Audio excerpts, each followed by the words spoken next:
वाहिगुरू जी का खालसा वाहिगुरू जी की फतेह। अस्सलाम वालेकुम आदाब अर्ज महा तुहाडी होस्ट अनिल मुखोत मैं टीवी 4 ਦੇ ਸਾਰੇ ਦਰਸ਼ਕਾਂ ਤੇ ਸਰੋਤਿਆਂ ਨੂੰ ਜੀ ਆਇਆਂ ਕਹਿੰਦੀਆਂ ਪ੍ਰੋਗਰਾਮ ਸੱਚੋ ਸੱਚ ਵਿੱਚ ਜਿਹੜੇ ਇਸ ਪ੍ਰੋਗਰਾਮ ਨਾਲ ਦੇਸ਼ਾਂ ਵਿਦੇਸ਼ਾਂ ਤੋਂ ਜੁੜ ਚੁੱਕੇ ਨੇ। ਖਾਲਸਾ ਅਫੇਅਰ ਸੈਂਟਰ ਦੇ ਸੰਚਾਲਕ ਡਾਕਟਰ ਅਮਰਜੀਤ ਸਿੰਘ ਰੋਜ਼ਾਨਾ ਦੀ ਤਰ੍ਹਾਂ ਸਟੂਡੀਓ 'ਚ ਮੇਰੇ ਨਾਲ ਸ਼ਾਮਲ ਨੇ। ਉਹਨਾਂ ਨਾਲ ਗੱਲਬਾਤ ਕਰਕੇ ਅੱਜ ਦੇ ਵਿਸ਼ੇ ਉੱਪਰ ਉਹਨਾਂ ਤੋਂ ਉਹਨਾਂ ਦਾ ਤਾਜ਼ੀਆ ਜਾਣਦੇ ਹਾਂ। ਜੀ ਰਾਜ ਸਾਹਿਬ ਵਾਹਿਗੁਰੂ ਜੀ का खालसा वाहिगुरू जी की फतेह। हाँ जी नीलम कौर जी ਤੁਹਾਨੂੰ ਵੀ ਤੇ ਦੁਨੀਆ ਭਰ ਚ ਬੈਠੇ ਸਾਡੇ ਬਹੁਤ ਹੀ ਪਿਆਰੇ ਸੋਹਣੇ ਸਿਆਣੇ ਟੀਵੀ 84 ਦੇ ਦਰਸ਼ਕਾਂ ਨੂੰ ਵੀ ਵਾਹਿਗੁਰੂ ਜੀ का खालसा वाहिगुरू जी की फतेह। ਸਾਡੇ ਬਹੁਤ ਹੀ ਪਿਆਰੇ ਮੁਸਲਮਾਨ ਭੈਣਾਂ ਭਰਾਵਾਂ ਨੂੰ अस्सलाम वालेकुम ਤੇ ਗੰਗਾ ਜਮਨੀ ਤਹਿਜ਼ੀਬ ਦੇ ਹਿੰਦੂ ਤਵੀਆਂ ਨੂੰ ਨਮੋ ਨਮः। जी डॉक्टर साहब जी आनू प्रोग्राम सचो सच विच बहुत मेहरबानी जी। डॉक्टर साहब आज 26 अक्तूबर 2023 12 कतक नानक शाही संमत 555 ਦਾ ਦਿਨ ਹੈ ਤੇ ਡਾਕਟਰ ਸਾਹਿਬ ਪ੍ਰੋਗਰਾਮ ਸ਼ੁਰੂ ਕਰਨ ਤੋਂ ਪਹਿਲਾਂ ਅਸੀਂ ਆਪਣੇ ਦਰਸ਼ਕਾਂ ਤੇ ਸਰੋਤਿਆਂ ਨੂੰ ਹਮੇਸ਼ਾ ਤਰ੍ਹਾਂ ਦੱਸ ਰਹੀ ਵਿਊਅਰਸ ਜੇ ਤੁਸੀਂ ਹੱਕ ਸੱਚ ਇਨਸਾਫ ਤੇ ਪੈਰਾ ਦਿੰਦਾ ਇੱਕੋ ਇੱਕ ਚੈਨਲ ਟੀਵੀ 84 ਨੂੰ ਦੇਖਣਾ ਚਾਹੁੰਦੇ ਹੋ ਤਾਂ ਤੁਸੀਂ ਦੇਖ ਸਕਦੇ ਸਪੈਕਟਰਮ ਕੇਬਲ ਆਰਸੀਨ ਕੇਬਲ ਗਲਫਨ ਕੈਨੇਡਾ roku ਜਾਦੂ ਬਾਕਸ ਸ਼ਾਵਾ ਫੇਸਬੁੱਕ ਟੀਵੀ 84 ਦੀ ਐਪ ਰਾਹੀਂ online streaming and IP box ਤੇ ਤੁਸੀਂ ਟੀਵੀ 84 ਨੂੰ ਦੇਖ ਸਕਦੇ ਹੋ। ਵਿਊਅਰਸ ਜੇ ਤੁਸੀਂ ਟੀਵੀ 84 ਨਾਲ ਪ੍ਰੋਗਰਾਮ ਸੱਚੋ ਸੱਚ ਨਾਲ ਫੇਸਬੁੱਕ ਰਾਹੀਂ ਜੁੜੇ ਤੇ ਉਸ ਤੋਂ ਵੱਧ ਲਾਈਕ ਕਰੋ ਤੇ ਸ਼ੇਅਰ ਕਰੋ ਅਤੇ ਨਾਲ ਹੀ YouTube ਤੇ ਸਬਸਕ੍ਰਾਈਬ ਵੀ ਕਰੋ। ਇਹ ਵੀ ਦੱਸ ਦਈਏ ਕਿ ਤੁਸੀਂ ਟੀਵੀ 84 ਦੀ ਐਪ ਨੂੰ ਐਂਡਰੋਇਡ ਐਂਡ ਐਪ ਸਟੋਰ ਤੇ ਡਾਊਨਲੋਡ ਕਰਕੇ ਜੋ ਟੀਵੀ 84 ਦੀ ਲਾਈਵ ਸਟ੍ਰੀਮ ਹੈ ਇਸ ਨੂੰ ਤੁਸੀਂ 24 ਆਵਰਸ ਦੇਖ ਸਕਦੇ ਹੋ। ਸੋ ਵਿਊਅਰਸ ਪ੍ਰੋਗਰਾਮ ਦੀ ਸ਼ੁਰੂਆਤ ਕਰਾਂਗੇ ਅੱਜ ਦੀ ਸਪਾਂਸਰਸ਼ਿਪ ਦੇ ਵਾਲੇ ਨਾਲ। ਅੱਜ ਦੀ ਪ੍ਰੋਗਰਾਮ ਸੱਚੋ ਸੱਚ ਨੂੰ ਸਪਾਂਸਰ ਕੀਤਾ ਗਿਆ ਹੈ ਟੋਰਾਂਟੋ ਤੋਂ ਸਰਦਾਰ ਦਵਿੰਦਰ ਸਿੰਘ ਜੀ ਹੋਰਾਂ ਵੱਲੋਂ। ਸੋ ਇਹਨਾਂ ਨੇ ਟੀਵੀ 84 ਦੀ ਵੱਧ ਤੋਂ ਵੱਧ ਮਦਦ ਕਰਨ ਲਈ ਕਿਹਾ ਹੈ ਅਤੇ ਨਾਲ ਹੀ ਉਹਨਾਂ ਨੇ ਡਾਕਟਰ ਸਾਹਿਬ ਦਾ ਖਾਸ ਤੌਰ ਤੇ ਧੰਨਵਾਦ ਕੀਤਾ ਹੈ ਕਿ ਉਹ ਜਿਹੜੀ ਸਿੱਖ ਕੌਮ ਨੂੰ ਜਾਗਰੂਕ ਕਰ ਰਹੇ ਨੇ। ਸੋ ਅੱਜ ਦੀ ਸਪਾਂਸਰਸ਼ਿਪ ਲਈ ਅਸੀਂ ਸਰਦਾਰ ਦਵਿੰਦਰ ਸਿੰਘ ਜੀ ਹੋਰਾਂ ਦਾ ਤਹਿ ਦਿਲ ਤੋਂ ਧੰਨਵਾਦ ਕਰਦੇ ਹਾਂ ਔਰ ਤੁਹਾਨੂੰ ਵੀ ਅਪੀਲ ਤੇ ਬੇਨਤੀ ਕਰਦੇ ਹਾਂ ਕਿ ਤੁਸੀਂ ਪ੍ਰੋਗਰਾਮ ਸੱਚੋ ਸੱਚ ਨੂੰ ਵੱਧ ਤੋਂ ਵੱਧ ਸਪਾਂਸਰ ਕਰੋ। ਸਪਾਂਸਰਸ਼ਿਪ ਲਈ ਤੁਸੀਂ ਕਾਲ ਕਰ ਸਕਦੇ ਸਾਡੇ ਫੋਨ ਨੰਬਰ ਤੇ 5166191984 ਸੇਮ ਨੰਬਰ ਤੇ WhatsApp ਕਰ ਸਕਦੇ ਹੋ। ਤੁਸੀਂ ਈਮੇਲ ਵੀ ਕਰ ਸਕਦੇ ਹੋ info@tv84.tv ਤੇ। ਸੋ ਵੀਅਰਸ ਪਹਿਲੇ ਸੈਗਮੈਂਟ ਵਿੱਚ ਆਪਾਂ ਗੱਲਬਾਤ ਕਰਾਂਗੇ ਭਾਰਤ ਦੇ ਹਵਾਲੇ ਨਾਲ ਕਿ ਭਾਰਤ ਦੇ ਹਿੰਦੂ ਤਵੀ ਹਾਕਮਾਂ ਤੇ 60 ਸਤੀ ਜਿਹੜੀ ਹੈ ਆ ਬੈਠੀ ਹੈ। ਭਾਈ ਹਰਦੀਪ ਸਿੰਘ ਨਿੱਜਰ ਦੇ ਕਤਲ ਤੋਂ ਬਾਅਦ ਭਾਰਤ ਜਿਹੜਾ ਹੈ ਉਹ ਦੁਨੀਆ ਵਿੱਚ ਇੱਕ ਰੋਗ ਸਟੇਟ ਵਜੋਂ ਸਥਾਨ ਪ੍ਰਾਪਤ ਕਰ ਚੁੱਕਿਆ ਹੈ। ਪਰ ਹੁਣ ਕਤਰ ਦੀ ਅਦਾਲਤ ਵੱਲੋਂ ਭਾਰਤ ਦੇ 8 ਸਾਬਕਾ ਨੇਵੀ ਅਫਸਰਾਂ ਨੂੰ ਸਜ਼ਾਏ ਮੌਤ ਸੁਣਾਈ ਗਈ ਹੈ ਕਿਉਂਕਿ ਉਹ ਕਤਰ ਦੀ ਇੱਕ ਕੰਪਨੀ ਵਿੱਚ ਨੌਕਰੀ ਕਰਦਿਆਂ ਅਸਲ ਵਿੱਚ ਇਜ਼ਰਾਈਲ ਲਈ ਜਾਸੂਸੀ ਕਰਦੇ ਫੜੇ ਗਏ ਨੇ। ਸੋ ਇਸ ਬਾਰੇ ਆਪਾਂ ਵਿਚਾਰ ਚਰਚਾ ਕਰਨ ਜਾ ਰਹੇ ਹਾਂ। ਸੋ ਅਸੀਂ ਚਾਹਾਂਗੇ ਕਿ ਤੁਸੀਂ ਇਸੇ ਤਰ੍ਹਾਂ ਬਣੇ ਰਹਿਣਾ ਦੇਖਣ ਸੁਣ ਲਈ ਤੁਹਾਡਾ ਸਭ ਦਾ ਬਹੁਤ ਬਹੁਤ ਸ਼ੁਕਰੀਆ। ਜੀ ਡਾਕਟਰ ਸਾਹਿਬ ਕੀ ਵਿਚਾਰਾਂ ਨੇ? ਸਭ ਤੋਂ ਪਹਿਲਾਂ ਤਾਂ ਅੱਜ ਦੇ ਪ੍ਰੋਗਰਾਮ ਨੂੰ ਸਪਾਂਸਰ ਕਰਨ ਲਈ ਅਸੀਂ ਵੀਰ ਦਵਿੰਦਰ ਸਿੰਘ ਟੋਰਾਂਟੋ ਨਿਵਾਸੀ ਉਹਨਾਂ ਦਾ ਸ਼ੁਕਰੀਆ ਅਦਾ ਕਰਦੇ ਹਾਂ। ਇਹ ਬਹੁਤ ਹੀ ਪਿਆਰੀ ਜੋੜੀ ਹੈ। ਇਕੱਲਾ ਇਹੀ ਨਹੀਂ ਕਿ ਟੀਵੀ 84 ਦੇ ਖੈਰ ਖਵਾਹ ਨੇ ਲੇਕਿਨ ਮੇਜ਼ਬਾਨੀ ਦੇ ਲਈ ਵੀ ਅਸੀਂ ਆਪਣੀ ਪਿਛਲੀ ਇਸ ਵਾਰ ਨਹੀਂ ਉਸ ਤੋਂ ਪਿਛਲੀ ਟ੍ਰਿਪ ਵੇਲੇ ਇਹਨਾਂ ਦੇ ਗ੍ਰਹਿ ਵਿਖੇ ਵੀ ਗਏ ਔਰ ਜਿੰਨੀ ਸੇਵਾ ਖਿਦਮਤ ਇਹਨਾਂ ਨੇ ਕੀਤੀ ਉਹ ਆਪਣੇ ਆਪ ਦੇ ਵਿੱਚ ਉਸ ਦੀ ਸਿਫਤ ਨਹੀਂ ਕੀਤੀ ਜਾ ਸਕਦੀ। ਔਰ ਇਕੱਲਾ ਇਹੀ ਨਹੀਂ ਹੋਰ ਵੀ ਜਦੋਂ ਵੀ ਟੋਰਾਂਟੋ ਦੇ ਵਿੱਚ ਕੋਈ ਵੀ ਇਸ ਕਿਸਮ ਦੀ ਲੋੜ ਹੁੰਦੀ ਹੈ ਤੇ ਜਿਹਨੂੰ ਇਹ ਕਹਿੰਦੇ ਨੇ ਕਿ ਕਾਲ ਅਵੇ ਜੋ ਹਮੇਸ਼ਾ ਹਾਜ਼ਰ ਹੁੰਦੇ ਨੇ। ਵੀਰ ਗੁਰਦੇਵ ਸਿੰਘ ਕਲਾਮਾਜ਼ੂ ਉਹਨਾਂ ਦੇ ਨਾਲ ਉਹਨਾਂ ਦਾ ਬਹੁਤ ਪੁਰਾਣਾ ਪਿਆਰ ਹੈ। ਉਹਨਾਂ ਦੇ ਦੁੱਖ ਸੁੱਖ ਦੇ ਸਾਥੀ ਨੇ। ਸਾਰੇ ਪਰਿਵਾਰਕ ਸਮਾਗਮਾਂ ਵੇਲੇ ਵੀ ਇਹਨਾਂ ਦੇ ਨਾਲ ਮੁਲਾਕਾਤ ਹੁੰਦੀ ਹੈ ਔਰ ਉਹਨਾਂ ਦਾ ਪ੍ਰੋਮਿਸਿੰਗ ਬੇਟਾ ਹੈ ਯੂਨਾਈਟਿਡ ਸਿੱਖਸ ਵੱਲੋਂ ਕੈਂਪਾਂ ਦੇ ਵਿੱਚ ਵੀ ਉਸ ਦੀ ਸ਼ਮੂਲੀਅਤ ਰਹੀ ਔਰ ਟੀਵੀ 84 ਲਈ ਪੂਰੀ ਹਮਦਰਦੀ ਪਿਆਰ ਰੱਖਦੇ ਨੇ। ਔਰ ਸਾਡੀ ਜਿਹੜੀ ਲੇਟੈਸਟ ਫੇਰੀ ਸੀ ਮਾਤਾ ਜੀ ਦੇ ਕ੍ਰਿਮੇਸ਼ਨ ਔਰ ਅੰਤਮ ਅਰਦਾਸ ਵੇਲੇ ਉਹਦੇ 'ਚ ਜਿਹੜੀ ਇੱਕ ਗਰੁੱਪ ਮੀਟਿੰਗ ਰੱਖੀ ਗਈ ਸੀ ਇੱਕ ਆਫਿਸ ਦੇ ਵਿੱਚ ਉਸ ਦੇ ਵਿੱਚ ਉਹਨਾਂ ਨੇ ਆ ਕੇ ਸ਼ਮੂਲੀਅਤ ਵੀ ਕੀਤੀ ਔਰ ਆਪਣੇ ਵੱਲੋਂ ਉਹਨਾਂ ਨੇ ਅੱਜ ਦਾ ਪ੍ਰੋਗਰਾਮ ਜੋ ਅਸੀਂ ਸਪਾਂਸਰ ਉਹਨਾਂ ਦੇ ਨਾਂ ਤੇ ਕੀਤਾ। ਸੋ ਅਸੀਂ ਹਮੇਸ਼ਾ ਹੀ ਸ਼ੁਕਰਗੁਜ਼ਾਰ ਹੁੰਦੇ ਹਾਂ ਆਪਣੇ ਉਹਨਾਂ ਵੀਰਾਂ ਭੈਣਾਂ ਦੇ ਜਿਹੜੇ ਜਿੱਥੇ ਆਪਣੀ ਨਿੱਜੀ ਜ਼ਿੰਦਗੀ ਦੇ ਵਿੱਚ ਚੰਗਾ ਜੀਵਨ ਜਿਉਂਦੇ ਨੇ ਕਾਰੋਬਾਰੀ ਤੌਰ ਤੇ ਸਫਲਤਾ ਦੀਆਂ ਪੌੜੀਆਂ ਚੜ੍ਹੀਆਂ ਉੱਥੇ ਉਹਨਾਂ ਦੇ ਅੰਦਰ ਪੰਥਕ ਦਰਦ ਪੰਥਕ ਪਿਆਰ ਔਰ ਇਹਨਾਂ ਦਾ ਕਾਰੋਬਾਰ ਵੀ ਕਈ ਪਾਸੇ ਸਪਰੈਡ ਆਊਟ ਹੈ। ਉਹਨਾਂ ਮੁਲਕਾਂ 'ਚ ਵੀ ਉਹ ਜਾਂਦੇ ਨੇ ਜਿੱਥੇ ਜਿਹੜਾ ਕਾਰੋਬਾਰ ਜਿਨ੍ਹਾਂ 'ਚ ਜਾ ਕੇ ਕਰਨਾ ਸੌਖਾ ਨਹੀਂ ਹੈ ਲੇਕਿਨ ਇਹੀ ਸਿੱਖਾਂ ਦੀ ਇੱਕ ਜਿਹੜੀ ਐਂਟਰਪ੍ਰਾਈਜ਼ਿੰਗ ਕੁਆਲਿਟੀ ਹੈ ਐਗਰੈਸਿਵ ਪਾਰਟ ਹੈ ਔਰ ਗੁਰੂ ਦੇ ਉੱਤੇ ਭਰੋਸਾ ਹੈ ਔਰ ਇਹ ਸਾਰੇ ਉਹ ਨੇ ਜਿਨ੍ਹਾਂ ਨੇ ਜਿਹੜੇ 100-200 ਡਾਲਰ ਲੈ ਕੇ ਅਮਰੀਕਾ ਕੈਨੇਡਾ ਦੀ ਧਰਤੀ ਤੇ ਉਤਰੇ ਸਾਡੇ ਵੀਰ ਨੇ, ਜਿਨ੍ਹਾਂ ਨੇ ਮਿਹਨਤ ਦੇ ਨਾਲ ਫਿਰ ਆਪਣੇ ਇੱਕ ਬਿਜ਼ਨਸ ਐਮਪਾਇਰ ਬਣਾਏ ਨੇ। ਸੋ ਅਸੀਂ ਵੀਰ ਦਵਿੰਦਰ ਸਿੰਘ ਔਰ ਸਮੁੱਚੇ ਪਰਿਵਾਰ ਦਾ ਸ਼ੁਕਰੀਆ ਅਦਾ ਕਰਦੇ ਹਾਂ। ਸਾੜ ਸਤੀ ਲਫ਼ਜ਼ ਤੁਸੀਂ ਕਿਹਾ, ਕਿਉਂਕਿ ਹੁਣ ਹਿੰਦੂ ਤਵੀਆਂ ਦੇ ਨਾਲ ਜਦੋਂ ਸਾਡਾ ਵਾਹ ਹੋਏ ਤਾਂ ਫਿਰ ਬਿਹਤਰ ਹੈ ਇਹਨਾਂ ਨੂੰ ਸਮਝਾਉਣ ਲਈ ਇਹਨਾਂ ਦੀ ਲੈਂਗੁਏਜ ਹੀ ਵਰਤੀ ਜਾਏ, ਕਿਉਂਕਿ ਇਹੀ ਗੁਰੂ ਨਾਨਕ ਸਾਹਿਬ ਦਾ ਤੌਰ ਤਰੀਕਾ ਸੀ। ਜਿੱਥੇ ਵੀ ਗੁਰੂ ਸਾਹਿਬ ਗਏ, ਜੇ ਉਹ ਜੋਗੀਆਂ ਦੇ ਨਾਲ ਉਹਨਾਂ ਨੇ ਡਾਇਲੌਗ ਕੀਤਾ, ਸਿੱਧਾਂ ਦੇ ਨਾਲ ਕੀਤਾ, ਤੇ ਜੋ ਕੁਝ ਉਹਨਾਂ ਦੇ ਸਿੰਬਲ ਸੀ, ਉਹ ਭਾਵੇਂ ਮੁੰਦਰਾਂ ਸੀ, ਝੋਲੀ ਸੀ, ਉਹਨਾਂ ਦਾ ਡੰਡਾ ਹੱਥ 'ਚ ਫੜਿਆ ਸੀ, ਜਾਂ ਉਹਨਾਂ ਦੇ 12 ਫਿਰਕੇ ਜਿਨ੍ਹਾਂ 'ਚ ਆਈ ਪੰਥ ਸਭ ਤੋਂ ਉੱਪਰ ਬਿਠਾਇਆ ਹੋਇਆ ਸੀ। ਜਦੋਂ ਅਸੀਂ ਜਪਜੀ ਸਾਹਿਬ ਦੀਆਂ 4 ਪੌੜੀਆਂ ਪੜ੍ਹਦੇ ਹਾਂ ਤਾਂ ਫਿਰ ਅਸੀਂ ਦੇਖਦੇ ਹਾਂ ਕਿ ਭਾਈ ਉਹ ਸਿੱਧਾਂ ਦੇ ਹੀ ਔਰ ਜੋਗੀਆਂ ਦਾ ਹੀ ਜੋ ਕੁਝ ਲਫ਼ਜ਼ ਉਹ ਇਸਤੇਮਾਲ ਕਰਦੇ ਸੀ, ਉਹ ਗੁਰੂ ਸਾਹਿਬ ਨੇ ਇਸਤੇਮਾਲ ਕੀਤੇ। ਇਸੇ ਤਰ੍ਹਾਂ ਜਦੋਂ ਸੂਫੀ ਇਸਲਾਮ ਦੇ ਹੈੱਡਕੁਆਰਟਰ ਉਹ ਬੇਸ਼ੱਕ ਮੁਲਤਾਨ 'ਚ ਸੀ, ਪਾਕਪਤਨ ਜਾਂ ਬਾਅਦ ਦੇ ਵਿੱਚ ਬਗਦਾਦ ਦੇ ਵਿੱਚ, ਤਾਂ ਅਸੀਂ ਦੇਖਾਂਗੇ ਕਿ ਉੱਥੇ ਉਹਨਾਂ ਨੇ ਉਹੀ ਟਰਮੀਨੋਲੋਜੀ ਇਸਤੇਮਾਲ ਕੀਤੀ ਔਰ ਉਹਦੇ ਰਾਹੀਂ ਆਪਣਾ ਸੁਨੇਹਾ ਦਿੱਤਾ। ਔਰ ਇਸੇ ਤਰ੍ਹਾਂ ਜਦੋਂ ਅਸੀਂ ਹਿੰਦੂ ਤੀਰਥਾਂ ਤੇ ਔਰ ਦੂਸਰੀਆਂ ਥਾਵਾਂ ਤੇ ਦੇਖਦੇ ਹਾਂ, ਇਹ ਮੈਂ ਸ਼ੁਰੂਆਤ ਇਸ ਲਈ ਕੀਤੀ ਕਿ ਕੱਲ ਸਾਡੇ ਇੱਕ ਵੀਰ ਨੇ ਸਾਨੂੰ ਫੇਸਬੁੱਕ ਤੇ ਮੈਸੇਜ ਵੀ ਲਿਖਿਆ ਕਿ ਜੀ ਅਸੀਂ ਇਹ ਦੇਖ ਰਹੇ ਹਾਂ ਵੀ ਤੁਹਾਡੀ ਜ਼ੁਬਾਨ ਦੇ ਵਿੱਚ ਤੁਸੀਂ ਪੰਜਾਬੀ ਦੀ ਬਹੁਤ ਤਾਰੀਫ ਕੀਤੀ ਕਿ ਭਾਈ ਪੰਜਾਬੀ ਹੈ ਔਰ ਵਾਕਈ ਕਾਬਲੇ ਤਾਰੀਫ ਹੈ, ਪਰ ਤੁਹਾਡੀ ਜ਼ੁਬਾਨ ਦੇ ਵਿੱਚ ਉਰਦੂ ਦੇ ਲਫ਼ਜ਼ ਵੀ ਹੁਣ ਬਹੁਤ ਇਸਤੇਮਾਲ ਤੁਸੀਂ ਕਰਦੇ ਹੋ ਔਰ ਇਹ ਮਾਂ ਬੋਲੀ ਦੇ ਹੀ ਕਰਨੇ ਚਾਹੀਦੇ ਨੇ। ਪਹਿਲਾਂ ਤਾਂ ਮੈਂ ਉਹਨਾਂ ਦਾ ਸ਼ੁਕਰੀਆ ਵੀ ਅਦਾ ਕਰਦਾ ਕਿ ਵੀ ਉਹਨਾਂ ਨੇ ਉਹ ਪ੍ਰੋਗਰਾਮ ਦੇਖਦੇ ਨੇ, ਨਾਲ ਜੁੜੇ ਹੋਏ ਵੀ ਨੇ। ਬਿਲਕੁਲ। ਦੇਖੋ, ਪਹਿਲੀ ਗੱਲ ਤਾਂ ਇਹ ਸਮਝਣ ਦੀ ਹੈ ਕਿ ਜੇ ਅਸੀਂ ਈਵਨ ਜੇ ਸਾਡਾ ਆਧਾਰ ਸਮੁੱਚੀ ਸਿੱਖ ਕੌਮ ਦਾ ਗੁਰੂ ਗ੍ਰੰਥ ਸਾਹਿਬ ਦੀ ਬਾਣੀ, ਔਰ ਜੇ ਅਸੀਂ ਗੁਰੂ ਗ੍ਰੰਥ ਸਾਹਿਬ 'ਚ ਦੀ ਬਾਣੀ ਨੂੰ ਦੇਖੀਏ ਤਾਂ ਜਦੋਂ ਅਸੀਂ ਇਹ ਕਲੇਮ ਕਰਦੇ ਹਾਂ ਫਖਰ ਦੇ ਨਾਲ ਕਿ ਜੀ 24 ਤੋਂ ਜ਼ਿਆਦਾ ਜ਼ਬਾਨਾਂ, 60 ਤੋਂ ਜ਼ਿਆਦਾ ਡਾਇਲੈਕਟ ਇਸਤੇਮਾਲ ਹੋਏ ਨੇ, ਤਾਂ ਫਿਰ ਇਹ ਸਮਝਣਾ ਹੋਏਗਾ ਕਿ ਭਾਈ ਉਸ ਤੋਂ ਪਹਿਲਾਂ ਜੇ 4 ਵੇਦ ਨੇ ਉਹ ਤਾਂ ਬਿਲਕੁਲ ਸ਼ੁੱਧ ਪਿਓਰ ਸੰਸਕ੍ਰਿਤ ਦੇ ਵਿੱਚ ਨੇ, ਸ਼ਾਸਤਰ ਉਪਨਿਸ਼ਦ ਦੂਸਰੇ, ਔਰ ਇਹ ਜਿਹੜਾ ਸਿੰਬੋਲਿਜ਼ਮ ਜਾਂ ਉਹਨਾਂ ਦੇ ਚਿੰਨ੍ਹ ਜਾਂ ਉਹਨਾਂ ਦੀ ਜ਼ਬਾਨ ਇਸਤੇਮਾਲ ਕਰਨਾ, ਔਰ ਜਿਸ ਦੀ ਉਦਾਹਰਣ ਸਾਡੇ ਕੋਲ ਬਾਣੀ ਹੈ, ਤੇ ਇਹ ਇਸ ਲਈ ਸੀ ਕਿ ਮੈਸੇਜ ਇੰਪੋਰਟੈਂਟ ਹੈ। ਲੈਂਗੁਏਜ ਆਪਣੇ ਆਪ ਗੁਰੂ ਸਾਹਿਬ ਨੇ ਗੁਰਮੁਖੀ ਸਕ੍ਰਿਪਟ ਨੂੰ ਚੁਣਿਆ, ਪਰ ਤੁਸੀਂ ਗੁਰਮੁਖੀ ਸਕ੍ਰਿਪਟ ਗੁਰੂ ਗ੍ਰੰਥ ਸਾਹਿਬ ਦੀ ਬਾਣੀ 'ਚ ਤੁਸੀਂ ਜਿਹੜੀ ਸਾਡੇ ਪੰਜਾਬੀ ਦੇ ਡਾਇਲੈਕਟ ਨੇ, ਉਹ ਮਝੈਲੀ ਹੋਏ, ਮਲਵਈ ਹੋਏ, ਦੁਆਬੇ ਦੀ ਹੋਏ, ਪੁਆਂਧ ਦੀ ਹੋਏ, ਜਾਂ ਲਹਿੰਦੇ ਪੰਜਾਬ ਦੀ, ਜਾਂ ਮੁਲਤਾਨੀ, ਜਾਂ ਸਰਾਇਕੀ, ਉਹਦੇ ਲਫ਼ਜ਼ ਤੁਹਾਨੂੰ ਉਹਦੇ 'ਚ ਜ਼ਰੂਰ ਮਿਲਣਗੇ, ਲੇਕਿਨ ਉਸ ਦਾ ਮਕਸਦ ਆਪਣਾ ਸੁਨੇਹਾ ਦੇਣਾ ਹੈ। ਸੋ ਸਾਡੇ ਲਈ ਵੀ, ਕਿਉਂਕਿ ਜਦੋਂ ਅਸੀਂ TV 84 ਦੇ ਹਵਾਲੇ ਨਾਲ ਗੱਲ ਕਰਦੇ ਹਾਂ ਕਿ ਇੱਕ ਪਾਸੇ ਜਿੱਥੇ ਸਾਡੇ ਸਾਹਮਣੇ ਆਪਣੀ ਕੌਮ ਹੈ, ਭਾਰਤੀ ਕਬਜ਼ੇ ਵਾਲੇ ਪੰਜਾਬ 'ਚ ਲਗਭਗ 30 ਮਿਲੀਅਨ ਸਿੱਖ ਵਸਦੇ ਨੇ, 30 ਮਿਲੀਅਨ ਵਛਿੰਦੇ ਨੇ ਸਿੱਖ, ਹਿੰਦੂ, ਮੁਸਲਮਾਨ, ਟੋਟਲ ਪਾਪੂਲੇਸ਼ਨ ਦੁਨੀਆ 'ਚ ਵੀ। ਲੇਕਿਨ ਇਸ ਗੱਲ ਦਾ ਧਿਆਨ ਰਿਹਾ ਕਿ 120 ਮਿਲੀਅਨ ਤੋਂ ਜ਼ਿਆਦਾ ਪਾਕਿਸਤਾਨੀ ਪੰਜਾਬ 'ਚ ਨੇ। ਜਿਵੇਂ ਸਾਡੇ ਪਾਸੇ ਦੀ ਬੋਲੀ ਦੇ ਵਿੱਚ ਤੁਸੀਂ ਜੇ ਉਹਨਾਂ ਦੀਆਂ ਖਬਰਾਂ ਦੇਖੋ, TV ਦੇਖੋ, ਤੇ ਤੁਹਾਨੂੰ ਗੰਗਾ ਜਮਨੀ ਤਹਿਜ਼ੀਬ ਦੇ ਬਹੁਤ ਸਾਰੇ ਲਫ਼ਜ਼ ਨਜ਼ਰ ਆਉਂਦੇ ਨੇ। ਬਹੁਤ ਵਾਰ ਲੱਗਦਾ ਵੀ ਤੁਸੀਂ ਹਿੰਦੀ ਸੁਣ ਰਹੇ ਹੋ। ਇਸੇ ਤਰ੍ਹਾਂ ਪਾਕਿਸਤਾਨੀ ਪੰਜਾਬੀ ਦੇ ਵਿੱਚ ਵੀ, ਹਾਲਾਂ ਉਹਨਾਂ ਦੀ ਜ਼ੁਬਾਨ ਸਾਡੇ ਨਾਲੋਂ ਬਹੁਤ ਠੇਠ ਹੈ, ਪਰ ਫਾਰਸੀ ਦੇ ਔਰ ਦੂਸਰੇ ਲਫ਼ਜ਼ ਜਿਹੜੇ ਨੇ ਉਹ ਬਹੁਤਿਆਤ 'ਚ ਨੇ, ਪਹਿਲਾਂ ਵੀ ਸੀ, ਔਰ ਸਾਰੇ ਰੈਵਨਿਊ ਰਿਕਾਰਡਸ ਤੋਂ ਲੈ ਕੇ ਸਭ ਉਸ ਕਿਸਮ ਦਾ ਹੀ ਸੀ।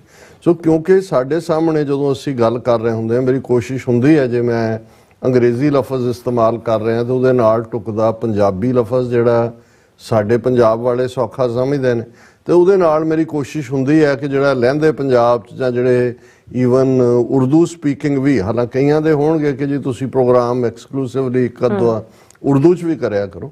ਸੋ ਅਸੀਂ ਆਪਣੀ ਬੋਲੀ ਦੀ ਅਹਿਮੀਅਤ ਨੂੰ ਬਹੁਤ ਚੰਗੀ ਤਰ੍ਹਾਂ ਸਮਝਦੇ ਹਾਂ, ਪਰ ਸਾਡੀ ਬੋਲੀ ਦੀ ਇਹ ਅਮੀਰੀ ਵੀ ਹੈ ਕਿ ਅਸੀਂ ਹਰ ਉਸ ਲਫ਼ਜ਼ ਨੂੰ ਜਿਹੜਾ ਭਾਵੇਂ ਕਿਸੇ ਜ਼ਬਾਨ 'ਚੋਂ ਆਇਆ, ਉਸ ਦੀ ਅਹਿਮੀਅਤ ਨੂੰ ਸਮਝਦੇ ਹਾਂ, ਔਰ ਗੁਰਬਾਣੀ ਤੋਂ ਵੱਡੀ ਉਹਦੇ 'ਚ ਕੋਈ ਉਦਾਹਰਣ ਨਹੀਂ ਹੈ। ਇਸੇ ਤਰ੍ਹਾਂ ਜੇ ਅਸੀਂ 10ਵੇਂ ਪਾਤਸ਼ਾਹ ਦੀ ਬਾਣੀ ਵੀ ਦੇਖਦੇ ਹਾਂ, ਹੁਣ ਜੇ ਕੋਈ ਉਹਦੇ 'ਚੋਂ ਜਾਪ ਸਾਹਿਬ 'ਚੋਂ ਪਿਓਰ ਫਾਰਸੀ ਲੱਭਣਾ ਚਾਹੇਗਾ ਤੇ ਉਹ ਜ਼ਫਰਨਾਮਾ ਫਾਰਸੀ ਦਾ ਕਲਾਮ ਹੈ, ਲੇਕਿਨ ਉਹ ਵੀ ਉਸ ਵੇਲੇ ਦਾ ਇੱਕ ਡਾਇਲੈਕਟ ਹੈ ਜਿਹੜਾ ਯੂਜ਼ ਹੁੰਦਾ ਸੀ ਇੱਕ ਖਿੱਤੇ ਦੇ ਵਿੱਚ।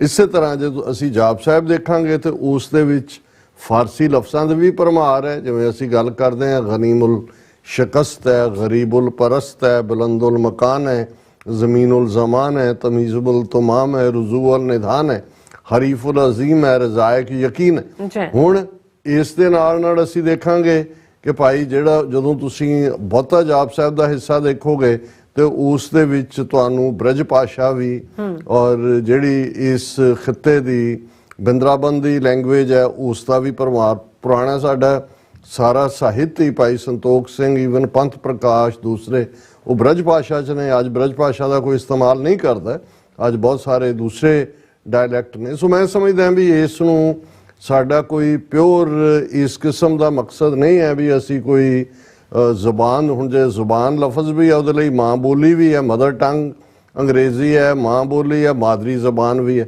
ਹੁਣ ਜੇ ਅਸੀਂ ਮਾਂ ਬੋਲੀ ਕਹਿੰਦੇ ਹਾਂ ਤੇ ਸਾਨੂੰ ਇਹ ਹੈ ਕਿ ਭਾਈ ਜੇ ਮਾਦਰੀ ਜ਼ੁਬਾਨ ਵੀ ਕਿਹਾ ਜਾਂਦਾ ਇਹਦਾ ਮਤਲਬ ਇਹ ਨਹੀਂ ਹੈ ਕਿ ਅਸੀਂ ਉਰਦੂ ਤੇ ਟੇਕ ਰੱਖਦੇ ਹਾਂ। ਹਾਲਾਂਕਿ ਅਸੀਂ ਇਸ ਸਪਿਰਿਟ ਦੀ ਕਦਰ ਕਰਦੇ ਹਾਂ ਜਿਹਦੇ 'ਚ ਕਿ ਅਸੀਂ ਆਪਣੀ ਬੋਲੀ ਦੀ ਜਿਹੜੀ ਹੈ ਸ਼ੁੱਧਤਾ, ਹੁਣ ਸ਼ੁੱਧ ਵੀ ਕਿੱਥੋਂ ਆਇਆ ਕਿੱਥੋਂ ਨਹੀਂ, ਜਾਂ ਠੇਠਪੁਣਾ ਉਹਨੂੰ ਅਸੀਂ ਕਾਇਮ ਰੱਖਣਾ ਚਾਹੁੰਦੇ ਹਾਂ। ਸੋ ਕਿਉਂਕਿ ਮੈਨੂੰ ਲੱਗਾ ਵੀ ਇਹ ਸ਼ਾਇਦ ਉਹਨਾਂ ਨੂੰ ਇਸ ਤਰ੍ਹਾਂ ਲੱਗ ਰਿਹਾ ਹੋਏ ਕਿ ਭਾਈ ਇਹ ਕੋਈ ਤਾਜ਼ਾ ਤਬਦੀਲੀ ਹੈ, ਐਸਾ ਨਹੀਂ ਹੈ। ਸਾਡੀ ਕੋਸ਼ਿਸ਼ ਹੁੰਦੀ ਹੈ ਕਿ ਮੈਸੇਜ ਪਹੁੰਚਣਾ ਚਾਹੀਦਾ ਹੈ, ਸੁਨੇਹਾ ਪਹੁੰਚਣਾ ਚਾਹੀਦਾ ਹੈ। ਔਰ ਉਸ ਦੇ ਲਈ ਜਦੋਂ ਮੈਂ ਕਿਉਂਕਿ ਅਸੀਂ ਵਰਬੇਟਮ ਗੱਲ ਕਰਦੇ ਆ, ਕੋਈ ਨੋਟਸ ਤਾਂ ਲੈ ਨਹੀਂ ਹੁੰਦੇ, ਕੋਈ ਲਿਖਤੀ ਟ੍ਰਾਂਸਕ੍ਰਿਪਟ ਨਹੀਂ ਹੁੰਦੀ, ਇਸ ਲਈ ਮੌਕੇ ਦੇ ਉੱਤੇ ਜਿਹੜਾ ਵੀ ਲਫ਼ਜ਼ ਢੁਕਵਾਂ ਉਹਦੇ ਲਈ ਆਉਂਦਾ ਉਹ ਅਸੀਂ ਇਸਤੇਮਾਲ ਕਰਦੇ ਹਾਂ। ਲੇਕਿਨ ਅਸੀਂ ਇਸ ਦੇ ਨਾਲ ਹਿੰਦੂ ਤਵੀ ਆਈਡੀਓਲੋਜੀ ਵਾਲਿਆਂ ਦੇ ਲਈ ਉਹਨਾਂ ਦੇ ਵੇਦਾਂ ਸ਼ਾਸਤਰਾਂ ਨਾਲ ਵੀ ਜੁੜੇ ਕੋਈ ਲਫ਼ਜ਼ ਕੱਢ ਲੈਣੇ। ਹੁਣ ਜੇ ਨਮੋ ਨਮੈ ਅਸੀਂ ਸ਼ੁਰੂ ਕੀਤਾ, ਕਿੰਨੀ ਦੇਰ ਤੋਂ 10 ਸਾਲ ਤੋਂ ਕਈ ਲਿਖਦੇ ਸੀ ਜੀ ਤੁਸੀਂ ਬਾਕੀਆਂ ਨੂੰ ਗ੍ਰੀਟ ਕਰਦੇ ਹੋ, ਆਪਣੇ ਹੀ ਲਿਖਦੇ ਸੀ ਕਿ ਜੀ ਇਹ ਤਾਂ ਅਸੀਂ ਕਿਹਾ ਜੀ ਇਹ ਤਾਂ ਕੱਲਾ ਨਮਸਕਾਰ ਨਾਲ ਸਾਰ ਲੈਂਦੇ ਨੇ, ਅਸੀਂ 2 ਵਾਰੀ ਨਮਸਕਾਰ ਕਰ ਦਿੰਦੇ ਕਿਉਂਕਿ ਸੰਸਕ੍ਰਿਤ ਦੇ ਵਿੱਚ ਨਮੋ ਨਮੈ ਹੀ ਇਸ ਦਾ ਹੈ। ਔਰ ਇਹ ਜੇ ਹਿੰਦੂ ਤੋਂ ਵੀ ਉਹਨਾਂ ਨੇ ਅਲਟੀਮੇਟਲੀ ਆਪਣੀ ਗੰਗਾ ਜਮਨੀ ਤਹਿਜ਼ੀਬ ਦਾ ਮੁਲਕ ਬਣਾਉਣਾ ਹੈ ਤਾਂ ਉਹਨਾਂ ਦੀ ਨੈਸ਼ਨਲ ਲੈਂਗੁਏਜ ਤਾਂ ਸੰਸਕ੍ਰਿਤ ਹੀ ਹੋਏਗੀ। ਸੋ ਅਸੀਂ ਤਾਂ ਉਹਨਾਂ ਦੀ ਠੇਠ ਜ਼ਬਾਨ 'ਚ ਉਹਨਾਂ ਨੂੰ ਜਿਹੜਾ ਹੈ ਉਹ ਸੈਲੂਟੇਸ਼ਨ ਦਿੰਦੇ।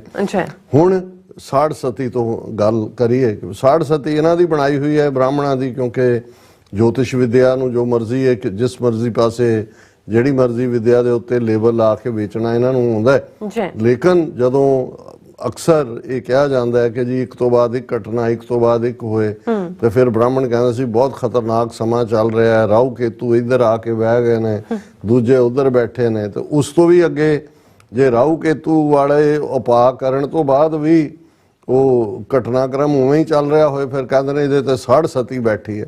ਹੁਣ ਉਹ ਪਤਾ ਨਹੀਂ ਬੈਠੀ ਨੇ ਉੱਠਣਾ ਕਦੋਂ ਹੁੰਦਾ।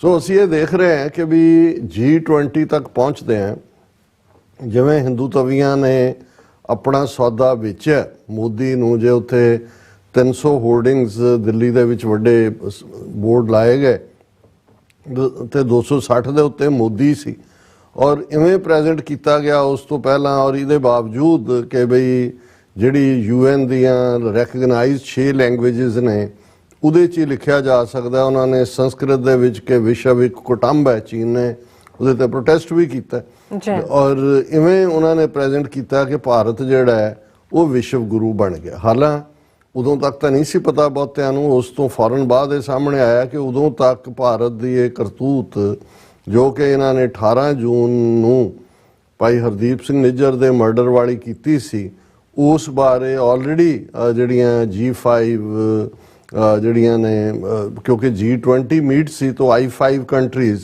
ਜਿਨ੍ਹਾਂ ਦੇ ਵਿੱਚ ਬੇਸ਼ੱਕ ਸ਼ਾਇਦ ਆਸਟ੍ਰੇਲੀਆ ਨਿਊਜ਼ੀਲੈਂਡ ਤਾਂ ਉਹਦਾ ਹਿੱਸਾ ਨਹੀਂ ਸੀ, ਲੇਕਿਨ ਜਿਹੜਾ ਨਿਊਜ਼ੀਲੈਂਡ ਤਾਂ ਸਰਟਨਲੀ ਨਹੀਂ ਸੀ, ਆਸਟ੍ਰੇਲੀਆ ਬਾਰੇ ਮੈਨੂੰ ਧਿਆਨ ਨਹੀਂ ਹੈ, ਪਰ ਅਮਰੀਕਾ, ਕੈਨੇਡਾ, UK ਉਹਦਾ ਹਿੱਸਾ ਸੀ। ਔਰ ਆਲਰੇਡੀ ਇਹਨਾਂ ਮੁਲਕਾਂ ਨੇ I5 ਦੇ ਇਹਨਾਂ ਪ੍ਰੋਮੀਨੈਂਟ ਮੁਲਕਾਂ ਨੇ ਬਰੀਫਿੰਗ ਕੀਤੀ ਹੋਈ ਸੀ ਮੋਦੀ ਨੂੰ, ਉਸ ਤੇ ਅਜੀਤ ਡੋਵਲ ਨੂੰ ਵੀ। ਇਨ ਬਿਟਵੀਨ G20 ਸ਼ੁਰੂ ਹੋਣ ਤੋਂ ਪਹਿਲਾਂ ਕੈਨੇਡਾ ਦੀ ਜਿਹੜੀ ਸਿਕਿਉਰਿਟੀ ਐਡਵਾਈਜ਼ਰ ਹੈ ਉਹ ਵੀ ਟੂ ਐਂਡ ਫਰੋ ਟਰੈਵਲ ਕਰ ਰਹੇ ਸੀ ਅਜੀਤ ਡੋਵਲ ਨਾਲ, ਪਰ ਉਹਨਾਂ ਨੇ ਕੋਈ ਹੱਥ ਪੱਲਾ ਨਹੀਂ ਫੜਾਇਆ। ਔਰ ਉਸ ਦਾ ਨਤੀਜਾ ਫਿਰ ਅਸੀਂ ਦੇਖਦੇ ਹਾਂ ਕਿ 18 ਸਤੰਬਰ ਦਾ ਉਹ ਬੌਮਸ਼ੈਲ ਸੀ ਜਿਹੜਾ ਜਸਟਿਨ ਟਰੂਡੋ ਨੇ ਕੈਨੇਡੀਅਨ ਪਾਰਲੀਮੈਂਟ 'ਚ ਛੱਡਿਆ ਤੇ ਉਹਦੇ ਇਫੈਕਟ ਜਦੋਂ ਅੱਜ ਅਸੀਂ 26 ਅਕਤੂਬਰ ਨੂੰ ਗੱਲ ਕਰ ਰਹੇ ਹਾਂ ਕਿ ਵੀ ਆਲਮੋਸਟ 1 ਮਹੀਨਾ ਔਰ 8 ਦਿਨ ਕਿੰਨੇ ਵੱਡੇ ਗੇਮ ਚੇਂਜਰ ਨੇ ਜਿਹਨੂੰ ਕਹਿੰਦਾ ਨਾ ਕਿ ਵੀ ਇਹ ਤਾਂ ਸੁਣਦੇ ਸੀ ਕਿ ਭਾਈ ਅਸਮਾਨ ਤੋਂ ਰੱਬ ਕਿਵੇਂ ਥੱਲੇ ਸੁੱਟਦਾ ਧਰਤੀ ਤੇ ਆਕਾਸ਼ ਚੜਾਵੇ ਚੜੇ ਆਕਾਸ਼ ਗਿਰਾਵੇ ਪਰ ਇੰਨੀ ਤੇਜ਼ੀ ਨਾਲ ਕਿਸੇ ਦੇ ਜਿਹੜੇ ਢਕੇ ਹੋਏ ਪਾਪ ਨੇ ਉਹਨਾਂ ਦੀਆਂ ਢਕੀਆਂ ਕਰਤੂਤਾਂ ਨੇ ਇਵੇਂ ਜਗਜ਼ਾਰ ਹੋਣੀਆਂ ਸ਼ੁਰੂ ਹੋ ਜਾਂਦੀਆਂ ਨੇ। ਇਹ ਅਸੀਂ 18 ਸਤੰਬਰ ਤੋਂ ਬਾਅਦ ਦਾ ਜਲਵਾ ਦੇਖ ਰਹੇ ਜੀ ਕਿ ਭਾਰਤ ਕਿਵੇਂ ਦੁਨੀਆ ਦੇ ਸਾਹਮਣੇ ਇੱਕ ਰੋਗ ਸਟੇਟ ਵਜੋਂ ਆਇਆ ਔਰ ਅਸੀਂ ਕੱਲ ਵੀ ਗੱਲ ਕੀਤੀ ਸੀ ਕਿ ਭਾਈ ਇਕੱਲਾ ਇਹੀ ਨਹੀਂ ਕਿ ਇਹਨਾਂ ਨੇ ਜਿਵੇਂ ਜਸਟਿਨ ਟਰੂਡੋ ਨੂੰ ਡਿਮਨਾਈਜ਼ ਕੀਤਾ ਲੇਕਿਨ ਇਹਦੇ ਬਾਵਜੂਦ ਅਮਰੀਕਾ ਔਰ ਹੁਣ ਤਾਂ ਆਸਟ੍ਰੇਲੀਆ ਔਰ ਨਿਊਜ਼ੀਲੈਂਡ ਉਹਨਾਂ ਦੀਆਂ ਹਕੂਮਤਾਂ ਨੇ ਉਹਨਾਂ ਦੇ ਫੋਰਨ ਆਫਿਸਿਸ ਨੇ ਬਿਆਨ ਦਿੱਤੇ ਨੇ ਔਰ ਬਰੀਫਿੰਗਸ ਹੋਈਆਂ ਔਰ ਬਾਈ ਦੇ ਵੇ ਕੱਲ੍ਹ ਦਾ ਸਾਡਾ ਜਿਹੜਾ ਆਸਟ੍ਰੇਲੀਅਨ ਸਿੱਖਾਂ ਦੀ ਸਟੇਟਮੈਂਟ ਔਰ ਡੇਵਿਡ ਸ਼ੂਬਰਿਜ ਦੀ ਗੁਫ਼ਤਗੂ ਸੀ ਆਸਟ੍ਰੇਲੀਅਨ ਚੀਫ ਦੇ ਨਾਲ ਇੰਟੈਲੀਜੈਂਸ ਦੇ ਉਹਨੂੰ ਸਾਡੇ ਵਿਊਅਰਸ ਵੱਲੋਂ ਬਹੁਤ ਪਸੰਦ ਕੀਤਾ ਗਿਆ ਔਰ ਇਹ ਆਪਣੇ ਆਪ ਦੇ ਵਿੱਚ ਮੈਂ ਸਮਝਦਾ ਹਾਂ ਕਿ ਵੀ ਭਾਰਤ ਦਾ ਜਿਹੜਾ ਗੰਦਾ ਚਿਹਰਾ ਕਰੂਪ ਚਿਹਰਾ ਜਿਸ ਨੂੰ ਸਿੱਖ ਚੰਗੀ ਤਰ੍ਹਾਂ ਜਾਣਦੇ ਨੇ ਅਸੀਂ 4 ਦਹਾਕਿਆਂ ਤੋਂ ਇਨ ਪਾਰਟਿਕੂਲਰ ਔਰ 7.5 ਦਹਾਕਿਆਂ ਤੋਂ ਇਨ ਜਨਰਲ ਉਹਨਾਂ ਨੂੰ ਫੇਸ ਕਰ ਰਹੇ ਹਾਂ। ਕਸ਼ਮੀਰੀ ਸਾਡੇ ਭੈਣ ਭਰਾ ਚੰਗੀ ਤਰ੍ਹਾਂ ਜਾਣਦੇ ਨੇ ਨਾਰਥ ਈਸਟ ਨਾਗਾ ਮਨੀਪੁਰ ਜਿਹੜਾ ਅੱਜ ਵੀ ਸਫ਼ਰ ਕਰ ਰਿਹਾ ਭਾਰਤ ਭਰ 'ਚ ਬੈਠੇ 20-22 ਕਰੋੜ ਮੁਸਲਮਾਨ ਚੰਗੀ ਤਰ੍ਹਾਂ ਜਾਣਦੇ ਨੇ ਲੇਕਿਨ ਆਮ ਲੋਕਾਂ ਤੱਕ ਜਿੱਥੇ ਕਿ ਭਾਰਤ ਔਰ ਇਹ ਮੋਦੀ ਨੇ ਵੀ ਕਦੇ ਗਾਂਧੀ ਦੇ ਪਿੱਛੇ ਲੁਕਦਾ ਕਦੇ ਕਿਸੇ ਹੋਰ ਦੇ ਪਿੱਛੇ ਹਿੰਸਾ ਔਰ ਇਸ ਕਿਸਮ ਦਾ ਇਹ ਗੱਲ ਪਹਿਲੀ ਵਾਰ ਸਾਹਮਣੇ ਆਈ ਕਿ ਭਾਈ ਇਹ ਜਿਹੜਾ ਭਾਰਤੀ ਸਟੇਟ ਹੈ ਇਹ ਤਾਂ KGB ਔਰ ਮੋਸਾਦ ਦੇ ਪੈਟਰਨ ਦੇ ਉੱਤੇ ਜਿਹੜਾ ਕਿਸੇ ਮੁਲਕ ਦੀ ਸੋਵਰਨਿਟੀ ਨੂੰ ਵਾਇਲੇਟ ਕਰਦਾ ਜੀ ਔਰ ਵਿਆਨਾ ਕਨਵੈਨਸ਼ਨ ਦਾ ਬਹੁਤਿਆਂ ਨੇ ਲਫ਼ਜ਼ ਹੀ ਨਹੀਂ ਸੀ ਸੁਣਿਆ ਹੋਇਆ ਹੁਣ ਕਿੰਨੀ ਚਰਚਾ 1961 ਦੀ ਵਿਆਨਾ ਕਨਵੈਨਸ਼ਨ ਦੀ ਹੋਈ ਦੁਨੀਆ ਭਰ ਦਾ ਮੀਡੀਆ ਉਹੀ ਪ੍ਰੋਮੀਨੈਂਟ ਜਿਹੜਾ ਉਹਨਾਂ ਨੇ ਲਗਾਤਾਰਤਾ ਨਾਲ ਇਹਦੇ ਬਾਵਜੂਦ ਕਿ ਮਿਡਲ ਈਸਟ ਫਲੇਅਰ ਅਪ ਹੋਇਆ ਲੇਕਿਨ ਇਹ ਖਬਰ ਮੁੱਕਣ ਦਾ ਨਾਂ ਨਹੀਂ ਲੈਂਦੀ ਹਾਲਾਂ ਭਾਰਤ ਨੇ ਆਪਣਾ ਉਹ ਜਿਵੇਂ ਝੂਠਾ ਜਿਹਾ ਇਹਨਾਂ ਦਾ ਲਫ਼ਜ਼ ਇੰਟਰਨੇ ਅਕੜ ਆਪਣੀ ਦਿਖਾਈ ਕਿ ਜੀ ਅਸੀਂ ਵੀਜ਼ੇ ਜਿਹੜੇ ਨੇ ਰੋਕ ਦਿੱਤੇ ਨੇ ਕੈਨੇਡੀਅਨ ਸਿਟੀਜ਼ਨਸ ਦੇ ਔਰ ਅਸੀਂ ਡਿਪਲੋਮੈਟ ਉਹਨਾਂ ਦੇ ਕੱਢਤੇ 41 ਡਿਪਲੋਮੈਟ 42 ਉਹਨਾਂ ਦੇ ਡਿਪੈਂਡੈਂਟ ਇਹ ਉਹ ਲੇਕਿਨ ਕੱਲ ਅਸੀਂ ਗੱਲ ਕੀਤੀ ਸੀ ਕਿ ਭਾਈ ਉਹ ਕੱਟੇ ਦੀ ਪੂਛ ਫੜ ਕੇ ਜਿਹੜਾ ਉਹ ਫਿਰ ਘਰ ਨੂੰ ਆ ਗਿਆ ਕਿ ਜੀ ਮੈਂ ਤਾਂ ਨਹੀਂ ਸੀ ਆਉਂਦੀ ਪਰ ਇਹ ਮੈਨੂੰ ਕੱਟਾ ਲੈ ਆਇਆ ਬਹੁਤ ਮੋਹ ਕਰਦਾ ਤੇ ਕਰਦਾ ਮੇਰੇ ਨਾਲ ਜਿਹਨੂੰ ਥੁੱਕ ਕੇ ਚੱਟਣਾ ਕਹਿੰਦੇ ਨੇ ਬਿਲਕੁਲ ਔਰ ਉਹ ਪਾਰਟ ਬਰਾਬਰ ਚੱਲ ਰਿਹਾ ਔਰ ਉਸ ਦੀ ਵੀ ਅਸੀਂ ਗੱਲ ਕਰਾਂਗੇ ਲੇਕਿਨ ਜਿਹੜੀ ਅੱਜ ਖਬਰ ਹੈ ਇਹ ਉਸ ਤੋਂ ਵੀ ਜਿਹਨੂੰ ਕਹਿੰਦੇ ਨੇ ਨਹਿਲੇ ਤੇ ਦਹਿਲੇ ਵਾਲੀ ਗੱਲ ਹੈ ਔਰ ਇਹ ਨਹੀਂ ਹੈ ਵੀ ਨਹਿਲੇ ਤੇ ਦਹਿਲਾ ਉਹਨਾਂ ਨੇ ਮਾਰਿਆ ਰਾਦਰ ਉਹਨਾਂ ਦੇ ਮੂੰਹ ਤੇ ਪਹਿਲਾਂ ਨਹਿਲਾ ਵੱਜਿਆ ਹੁਣ ਦਹਿਲਾ ਵੱਜਿਆ ਔਰ ਇਸ ਤੋਂ ਜਿਹੜੇ ਸਬਕ 2-3 ਨੇ ਉਹ ਉਹਨਾਂ ਦੀ ਗੱਲ ਮੈਂ ਬਾਅਦ 'ਚ ਕਰਾਂਗਾ ਲੇਕਿਨ ਇੱਕ ਗੱਲ ਬਿਲਕੁਲ ਜ਼ਾਹਰ ਹੈ ਕਿ ਵੀ ਭਾਰਤ ਨੇ ਆਪਣੀ ਔਕਾਤ ਜਿਹੜੀ ਹੈ ਉਹ ਜਗਜ਼ਾਰ ਕਰ ਦਿੱਤੀ ਹੈ ਜਾਂ ਉਸ ਦੀ ਔਕਾਤ ਜਗਜ਼ਾਰ ਹੋ ਗਈ ਹੈ ਕਤਰ ਜਿਹੜਾ ਅਸੀਂ ਇੱਕ ਦਿਨ ਜ਼ਿਕਰ ਕੀਤਾ ਸੀ ਕਿ ਭਾਈ ਛੋਟਾ ਜਿਹਾ ਮੁਲਕ ਲੇਕਿਨ ਇਸ ਵੇਲੇ ਕਤਰ ਨੇ ਹੀ ਨਹੀਂ ਵੀ ਉੱਥੇ ਹੈਵੀ ਇਨਵੈਸਟਮੈਂਟ ਔਰ ਦੂਸਰੀ ਗਈ ਹੈ ਦੋਹਾ ਜਿਹੜਾ ਉਹ ਵਰਲਡ ਡਿਪਲੋਮੇਸੀ ਦਾ ਇੱਕ ਕੇਂਦਰ ਬਣਿਆ ਹੋਇਆ ਕਿੱਥੇ ਤਾਂ ਜਿਹੜਾ ਰੋਲ ਯੂਨਾਈਟਿਡ ਨੇਸ਼ਨਸ ਦਾ ਕਰਨਾ ਬਣਦਾ ਸੀ ਜਾਂ ਬਣਦਾ ਹੈ ਜਾਂ ਵੱਡੀਆਂ ਵੱਡੀਆਂ ਪਾਵਰਸ ਅਮਰੀਕਾ ਜਾਂ ਰੂਸ ਜੇ ਹੁਣ 65 ਦੀ ਭਾਰਤ ਪਾਕਿਸਤਾਨ ਜੰਗ ਹੋਈ ਤੇ ਡਿਪਲੋਮੇਸੀ ਉਸ ਵੇਲੇ ਕੋਸਿਜਨ ਜਿਹੜੇ ਪ੍ਰੈਜ਼ੀਡੈਂਟ ਸੀ ਰਸ਼ੀਆ ਦਾ ਉਹਨੇ ਡਿਪਲੋਮੇਸੀ ਕੀਤੀ ਔਰ ਇਹੀ ਕਾਰਨ ਸੀ ਕਿ ਤਾਸ਼ਕੰਦ ਦੇ ਮੁਕਾਮ ਦੇ ਉੱਤੇ ਲਾਲ ਬਹਾਦਰ ਸ਼ਾਸਤਰੀ ਅਯੂਬ ਖਾਨ ਉਹਨਾਂ ਨੂੰ ਸੱਦਿਆ ਔਰ ਉਹ ਪੀਸ ਸਮਝੌਤਾ ਹੋਇਆ ਔਰ ਉਹ ਕ੍ਰੈਡਿਟ ਉਸ ਵੇਲੇ ਦੇ ਸੋਵੀਅਤ ਯੂਨੀਅਨ ਨੂੰ ਜਾਂਦਾ ਸੀ ਕਿ ਭਾਈ ਜਿਹੜੀ ਹੈ 65 ਦੀ ਵਾਰ ਦੀ ਜੰਗਬੰਦੀ ਔਰ ਉਹ ਸਮਝੌਤਾ ਤਾਸ਼ਕੰਦ ਸਮਝੌਤਾ ਉਹਨੇ ਕਰਾਇਆ ਸੋ ਉਹਦੇ ਨਾਲ ਜਦੋਂ ਕੋਈ ਵੀ ਮੁਲਕ ਜਿੱਥੇ ਸਟ੍ਰਾਈਫ ਹੁੰਦੀ ਹੈ ਉਹਨੂੰ ਨਿਬੇੜਨ 'ਚ ਆਪਣਾ ਰੋਲ ਅਦਾ ਕਰਦਾ ਤੇ ਉਹਦਾ ਸਟੇਚਰ ਇੰਟਰਨੈਸ਼ਨਲੀ ਉੱਚਾ ਹੁੰਦਾ ਬਿਲਕੁਲ ਹੁਣ ਅਮਰੀਕਾ ਦੇ ਵਿੱਚ ਜਦੋਂ ਅਸੀਂ ਕੈਂਪ ਡੇਵਿਡ ਅਕੋਰਡ ਹੁੰਦਾ ਹੈ ਇਹਨਾਂ ਤਾਕਤਾਂ ਦੇ ਵਿਚਾਲੇ, ਜਿਸ ਦੇ ਵਿੱਚ ਫਲਸਤੀਨ ਦੇ ਯਾਸਰ ਅਰਾਫਾਤ ਔਰ ਇਜ਼ਰਾਈਲ ਦੇ ਰੈਬੀਨ ਸ਼ਾਮਲ ਹੁੰਦੇ ਨੇ ਔਰ ਬਾਅਦ 'ਚ ਉਹਨਾਂ ਨੂੰ ਨੋਬਲ ਪ੍ਰਾਈਜ਼ ਵੀ ਮਿਲਦਾ। ਹੁਣ ਇਹ ਹੋਇਆ ਤਾਂ ਨਾਰਵੇ ਦੀ ਇੱਕ ਔਸਲੋ ਬੇਸਡ ਸੰਸਥਾ ਨੇ ਜਿਹੜੇ ਇਹਨੂੰ ਬ੍ਰੋਕਰ ਕੀਤਾ, ਲੇਕਿਨ ਕਲਿੰਟਨ ਨੇ, ਔਰ 93 ਦੀ ਗੱਲ ਹੈ, ਕਲਿੰਟਨ ਨੇ ਇਹ ਕਿਹਾ ਕਿ ਵੀ ਇਹ ਜੇ ਅਮਰੀਕਾ ਦੇ ਵਿੱਚ ਹੁੰਦਾ ਹੈ ਇਸ ਨੂੰ ਵਾਈਟ ਹਾਊਸ ਔਰ ਦੂਸਰੇ ਤੇ ਇਸ ਦੀ ਹੋਰ ਵੀ ਮਾਨਤਾ ਹੋਏਗੀ ਔਰ ਮਾਨਤਾ ਹੋਈ ਵੀ। ਸੋ ਉਹਦੇ ਥੱਲੇ ਨਾਰਵੇ ਦਾ ਤਾਂ ਆਪਣਾ ਸਟੇਟਸ ਜੋ ਹੈ ਹੀ ਹੈ, ਈਵਨ ਤਮਿਲਾਂ ਦੇ ਨਾਲ ਬਾਅਦ ਭਾਵੇਂ ਉਹਨਾਂ ਦੀ ਨਸਲਕੁਸ਼ੀ ਹੋਈ, ਨਾਰਵੇ ਨੇ ਆਪਣਾ ਰੋਲ ਅਦਾ ਕੀਤਾ। ਸੋ ਮੈਂ ਇਹ ਕਹਿਣਾ ਚਾਹੁੰਦਾ ਕਿ ਇਸ ਵੇਲੇ ਜੇ ਡਿਪਲੋਮੇਸੀ ਦੀ ਦੁਨੀਆ ਦੇ ਵਿੱਚ ਕਿਸੇ ਦਾ ਵੱਡਾ ਮੁਕਾਮ ਹੈ ਕਿ ਸਮਝੌਤਾ ਜਿਹੜਾ ਕਰਾਉਣ 'ਚ, ਔਰ ਤਾਲਿਬਾਨ ਅਮਰੀਕਾ ਨੈਟੋ, ਇਸ ਤੋਂ ਵੱਡੀ ਤਾਂ ਕੋਈ ਸਟ੍ਰਾਈਕ 20 ਸਾਲ ਅਮਰੀਕਾ ਨੂੰ ਨਹੀਂ ਸੀ ਪਤਾ ਲੱਗ ਰਿਹਾ, ਉਹਨੂੰ ਉਸਾਮਾ ਨੂੰ ਤਾਂ ਮਾਰਤਾ, ਮਿਸ਼ਨ ਅਕੰਪਲਿਸ਼ਡ, ਪਰ ਉੱਥੇ ਫਸੇ ਰਹੇ 8 ਸਾਲ 9 ਸਾਲ। ਇਨੀਸ਼ੀਏਟ ਜਿਹੜੀ ਗੱਲਬਾਤ ਹੈ ਕਿ ਭਾਈ ਅਮਰੀਕਾ ਔਰ ਤਾਲਿਬਾਨ ਦੀ ਗੱਲ, ਉਹ ਦੋਹਾ ਦੇ ਵਿੱਚ ਹੋਈ ਔਰ ਅਕੰਪਲਿਸ਼ ਵੀ ਹੋਈ, ਔਰ ਇਹ ਕ੍ਰੈਡਿਟ ਪ੍ਰੈਜ਼ੀਡੈਂਟ ਟਰੰਪ ਨੂੰ ਜਾਂਦਾ ਹੈ ਕਿ ਉਸਨੇ ਹੀ ਪੁੱਟ ਹਿਜ਼ ਫੁੱਟ ਡਾਊਨ, ਉਹਨੇ ਤਾਲਿਬਾਨ ਨਾਲ ਗੱਲਬਾਤ ਸ਼ੁਰੂ ਕੀਤੀ ਔਰ ਪਾਕਿਸਤਾਨ ਨੇ ਉਹਨੂੰ ਫੈਸਿਲੀਟੇਟ ਵੀ ਕੀਤਾ, ਕਿਉਂਕਿ ਪਾਕਿਸਤਾਨ ਦੇ ਸਬੰਧ ਜਿੱਥੇ ਜ਼ਾਹਰ ਹੈ ਤਾਲਿਬਾਨ ਦੀ ਤਾਂ ਟ੍ਰੇਨਿੰਗ ਔਰ ਦੂਜਾ ਤੀਜਾ ਸਾਰਾ ਪਾਰਟ ਹੀ ਉੱਥੋਂ ਦੇ ਨਾਲ ਜੁੜਿਆ ਰਿਹਾ। ਲੇਕਿਨ ਦੂਸਰੇ ਪਾਸੇ ਕਤਰ ਦੋਹਾ ਦੇ ਵਿੱਚ ਵੀ ਉਹਨਾਂ ਨੇ, ਔਰ ਅਮਰੀਕਾ ਨੂੰ ਵੀ ਲੱਗਾ ਕਿ ਪਾਕਿਸਤਾਨ ਦੇ ਰਾਹੀਂ ਹੀ ਗੱਲ ਹੋ ਸਕਦੀ ਹੈ। ਸੋ ਇਹ ਸਿਰੇ ਚੜਿਆ ਔਰ ਅਸੀਂ ਪਿਛਲੇ ਪੀਰੀਅਡ 'ਚ ਦੇਖਦੇ ਹਾਂ ਕਿ ਅਮਰੀਕਾ ਦੀ ਫੌਜ, ਨੈਟੋ ਦੀ ਫੌਜ ਵਾਪਸ ਨਿਕਲੀ ਔਰ ਤਾਲਿਬਾਨ ਬੇਸ਼ੱਕ ਜਿਹੜਾ ਉਹ ਬੜੀ ਤੇਜ਼ੀ ਨਾਲ ਉਹਨਾਂ ਨੇ ਕਬਜ਼ਾ ਕੀਤਾ, ਲੇਕਿਨ ਇਹ ਕ੍ਰੈਡਿਟ ਕਤਰ ਨੂੰ ਜਾਂਦਾ ਹੈ ਕਿ ਵੀ ਉਹਨਾਂ ਨੇ, ਔਰ ਹੁਣ ਵੀ ਜਿਹੜਾ 7 ਅਕਤੂਬਰ ਤੋਂ ਜੋ ਖਾਨਾ ਜੰਗੀ ਸ਼ੁਰੂ ਹੋਈ ਹੈ ਹਮਾਸ ਵੱਲੋਂ, ਜਿਹੜਾ ਅਟੈਕ ਜਿਹੜਾ ਕੀਤਾ ਗਿਆ ਉਹਦੇ ਤੇ ਸਾਊਦਰਨ ਇਜ਼ਰਾਈਲ ਤੇ, ਉਸ ਦੇ ਵਿੱਚ 222 ਦੇ ਕਰੀਬ ਕਿਡਨੈਪ ਕਰਕੇ ਲੈ ਗਏ ਹਮਾਸ ਵਾਲੇ ਇਜ਼ਰਾਈਲੀ ਸ਼ਹਿਰੀ, ਜਿਹੜੀਆਂ ਮਾਵਾਂ ਧੀਆਂ 2 ਅਮਰੀਕਾ ਦੀਆਂ ਔਰ 2 ਹੋਰ ਜਿਹੜੇ ਛੱਡੇ, ਉਸ ਦਾ ਵੀ ਜਿਹੜੀ ਇੰਟਰਵੈਂਸ਼ਨ ਹੈ ਜਾਂ ਨੈਗੋਸ਼ੀਏਸ਼ਨ ਹੈ ਉਹ ਕਤਾਰ ਨੇ ਕੀਤੀ ਜਾਂ ਕਤਰ ਨੇ ਕੀਤੀ, ਇਜ਼ਰਾਈਲ ਨੇ ਉਹਦਾ ਥੈਂਕ ਯੂ ਵੀ ਕੀਤਾ। ਸੋ ਹੁਣ ਵੀ ਬਿਹਾਈਂਡ ਦਾ ਕਰਟਨ ਗੱਲਬਾਤ ਤਾਂ ਚੱਲ ਰਹੀ। ਸੋ ਮਤਲਬ ਕਤਰ ਮੈਜ਼ ਇੱਕ ਐਸਾ ਨਹੀਂ ਹੈ ਕਿ ਵੀ ਜਿਹਦੇ ਨਾਲ ਰਿਲੇਟਡ ਖਬਰ ਨੂੰ ਕੋਈ ਇਗਨੋਰ ਕਰ ਸਕਦਾ ਹੈ ਕਿ ਕਿਸੇ ਅਫਰੀਕਾ ਦੇ ਕਿਸੇ ਖੂੰਜੇ 'ਚ ਕੁਝ ਵਾਪਰਿਆ ਹੈ ਜਾਂ ਸਾਊਥ ਅਮਰੀਕਾ ਦੇ ਕਿਸੇ 'ਚ ਵਾਪਰਿਆ, ਕਿਉਂਕਿ ਇਸ ਵੇਲੇ ਕਤਰ ਦਾ ਰੁਤਬਾ ਜਿੱਥੇ ਹੈਵੀ ਇਨਵੈਸਟਮੈਂਟ, ਔਰ ਇਹ ਇਕੱਲਾ ਹੀ ਨਹੀਂ, ਈਵਨ ਇੰਡੀਆ ਦੇ ਹਵਾਲੇ ਨਾਲ ਕਿੰਨੀਆਂ ਇਨਵੈਸਟਮੈਂਟਸ ਉੱਥੇ, ਕਿੰਨੀ ਵਾਰੀ ਮੋਦੀ ਔਰ ਦੂਜੇ ਤੀਜੇ ਜਾਂਦੇ ਰਹੇ ਨੇ, ਪਰ ਜਦੋਂ ਅਸੀਂ ਵਸਾਘਾਤ ਦੀ ਗੱਲ ਕਰਦੇ ਹਾਂ, ਬਿਲਕੁਲ ਇਹ ਠੀਕ ਹੈ ਆਪਣੇ ਮੁਲਕ ਨੂੰ ਮਹਿਫੂਜ਼ ਰੱਖਣ ਲਈ ਸਾਰੇ ਮੁਲਕ ਖਾਸ ਤੌਰ ਤੇ ਜਿਹੜੇ ਗੁਆਂਢ 'ਚ ਹੁੰਦੇ ਨੇ, ਤੁਸੀਂ ਇੱਕ ਦੂਜੇ ਦੀ ਖਬਰ ਰੱਖਦੇ ਹੋ, ਜਿਹਨੂੰ ਜਸੂਸੀ ਲਫ਼ਜ਼ ਕਿਹਾ ਜਾਂਦਾ ਹੈ।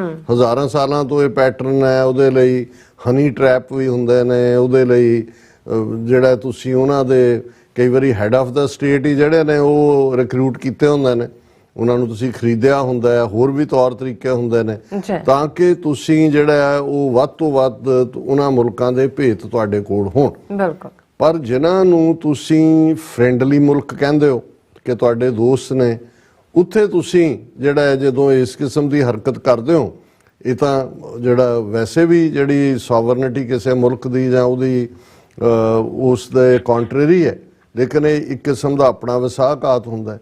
ਲੇਕਿਨ ਇਹਨੂੰ ਵੀ ਤੁਸੀਂ ਕਿਤੇ ਨਾ ਕਿਤੇ, ਮੈਂ ਹਮੇਸ਼ਾ ਜਿਹੜੇ ਸਪਾਈਂਗ 'ਚ ਲੋਕ ਹੁੰਦੇ ਨੇ, ਜਸੂਸੀ ਕਰਨ ਵਾਲੇ, ਉਹਨਾਂ ਨੂੰ ਐਡਮਾਇਰ ਵੀ ਕਰਦੇ ਕਿਤੇ ਨਾ ਕਿਤੇ, ਇਸ ਲਈ ਕਿ ਜੇ ਉਹ ਆਪਣੇ ਮੁਲਕ ਲਈ ਕਰਦੇ ਨੇ ਬਿਲਕੁਲ ਤੇ ਘੱਟੋ ਘੱਟ ਕੇ ਉਹਨਾਂ ਨੂੰ ਵੀ ਪਤਾ ਹੁੰਦਾ ਹੈ ਵੀ ਕਿਤੇ ਨਾ ਕਿਤੇ ਫੜੇ ਵੀ ਜਾ ਸਕਦੇ। ਫੜਨ ਦਾ ਮਤਲਬ ਜਿਹੜਾ ਹੈ ਉਹ ਮੌਤ ਹੁੰਦੀ ਹੈ ਬਹੁਤ ਸਾਰੀਆਂ ਥਾਵਾਂ ਤੇ, ਕਈ ਵਾਰੀ ਆਪਣੇ ਆਪਰੇਸ਼ਨ 'ਚ ਮਾਰੇ ਵੀ ਜਾਂਦੇ ਨੇ ਜਦੋਂ ਉਹ ਇਸ ਫੀਲਡ ਨੂੰ ਚੁਣਦੇ ਨੇ। ਬਿਲਕੁਲ। ਲੇਕਿਨ ਉਹਨਾਂ 'ਚ ਇਹ ਤਾਂ ਹੁੰਦਾ ਹੈ ਕਿ ਵੀ ਉਹ ਆਪਣੇ ਮੁਲਕ ਦੇ ਲਈ ਕਰ ਰਹੇ ਨੇ।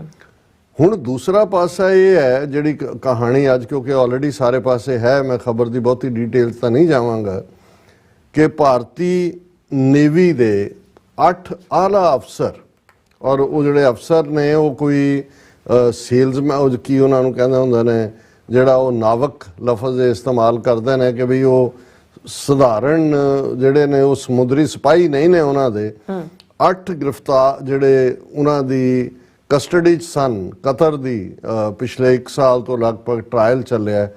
ਅੱਜ ਉਹਨਾਂ 8 ਦੇ 8 ਨੂੰ ਸਜ਼ਾਏ ਮੌਤ ਦਿੱਤੀ ਗਈ ਕਤਰ ਦੇ ਕੋਰਟ ਵੱਲੋਂ ਔਰ ਚਾਰਜ ਕਿ ਇਹ 8 ਦੇ 8 ਜਿਸ ਕੰਪਨੀ 'ਚ ਕੰਮ ਕਰਦੇ ਸੀ ਉਹ ਕੰਪਨੀ ਡਿਫੈਂਸ ਕੰਪਨੀ ਦਾ ਸੀ।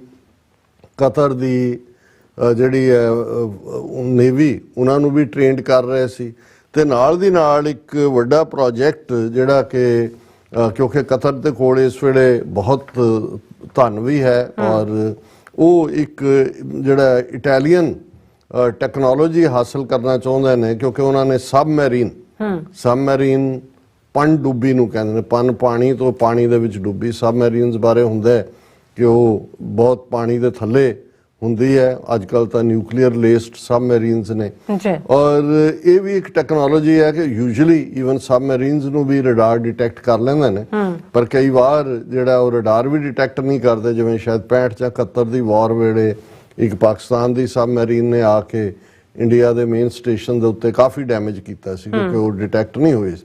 ਹੁਣ ਇਹ ਜਿਹੜੀ ਸਬਮੈਰੀਨ ਦੀ ਟੈਕਨੋਲੋਜੀ ਹੈ ਇਸ ਨਾਲ ਸੰਬੰਧਿਤ ਇੱਕ ਟ੍ਰੇਨਿੰਗ ਦੇਣ ਵਾਲੀ ਕੰਪਨੀ ਜ਼ਹੀਰਾ ਅਲ ਅਲਾਮੀ ਕੰਪਨੀ ਜਿਹਦੇ ਚ 75 ਭਾਰਤੀ ਮੁਲਾਜ਼ਮ ਜਿਹੜੇ ਆਲਮੋਸਟ ਸਾਰੇ ਹੀ ਆਫੀਸਰਸ ਕੰਮ ਕਰਦੇ ਸੀ ਕਿ ਜੀ ਉਹ ਇੱਕ ਪਾਸੇ ਟ੍ਰੇਨਿੰਗ ਦੇ ਰਹੇ ਨੇ ਕਤਰ ਦੀ ਨੇਵੀ ਨੂੰ, ਦੂਸਰੇ ਪਾਸੇ ਇਹ ਜਿਹੜੀ submarine based on high tech technology that could avoid radar, ਜਿਹੜੀ ਰਡਾਰ ਸਕਰੀਨ ਦੇ ਉੱਤੇ ਨਾ ਆਏ ਉਸ ਦੇ ਉੱਤੇ ਕੰਮ ਕਰ ਰਹੇ ਸੀ। ਉਹਨਾਂ ਚੋਂ 8 ਇਹ ਆਫੀਸਰ ਜਿਨ੍ਹਾਂ ਨੂੰ ਅੱਜ ਸਜ਼ਾਏ ਮੌਤ ਦਿੱਤੀ ਗਈ ਹੈ ਇਹ ਅਸਲ ਦੇ ਵਿੱਚ ਇਜ਼ਰਾਈਲ ਦੇ ਲਈ ਕੰਮ ਕਰ ਰਹੇ ਸੀ। ਇਜ਼ਰਾਈਲ ਦੀ ਜਿਹੜਾ ਇਹ ਜਿੰਨੀ ਉਸ ਖੁਫੀਆ ਜਾਣਕਾਰੀ ਹੈ ਉਸ ਸਬਮੈਰੀਨ ਨਾਲ ਜੁੜੀ ਹੋਈ ਜਾਂ ਕਤਾਰ ਦੀ ਨੇਵਲ ਨਾਲ ਉਹ ਇਜ਼ਰਾਈਲ ਨੂੰ ਦੇ ਰਹੇ ਸੀ। ਹੁਣ ਪਹਿਲਾਂ ਮੈਂ ਇਹਨਾਂ ਦੇ ਨਾਂ ਲੈ ਦਿਆਂ, ਇਹਨਾਂ ਦੇ ਵਿੱਚ ਇੱਕ ਜਿਹੜਾ ਸਿੱਖ ਲੱਗਦਾ ਹੈ ਕੈਪਟਨ ਰਿਟਾਇਰਡ ਨਵਤੇਜ ਸਿੰਘ ਗਿੱਲ, ਇਸ ਨੂੰ ਸਭ ਤੋਂ ਉੱਪਰ ਉਹਦਾ ਨਾਂ ਦੇ ਰਹੇ ਨੇ। ਕਮਾਂਡਰ ਰਿਟਾਇਰਡ, ਇਹ ਸਾਰੇ ਹੀ ਰਿਟਾਇਰਡ ਨੇ ਇਸ ਲਈ ਇਹਨਾਂ ਦੇ ਅਹੁਦੇ ਤੁਸੀਂ ਦੇਖੋ ਵੀ ਇਹ ਕੋਈ ਸਪਾਈ ਨਹੀਂ ਨੇ। Commander Purnendu Tiwari, captain Navtej Singh Gill, commander Virender Kumar Verma, captain Saurabh Vashisht, commander Suganakar Pakala, commander Amit Nagpal, commander Sanjeev Gupta ਤੇ ਇੱਕ ਵਿਚਾਰਾ ਨਾਲ ਸੇਲਰ ਵੀ ਫਸਿਆ ਹੋਇਆ। ਹੁਣ ਇਹ ਜਿਹੜੇ 8 ਨੇ ਇਹਨਾਂ ਦੇ ਉੱਤੇ ਇਹਨਾਂ ਦੀ ਜਿਹੜੀ ਬੈਕਗ੍ਰਾਉਂਡ ਹੈ ਮੈਂ ਇਹਦੀ ਟਾਈਮਲਾਈਨ ਦੱਸਣਾ ਚਾਹੁੰਦਾ ਵੀ ਇਹਨਾਂ ਨੂੰ ਜਿਹੜਾ ਗ੍ਰਿਫਤਾਰ ਹੈ ਉਹ ਪਿਛਲੇ ਸਾਲ ਕੀਤਾ ਗਿਆ ਸੀ ਸਤੰਬਰ 2022 ਚ ਕਿ ਇਹਨਾਂ ਤੇ ਉਹਨਾਂ ਦੇ ਕੋਲ ਇਲੈਕਟ੍ਰੋਨਿਕ ਸਰਵੇਲੈਂਸ ਵੀ ਸੀ ਔਰ ਉਹਨਾਂ ਨੇ ਬੜੇ ਪੁਖਤਾ ਸਬੂਤਾਂ ਦੇ ਨਾਲ ਇਹਨਾਂ ਨੂੰ ਗ੍ਰਿਫਤਾਰ ਕੀਤਾ। ਕੰਪਨੀ ਤਾਂ ਜਿਹੜੀ ਹੈ ਉਹ ਬੰਦ ਹੋ ਗਈ। 75 ਜਿਹੜੇ ਇਹ 8 ਤਾਂ ਉਹਨਾਂ ਨੇ ਗ੍ਰਿਫਤਾਰ ਕਰਕੇ ਇਹਨਾਂ ਤੇ ਟ੍ਰਾਇਲ ਚਲਾਇਆ ਜਿਹਨਾਂ ਨੂੰ ਸਜ਼ਾਏ ਮੌਤ ਦਿੱਤੀ, ਬਾਕੀ ਸਾਰੇ ਦੇ ਸਾਰੇ ਜਿਹੜੇ ਨੇ ਉਹਨਾਂ ਨੂੰ ਦੇਸ਼ ਨਿਕਾਲਾ ਦੇ ਦਿੱਤਾ ਸੀ। ਔਰ ਇਹ ਜਿਹੜਾ ਮਈ 31 ਨੂੰ 2022 ਪਿਛਲੇ ਸਾਲ ਚ ਕਿਉਂਕਿ ਸਤੰਬਰ ਚ ਇਹਨਾਂ ਦੀ ਅਰੈਸਟ ਹੁੰਦੀ ਹੈ ਪਰ ਮਈ ਚ ਕੰਪਨੀ ਬੰਦ ਹੋ ਗਈ ਸੀ, ਬੰਦ ਕਰਤੀ ਗਈ ਸੀ। ਸਾਰੇ 75 ਜਿਹੜੇ ਅਫੀਸ਼ੀਅਲ ਨੇ ਇਹਨਾਂ ਦੇ ਉਹਨਾਂ ਚੋਂ 8 ਇਹਨਾਂ ਨੂੰ ਰੱਖ ਕੇ ਬਾਕੀ ਜਿਹੜੇ ਨੇ ਉਹ ਦੇਸ਼ ਬਦਲ ਕਰ ਦਿੱਤੇ ਸੀ। ਔਰ ਇਹਨਾਂ ਦੇ ਉੱਤੇ ਜਦੋਂ ਇਹ ਟ੍ਰਾਇਲ ਚੱਲਿਆ ਔਰ ਇਹ ਸਬੂਤ ਸਾਹਮਣੇ ਆਏ ਕਿ ਭਾਈ ਇਹ ਤਾਂ ਇਜ਼ਰਾਈਲ ਦੇ ਲਈ ਜਸੂਸੀ ਦਾ ਕੰਮ ਕਰ ਰਹੇ ਸੀ, ਨਤੀਜੇ ਦੇ ਤੌਰ ਤੇ ਜਿਹੜਾ ਅੱਜ 4 ਚੁਫੇਰੇ ਭੜਥੂ ਪਿਆ ਹੋਇਆ। ਹੁਣ ਇਹ ਕਿਹਦੇ ਕਹਿਣ ਤੇ ਕਰ ਰਹੇ ਸੀ ਉਸ ਦੀ ਡਾਇਰੈਕਟ ਤਾਂ ਅਜੇ ਕਿਉਂਕਿ ਇੰਡੀਅਨ ਫੋਰਨ ਆਫਿਸ ਨੇ ਵੀ ਕਿਹਾ ਜੀ we are shocked we are this, ਔਰ ਭਾਰਤ ਦੇ ਵਿੱਚ ਰੌਲਾ ਪਿਆ ਹੋਇਆ ਕਿ ਜੀ ਉਹਨਾਂ ਦੀ ਬਚਾਓ ਉਹਨਾਂ ਨੂੰ ਫਾਂਸੀ ਤੋਂ ਜਾਂ ਦੂਜੇ ਤੀਜੇ। ਲੇਕਿਨ ਉਹਨਾਂ ਚੋਂ ਮਿੱਤੂ ਭਾਰਗਵਾ ਜਿਹੜੀ ਇੱਕ ਆਫਿਸਰ ਜਿਹੜਾ ਭਾਰਗਵ ਹੈ ਉਸ ਦੀ ਭੈਣ ਹੈ, ਉਹਨੇ ਇਹ ਕਿਹਾ ਕਿ ਵੀ ਉਹਦਾ ਇਹ ਕਹਿਣਾ ਹੈਡ ਰਿਟਨ ਔਨ ਐਕਸ ਯਾਨੀ Twitter, these former navy officers are the pride of the country। in between ਤੁਸੀਂ ਦੇਖ ਸਕਦੇ ਹੋ ਕਿ ਵੀ ਇਹ ਖੇਡ ਕੀ ਚੱਲ ਰਹੀ ਸੀ। these former navy officers are the pride of the country and I once again appeal with folded hands to honorable prime minister that they should be brought back to India immediately without any delay। ਕਿ ਜੀ ਇਹ ਜਿਹੜੇ ਨੇ pride of the country ਨੇ। ਹੁਣ ਇਸ ਲਫ਼ਜ਼ ਚੋਂ ਅਸੀਂ ਅੰਦਾਜ਼ਾ ਲਾ ਸਕਦੇ ਹਾਂ ਕਿ ਪਹਿਲੀ ਗੱਲ ਤਾਂ ਇਹ ਸਾਰਾ ਹੀ ਪ੍ਰੋਜੈਕਟ ਔਰ ਇਹ ਸਾਰੀ ਕੰਪਨੀ ਜਿਹੜੀ ਜ਼ਹੀਰਾ ਅਲ ਅਲਾਮੀ ਹੈ ਜਿਹਦੇ 75 ਨੂੰ ਬਾਹਰ ਕੱਢਿਆ, 8 ਨੂੰ गिरफ्तार करके ये रा दी आउटफिट होएगी, रा दी, क्योंकि इस लैवल के ऑफिसर ਜਿਹੜੇ ਨੇ ਉਹ ਰਾ। ਹੁਣ ਜੇ ਤਾਂ ਸਿਰਫ ਇਹੀ ਮਹਿਦੂਦ ਹੁੰਦਾ ਕਿ ਜੀ ਉਹ ਕੰਮ ਭਾਰਤ ਦੇ ਲਈ ਇੰਟੈਲੀਜੈਂਸ ਦੇ ਰਹੇ ਨੇ ਜਾਂ ਰਾ ਨਾਲ ਸ਼ੇਅਰ ਕਰ ਰਹੇ ਨੇ, ਉਹਨੂੰ ਤੁਸੀਂ ਸਮਝ ਸਕਦੇ ਹੋ। ਇਜ਼ਰਾਈਲ ਦੇ ਲਈ ਇਹਦਾ ਮਤਲਬ ਇਹ ਹੈ ਵੀ ਅੱਜ ਜਦੋਂ ਅਸੀਂ ਇਹ ਗੱਲ ਕਰ ਰਹੇ ਹਾਂ ਵੀ ਕਿਵੇਂ ਮੋਦੀ ਜਾਂਦਾ ਹੈ ਜਾਂ ਉਹ ਪੈਗਾਸਸ ਉਹਨਾਂ ਦਾ ਜਿਹੜਾ ਮਾਲਵੇਅਰ ਹੈ, ਸਪਾਈਵੇਅਰ ਹੈ, ਉਹ ਇੰਡੀਆ ਦੇ ਕੋਲ ਆਉਂਦਾ, ਉਹ ਕਿਵੇਂ ਉਹਨੂੰ ਯੂਜ਼ ਕਰਦੇ ਨੇ ਔਰ ਕਿਸ ਲੈਵਲ ਦੀ ਇਹਨਾਂ ਦੀ ਲਿੰਕੇਜ ਹੈ। ਇਹ ਜਿਹੜੀ ਇੱਕ ਪਾਸੇ ਜਿਹੜੀ ਰੋਗ ਇੰਡੀਆ ਸਟੇਟ ਦੀ ਐਗਰੈਸਿਵ ਡਿਪਲੋਮੇਸੀ ਹੈ, ਜਿਵੇਂ ਐਸ ਜੈ ਸ਼ੰਕਰ ਜਿਵੇਂ ਮੂੰਹ ਦੇ ਉੱਤੇ ਉਸ ਦੇ ਫਨੀਅਰ ਸੱਪ ਆ ਕੇ ਬਹਿ ਗਿਆ ਹੋਏ ਐਵੇਂ ਉਹਦੀ ਸ਼ਕਲ ਹੁੰਦੀ ਹੈ, ਔਰ ਦੂਸਰੇ ਪਾਸੇ ਗਰਾਊਂਡ ਦੇ ਉੱਤੇ ਕਿਲਿੰਗ ਸਪਰੀ ਜੋ ਉਹਨਾਂ ਨੇ ਪਰਮਜੀਤ ਸਿੰਘ ਪੰਜਵੜ ਨਾਲ ਲਾਹੌਰ 'ਚ ਕੀਤਾ, ਅਵਤਾਰ ਸਿੰਘ ਖੰਡੇ ਨਾਲ ਯੂਕੇ 'ਚ ਕੀਤਾ ਔਰ ਭਾਈ ਹਰਦੀਪ ਸਿੰਘ ਨਿੱਜਰ ਨਾਲ ਸਰੀ 'ਚ ਕੀਤਾ। ਔਰ ਥਰਡਲੀ ਐਗਰੈਸਿਵ ਸਪਾਈਂਗ ਦਾ ਉਹ ਲੈਵਲ ਕਿ ਤੁਸੀਂ ਮੋਸਾਦ ਦੇ ਲਈ, ਇਜ਼ਰਾਈਲ ਦੇ ਲਈ ਤੁਸੀਂ ਜਿਹੜਾ ਉਹ ਮੁਲਕ ਜਿਹਨੂੰ ਤੁਸੀਂ ਫਰੈਂਡਲੀ ਕੰਟਰੀ ਕਹਿ ਰਹੇ ਹੋ, ਜਿਨ੍ਹਾਂ ਨੇ ਔਰ ਤਨਖਾਹਾਂ ਇਹਨਾਂ ਦੀਆਂ ਕਰੋੜਾਂ 'ਚ ਹੋਣਗੀਆਂ ਉਸ ਲੈਵਲ ਦੇ ਉੱਤੇ, ਤੁਸੀਂ ਉਹਨੂੰ ਵੀ ਬਿਟਰੇ ਕਰ ਰਹੇ ਹੋ। ਤੁਸੀਂ ਆਪਣੇ ਜਿਹੜੇ ਆਲਾ ਆਫੀਸਰਸ ਨੇ ਉਹਨਾਂ ਨੂੰ ਇਹਦਾ ਹਾਰਮਸ ਵੇ ਪੁੱਟ ਕਰਦੇ ਹੋ। ਅਸੀਂ ਹਿਊਮਨ ਫੈਕਟਰ ਦੇ ਤੌਰ ਤੇ ਵੀ ਸਿੰਪੈਥਾਈਜ਼ ਕਿ ਉਹਨਾਂ ਦੇ ਪਰਿਵਾਰ ਟੱਬਰ ਦੂਜੇ ਤੀਜੇ ਸਾਰੇ ਰਿਟਾਇਰਡ ਨੇ, ਸਾਰੇ 65-70 ਸਾਲ ਦੀ ਉਮਰ ਦੇ ਹੋਣਗੇ, ਪਰ ਕਿਸ ਲੈਵਲ ਦਾ ਰਾਹ ਦਾ ਪ੍ਰੋਜੈਕਟ ਹੋਏਗਾ ਕਿ 75 ਦੇ 75 ਚ ਕੱਢੇ ਜਾਂਦੇ ਨੇ, 8 ਉਹਨਾਂ ਚੋਂ ਟਰਾਈ ਹੋ ਕੇ ਡੈਥ ਸੈਂਟੈਂਸ ਹੁੰਦੀ ਹੈ। ਔਰ ਇਹ ਐਵੇਂ ਨਹੀਂ ਹੈ, ਇਹਨਾਂ ਮੁਲਕਾਂ ਦੇ ਵਿੱਚ ਜਿਹੜਾ ਇਹਨਾਂ ਦਾ ਸਿਸਟਮ ਹੈ, ਬੇਸ਼ੱਕ ਉਸ ਨਾਲ ਅਸੀਂ ਉਹਨੂੰ ਜਮਹੂਰੀਅਤ ਦੇ ਆਪਣੇ ਉਹ ਬਿਨਾਂ ਸਬੂਤਾਂ ਤੋਂ ਗੱਲ ਨਹੀਂ ਹੁੰਦੀ। ਹੁਣ ਇਸ ਮਾਮਲੇ 'ਚ ਔਰ ਟਾਈਮਿੰਗ ਇਹਦੀ, ਹੁਣ ਜਦੋਂ ਮੈਂ ਇਹ ਦੇਖਦਾ ਕਿ ਵੀ ਭਾਰਤ ਜਿਹੜਾ ਜਿਵੇਂ ਜੋ 7 ਅਕਤੂਬਰ ਤੋਂ ਚੱਲ ਰਿਹਾ, ਪਹਿਲਾਂ ਖੁੱਲ੍ਹ ਕੇ ਇਜ਼ਰਾਈਲ ਦੇ ਨਾਲ ਆ ਕੇ ਮੋਦੀ ਖਲੋ ਗਿਆ, ਫਿਰ ਦੌੜਿਆ 2 ਸਟੇਟ ਫਾਰਮੂਲਾ ਇਹ ਉਹ ਕਿ ਜੀ ਅਸੀਂ ਹੁਣ ਏਡ ਵੀ ਭੇਜ ਦਿੱਤੀ ਹੈ, ਗਜ਼ਾ 'ਚ ਪਹੁੰਚ ਗਈ, ਦੂਜਾ ਹੋਇਆ ਉਹਦਾ ਐਕਸਪੋਜ਼ਰ ਇੱਕਦਮ। ਹੁਣ ਇਹ ਲਾਈਕ ਇਹ ਬੌਮਬਸ਼ੈਲ ਆ ਕੇ ਡਿੱਗਿਆ ਕਿ ਵੀ ਇਹ ਤਾਂ ਕੱਲਾ ਇਹੀ ਨਹੀਂ ਕਿ ਵੀ ਹੁਣ ਇਹ 7 ਅਕਤੂਬਰ ਤੋਂ ਬਾਅਦ ਇਜ਼ਰਾਈਲ ਨਾਲ ਖਲੋਤੇ ਜਾਂ ਹਮਾਸ ਜਿਹੜਾ ਉਹ ਦੂਸਰਾ ਇਹਦੇ ਨਾਲ ਨੇਤਨਯਾਹੂ ਨਾਲ ਕੀ ਹੈ, ਇਹ ਤਾਂ ਉਹਨਾਂ ਦੇ ਏਜੰਟ ਬਣ ਕੇ ਇੱਕ ਉਹ ਮੁਲਕ ਜਿਹੜਾ ਦੁਨੀਆ ਦੇ ਵਿੱਚ ਇੱਕ ਪੀਸ ਮੇਕਿੰਗ ਦਾ ਐਫਰਟ ਕਰਦਾ ਹੈ, ਉਸ ਤੱਕ ਉਸ ਦੇ ਨਾਲ ਇਹ ਟ੍ਰੇਟਰ ਬਣੇ ਹੋਏ ਨੇ। ਸੋ ਇਸ ਸਾਰੇ ਦਾ ਇੰਪੈਕਟ ਕਾਫੀ ਡੀਪ ਹੋਏਗਾ, ਲੌਂਗ ਟਰਮ ਹੋਏਗਾ।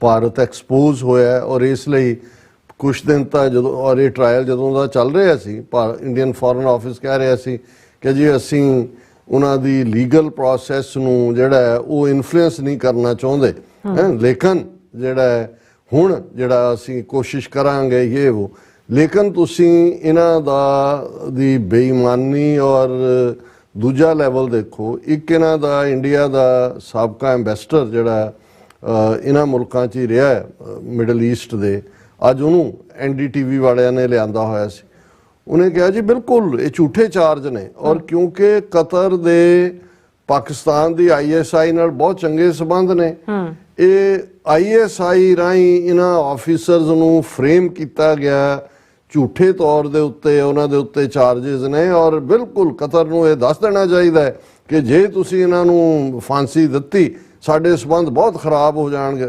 ਇਹ ਇਵੇਂ ਹੀ ਹੈ ਜਿਵੇਂ ਉਹ ਸੁਡਾਨ ਦੇ ਵਿੱਚ ਰਿਹਾ ਇੰਡੀਆ ਦਾ ਐਂਬੈਸਡਰ ਆ ਕੇ TV ਦੇ ਉੱਤੇ ਕਹਿੰਦਾ ਸੀ ਜੀ ਉਹ ਤਾਂ ਜਸਟਿਨ ਟਰੂਡੋ ਦੇ ਜਹਾਜ਼ 'ਚੋਂ ਕੋਕੇਨ ਮਿਲੀ, ਉਹ ਤਾਂ ਕੁੱਤਿਆਂ ਨੇ ਸੁੰਘੀ ਔਰ ਇਹ ਤਾਂ ਫਲਾਣਾ ਹੋ ਗਿਆ।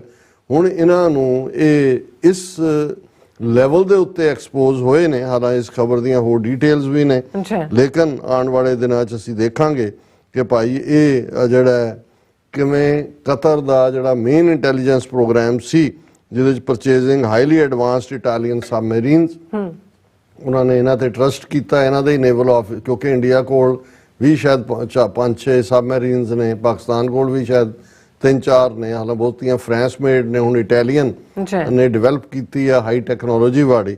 ਸੋ ਇਹਨਾਂ ਨੇ ਇਕੱਲਾ ਇਹੀ ਨਹੀਂ ਕਿ ਵੀ ਉਹਨਾਂ ਦੇ ਨਾਲ ਗਦਾਰੀ ਕੀਤੀ, ਪਰ ਫਰਦਰ ਇਜ਼ਰਾਈਲ ਤੱਕ ਜਿਹੜਾ ਉਹ ਸਾਰੀ ਉਹ ਕੰਮ ਹੀ ਉਹਨਾਂ ਦੇ ਲਈ ਕਰਨਾ। ਔਰ ਇਹ ਜਦੋਂ ਉਹਦੀ ਭੈਣ ਕਹਿ ਰਹੀ ਹੈ ਕਿ ਜੀ ਉਹ ਨੇਸ਼ਨ ਲਈ ਕੀਤਾ ਉਹਨਾਂ ਨੇ, ਸੋ ਇਹ ਅਜੀਤ ਡੋਵਲ ਦਾ ਪ੍ਰੋਜੈਕਟ ਜਿਹੜਾ ਇਸ ਵੇਲੇ ਦੁਨੀਆ ਦੇ ਸਾਹਮਣੇ ਨੰਗਾ ਹੋਇਆ ਅੱਛਾ। ਹੈ। ਸੋ ਇਹ ਅਸੀਂ ਸਮਝਦੇ ਹਾਂ ਵੀ ਸਾੜ ਸਤੀ ਇਹਨੂੰ ਹੀ ਕਹਿੰਦੇ ਨੇ। ਜੀ ਰਾਜ ਸਾਹਿਬ ਤੁਹਾਡਾ ਬਹੁਤ ਬਹੁਤ ਸ਼ੁਕਰੀਆ। ਸਾਥ ਲੈਣ ਬ੍ਰੇਕ ਤੇ ਜਾਣ ਤੋਂ ਪਹਿਲਾਂ ਅਸੀਂ ਆਪਣੇ ਦਰਸ਼ਕਾਂ ਤੇ ਸਰੋਤਿਆਂ ਨੂੰ ਅਪੀਲ ਤੇ ਬੇਨਤੀ ਕਰ ਦਈਏ ਵਿਊਅਰਸ, ਜਿਸ ਤਰ੍ਹਾਂ ਤੁਸੀਂ ਜਾਣਦੇ ਹੋ ਕਿ ਟੀਵੀ 84 ਹੱਕ ਸੱਚ ਇਨਸਾਫ ਦੀ ਆਵਾਜ਼ ਬੁਲੰਦ ਕਰ ਰਿਹਾ ਹੈ।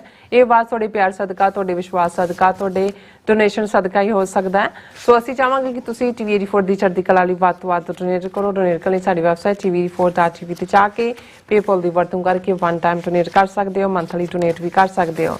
ਤੁਸੀਂ ਟੀਵੀ 84 ਦੇ ਨਾਮ ਤੇ ਚੈੱਕ ਬਣਾ ਕੇ ਸਾਨੂੰ ਮੇਲ ਵੀ ਕਰ ਸਕਦੇ ਹੋ ਸਾਡੇ ਇਸ ਪਤੇ ਤੇ 36-01 37th Avenue, Long Island City, New York 11101 USA, ਜਾਂ ਫਿਰ ਤੁਸੀਂ ਸਾਨੂੰ ਫੋਨ ਰਾਹੀਂ ਵੀ ਸੰਪਰਕ ਕਰ ਸਕਦੇ ਹੋ 5166191984।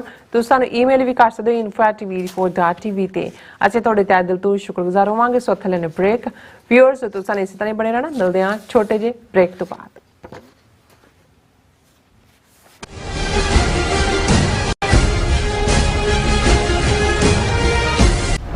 ਸਰੀ ਵਿਖੇ ਖਾਲਿਸਤਾਨ ਰੈਫਰੈਂਡਮ ਦੀਆਂ 1,35,000 ਰਿਕਾਰਡ ਤੋੜ ਵੋਟਾਂ ਤੋਂ ਬਾਅਦ ਖਾਲਿਸਤਾਨ ਰੈਫਰੈਂਡਮ ਦੇ ਦੂਜੇ ਪੜਾਅ ਦੀਆਂ ਵੋਟਾਂ 29 ਅਕਤੂਬਰ ਦਿਨ ਐਤਵਾਰ ਨੂੰ ਸਰੀ ਵਿਖੇ ਸਵੇਰੇ 9 ਵਜੇ ਤੋਂ ਲੈ ਕੇ ਸ਼ਾਮ ਨੂੰ 5 ਵਜੇ ਤੱਕ ਪੈਣਗੀਆਂ। ਖਾਲਿਸਤਾਨ ਰੈਫਰੈਂਡਮ ਲਈ ਵਲੰਟੀਅਰ ਬਣਨ ਵਾਸਤੇ ਸੰਪਰਕ ਕਰੋ 437 423 2669 437 423 2666। This ad is paid by Gurdwara Dashmesh ਦਰਬਾਰ। ਤੁਸੀਂ ਆਪਣੇ ਟੈਕਸਸ ਨੂੰ ਲੈ ਕੇ ਚਿੰਤਤ ਹੋ? ਤੁਸੀਂ ਆਪਣੀ ਕਮਾਈ ਲਈ ਮਿਹਨਤ ਕਰਦੇ ਹੋ, ਭਾਵੇਂ ਤੁਸੀਂ ਨੌਕਰੀ ਵਿੱਚ ਹੋਵੋ ਜਾਂ ਆਪਣਾ ਬਿਜ਼ਨਸ ਚਲਾਉਂਦੇ ਹੋ। ਜਦੋਂ ਟੈਕਸ ਭਰਨ ਦਾ ਸਮਾਂ ਆਉਂਦਾ ਹੈ ਤਾਂ ਤੁਹਾਨੂੰ ਇੱਕ ਭਰੋਸੇਯੋਗ ਟੈਕਸ ਅਕਾਊਂਟੈਂਟ ਦੀ ਲੋੜ ਹੈ ਜੋ ਟੈਕਸ ਬੈਲੈਂਸ ਦਾ ਤੁਹਾਡੇ ਪੱਖ ਵਿੱਚ ਜਾਣਾ ਯਕੀਨੀ ਬਣਾਵੇ। ਸਿਆਟਲ ਦੀ ਜਾਣੀ ਪਛਾਣੀ company Accurate Accountants and Taxes ਤੁਹਾਡੀ ਸੇਵਾ ਵਿੱਚ ਹਾਜ਼ਰ ਹੈ।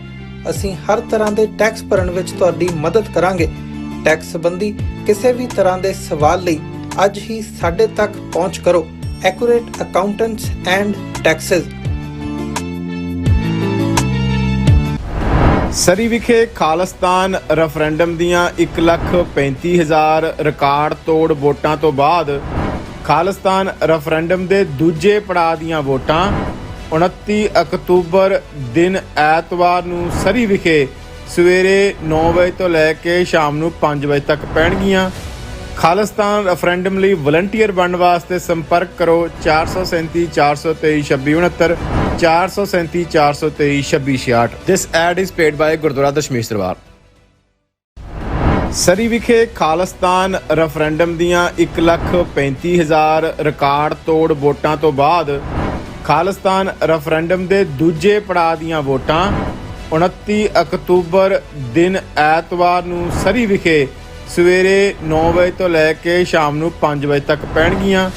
ਖਾਲਿਸਤਾਨ ਰੈਫਰੈਂਡਮ ਲਈ ਵਲੰਟੀਅਰ ਬਣਨ ਵਾਸਤੇ ਸੰਪਰਕ ਕਰੋ 437 423 2669 437 423 2666। This ad is paid by Gurdwara Dashmesh ਦਰਬਾਰ। ਸਰੀ ਵਿਖੇ ਖਾਲਿਸਤਾਨ ਰੈਫਰੈਂਡਮ ਦੀਆਂ 1,35,000 ਰਿਕਾਰਡ ਤੋੜ ਵੋਟਾਂ ਤੋਂ ਬਾਅਦ ਖਾਲਿਸਤਾਨ ਰੈਫਰੈਂਡਮ ਦੇ ਦੂਜੇ ਪੜਾਅ ਦੀਆਂ ਵੋਟਾਂ 29 ਅਕਤੂਬਰ ਦਿਨ ਐਤਵਾਰ ਨੂੰ ਸਰੀ ਵਿਖੇ ਸਵੇਰੇ 9 ਵਜੇ ਤੋਂ ਲੈ ਕੇ ਸ਼ਾਮ ਨੂੰ 5 ਵਜੇ ਤੱਕ ਪੈਣਗੀਆਂ। ਖਾਲਿਸਤਾਨ ਰੈਫਰੈਂਡਮ ਲਈ ਵਲੰਟੀਅਰ ਬਣਨ ਵਾਸਤੇ ਸੰਪਰਕ ਕਰੋ 437 423 2669 437 423 2666। This ad is paid by Gurdwara Dashmesh ਦਰਬਾਰ। ਸਰੀ ਵਿਖੇ ਖਾਲਿਸਤਾਨ ਰੈਫਰੈਂਡਮ ਦੀਆਂ 1,35,000 ਰਿਕਾਰਡ ਤੋੜ ਵੋਟਾਂ ਤੋਂ ਬਾਅਦ ਖਾਲਿਸਤਾਨ ਰੈਫਰੈਂਡਮ ਦੇ ਦੂਜੇ ਪੜਾਅ ਦੀਆਂ ਵੋਟਾਂ 29 ਅਕਤੂਬਰ ਦਿਨ ਐਤਵਾਰ ਨੂੰ ਸਰੀ ਵਿਖੇ ਸਵੇਰੇ 9 ਵਜੇ ਤੋਂ ਲੈ ਕੇ ਸ਼ਾਮ ਨੂੰ 5 ਵਜੇ ਤੱਕ ਪੈਣਗੀਆਂ। ਖਾਲਿਸਤਾਨ ਰੈਫਰੈਂਡਮ ਲਈ ਵਲੰਟੀਅਰ ਬਣਨ ਵਾਸਤੇ ਸੰਪਰਕ ਕਰੋ 437 423 2669 437 423 2666। This ad is paid by Gurdwara Dashmesh ਦਰਬਾਰ।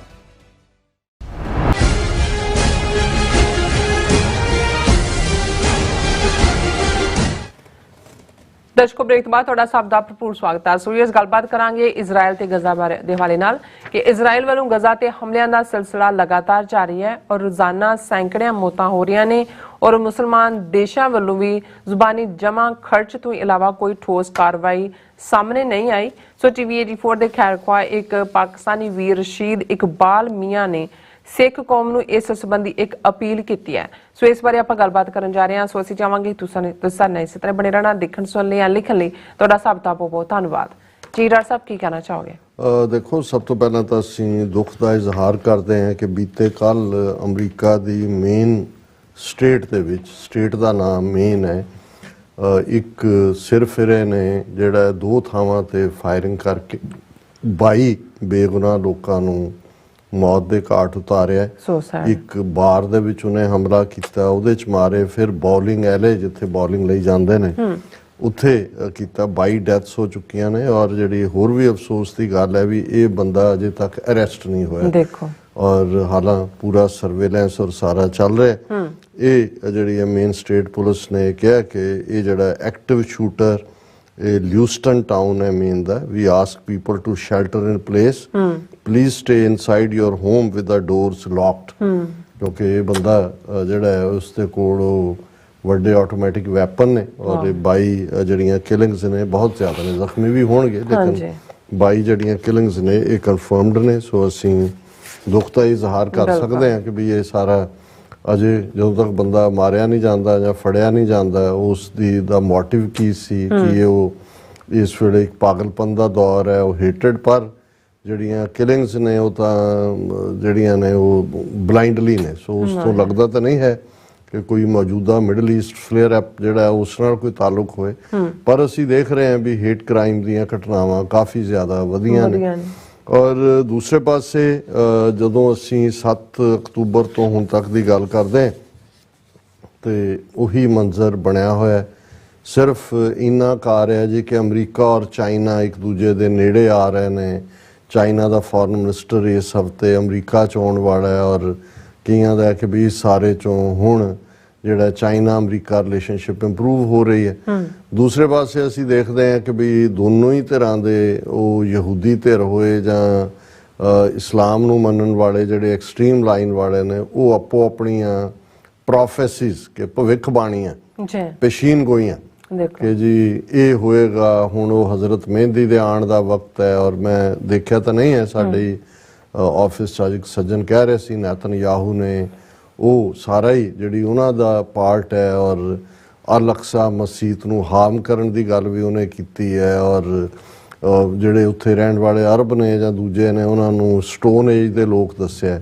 ਲੇਕਿਨ ਇਸ ਕੋਈ ਦੋ ਰਾਵਾਂ ਨਹੀਂ ਨੇ ਕਿ ਵੀ ਜੇ ਤੁਸੀਂ ਕੁਛ ਇਸਲਾਮਿਕ ਸਕਾਲਰਸ ਵੀ ਜਿਹੜੇ ਅਸਲੀ ਸਕਾਲਰ ਤਾਂ ਪਤਾ ਨਹੀਂ ਕਿੰਨੇ ਕੁ ਨੇ ਉਹਨਾਂ ਦੀਆਂ ਸਟੇਟਮੈਂਟਸ ਨੂੰ ਲੈ ਕੇ ਵੀ ਜਿਹੜਾ ਇਸ ਕਿਸਮ ਦਾ ਚੱਲ ਰਿਹਾ ਕਿ ਜੀ ਹੁਣ ਉਹ ਹੋ ਗਿਆ, ਇਹ ਤਬਾਹੀ ਹੋਏਗੀ, ਇੱਧਰ ਹੋਏਗਾ, ਉੱਧਰ ਹੋਏਗਾ, ਫਿਰ ਇਹ ਆਏਗਾ। ਚਲੋ, ਕਿਉਂਕਿ we are always afraid of our present, ਜੋ ਵੀ ਹੋ ਰਿਹਾ ਹੁੰਦਾ ਫਿਰ ਕਈ ਵਾਰ ਅਸੀਂ ਤਵੱਕੋ ਰੱਖਦੇ ਹਾਂ, ਪਰ ਮੇਰੇ ਸਾਹਮਣੇ ਤਾਂ ਉਹ ਬੇਗੁਨਾਹ ਲੋਕ, ਔਰਤਾਂ, ਬੱਚੇ ਜਿਹੜੇ ਨੇ ਔਰ ਬੇਗੁਨਾਹ ਲੋਕ ਵੀ, ਕਿਉਂਕਿ ਉਹਨਾਂ ਦਾ ਕੋਈ ਨਹੀਂ। ਦੂਸਰੇ ਪਾਸੇ ਅਸੀਂ ਦੇਖਦੇ ਹਾਂ ਜੀ ਹਮਾਸ ਦਾ ਇੱਕ ਜਿਹੜਾ ਪੋਲੀਟੀਕਲ ਵਿੰਗ ਹੈ, ਉਹਨਾਂ ਦਾ ਡੈਲੀਗੇਸ਼ਨ ਮਾਸਕੋ 'ਚ ਬੈਠਾ ਹੈ, ਪੁਤਿਨ ਦੇ ਨਾਲ ਗੱਲਬਾਤ ਕਰ ਰਿਹਾ ਹੈ। ਇਧਰ ਜਿਹੜਾ ਇਜ਼ਰਾਈਲ ਉਹ ਲਗਾਤਾਰਤਾ ਨਾਲ ਗਾਜ਼ਾ ਨੂੰ ਪਾਉਂਡ ਕਰ ਰਿਹਾ ਬੌਂਬਸ ਦੇ ਨਾਲ, ਉਹਨਾਂ ਦੀਆਂ ਸ਼ੈਲਟਰਸ, ਉਹਨਾਂ ਦੇ ਜਿੱਥੇ ਮਾੜੀ ਮੋਟੀ ਬ੍ਰੈਡ ਜਾਂ ਦੂਜੀ ਮਿਲਦੀ ਹੈ। UN ਨੂੰ ਆਲਮੋਸਟ ਉਹਨਾਂ ਨੇ UN ਦਾ ਜਿਹੜਾ ਹਿਊਮਨ ਏਡ ਪ੍ਰੋਗਰਾਮ ਹੈ ਉਹਨੂੰ ਡਿਸਫੰਕਸ਼ਨਲ ਕਰ ਦਿੱਤਾ ਹੈ। ਔਰ ਅਮਰੀਕਾ ਬੜੇ ਆਰਾਮ ਦੇ ਨਾਲ ਅੱਖਾਂ ਮੀਟ ਕੇ ਪਿੱਠ ਠੋਕ ਰਿਹਾ। ਔਰ ਈਵਨ ਅੱਜ ਦੀਆਂ ਜਿਹੜੀਆਂ ਖਬਰਾਂ ਇਸ ਨਾਲ ਰਿਲੇਟਡ ਸੀ ਕਿ Al Jazeera Gaza bureau chief loses 4 family members in Israeli air strike. ਇਹ 53 ਸਾਲਾ ਅਲ ਜਜ਼ੀਰਾ ਦੇ ਜਰਨਲਿਸਟ ਨੇ, ਉਹ ਸਾਰੇ ਪੀਰੀਅਡ ਨੂੰ ਕਵਰ ਕਰਦੇ ਰਹੇ ਨੇ। ਅੱਜ ਜਿਹੜਾ ਉਹ ਆਪਣੇ ਪਰਿਵਾਰ ਦੇ ਜੀਆਂ ਦੀ ਡੈਡ ਬੋਡੀ ਉਹਨਾਂ ਨੇ ਚੁੱਕੀ ਹੈ ਕਿ ਉਹਨਾਂ ਦੀ ਵਾਈਫ ਵੀ, ਬੇਟਾ ਵੀ ਔਰ ਬੇਟੀ ਵੀ had all been killed in Israeli air strike on Wednesday। ਔਰ ਇਸ ਦੇ ਨਾਲ ਨਾਲ ਅਸੀਂ ਇਹ ਵੀ ਦੇਖਦੇ ਹਾਂ ਕਿ ਵੀ ਹੁਣ ਚਾਈਨਾ ਔਰ Russia, Israel Hamas conflict, Russia China veto, US push for UN action on Israel, Gaza initial US text shocked many diplomats with its bluntness in stating Israel has a right to defend itself and demanding Iran stop exporting arms to militant group.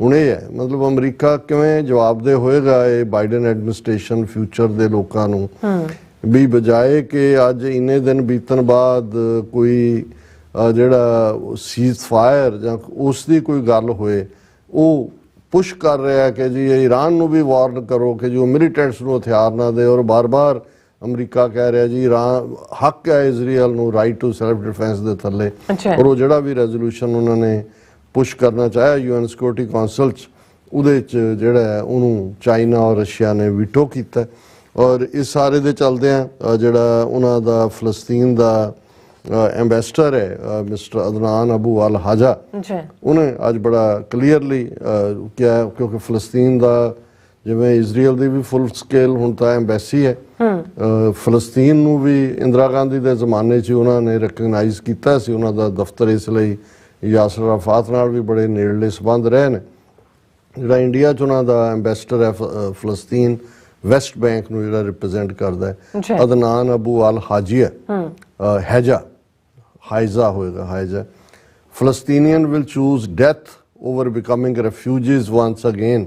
Ambassador of Palestine Adnan Abu al Haza ਉਹਨਾਂ ਨੇ ਕਿਹਾ ਵੀ ਅਸੀਂ ਜਿਹੜਾ ਉਹ ਦਾ ਹਿੰਦੂ ਅਖਬਾਰ ਨੂੰ ਉਹਨਾਂ ਨੇ ਇੰਟਰਵਿਊ ਦਿੱਤਾ ਕਿ ਅਸੀਂ ਮੌਤ ਨੂੰ ਚੁਣਾਂਗੇ ਹੁਣ ਗੁਲਾਮੀ ਨਾਲੋਂ ਫਰਦਰ ਗੁਲਾਮੀ ਨਾਲੋਂ ਔਰ ਇਜ਼ਰਾਈਲੀ ਕੀ ਕਰ ਰਹੇ ਨੇ Israeli troops carry out an hour long ground raid into Gaza before an expected wider incursion ਇਸ ਨੂੰ ਉਹਨਾਂ ਨੇ ਪਰਦੇ ਥੱਲੇ ਹੀ ਰੱਖਿਆ ਹੋਇਆ ਜੇ ਕਿ ਵੀ ਉਹਨਾਂ ਨੇ ਗਰਾਊਂਡ ਦੇ ਉੱਤੇ ਕਦੋਂ ਅਟੈਕ ਕਰਨੇ ਪਰ ਲੋੜ ਹੀ ਨਹੀਂ ਗਰਾਊਂਡ ਤੇ ਕਰਨ ਦੀ ਉੱਤੋਂ ਹੀ ਮਾਰ ਕੇ ਬੰਬ ਉਹਨਾਂ ਨੇ ਹਜ਼ਾਰਾਂ ਮਾਰ ਦਿੱਤੇ ਨੇ ਇਨਫਰਾਸਟ੍ਰਕਚਰ ਤਬਾਹ ਕਰ ਦਿੱਤਾ ਹੈ ਔਰ ਈਵਨ ਉਹਨਾਂ ਨੇ ਜਿਹੜੇ 222 ਕਿਡਨੈਪ ਕੀਤੇ ਹੋਏ ਨੇ ਇਜ਼ਰਾਈਲੀ ਉਹਨਾਂ ਨੇ ਕਿਹਾ ਜੀ 50 ਉਹਨਾਂ ਚੋਂ ਮਾਰੇ ਗਏ ਨੇ ਇਸ ਬੰਬਿੰਗ ਦੇ ਵਿੱਚ ਹੀ ਜਿਹੜਾ ਕਿ ਇਜ਼ਰਾਈਲ ਬੰਬਿੰਗ ਕਰ ਰਿਹਾ ਔਰ ਅੱਜ ਪ੍ਰੈਜ਼ੀਡੈਂਟ ਬਾਈਡਨ ਨੂੰ ਇੱਕ ਹੋਰ ਇਲਹਾਮ ਹੋਇਆ ਪਹਿਲਾਂ ਵੀ ਹੋਇਆ ਸੀ ਇੱਕ ਦਿਨ ਉਹਨਾਂ ਨੇ ਇਹ ਕਿਹਾ ਕਿ ਜੀ ਇਹ ਜਿਹੜਾ India middle East Europe economical corridor ਬਣਾਉਣ ਦਾ ਫੈਸਲਾ G20 ਵੇਲੇ ਹੋਇਆ ਸੀ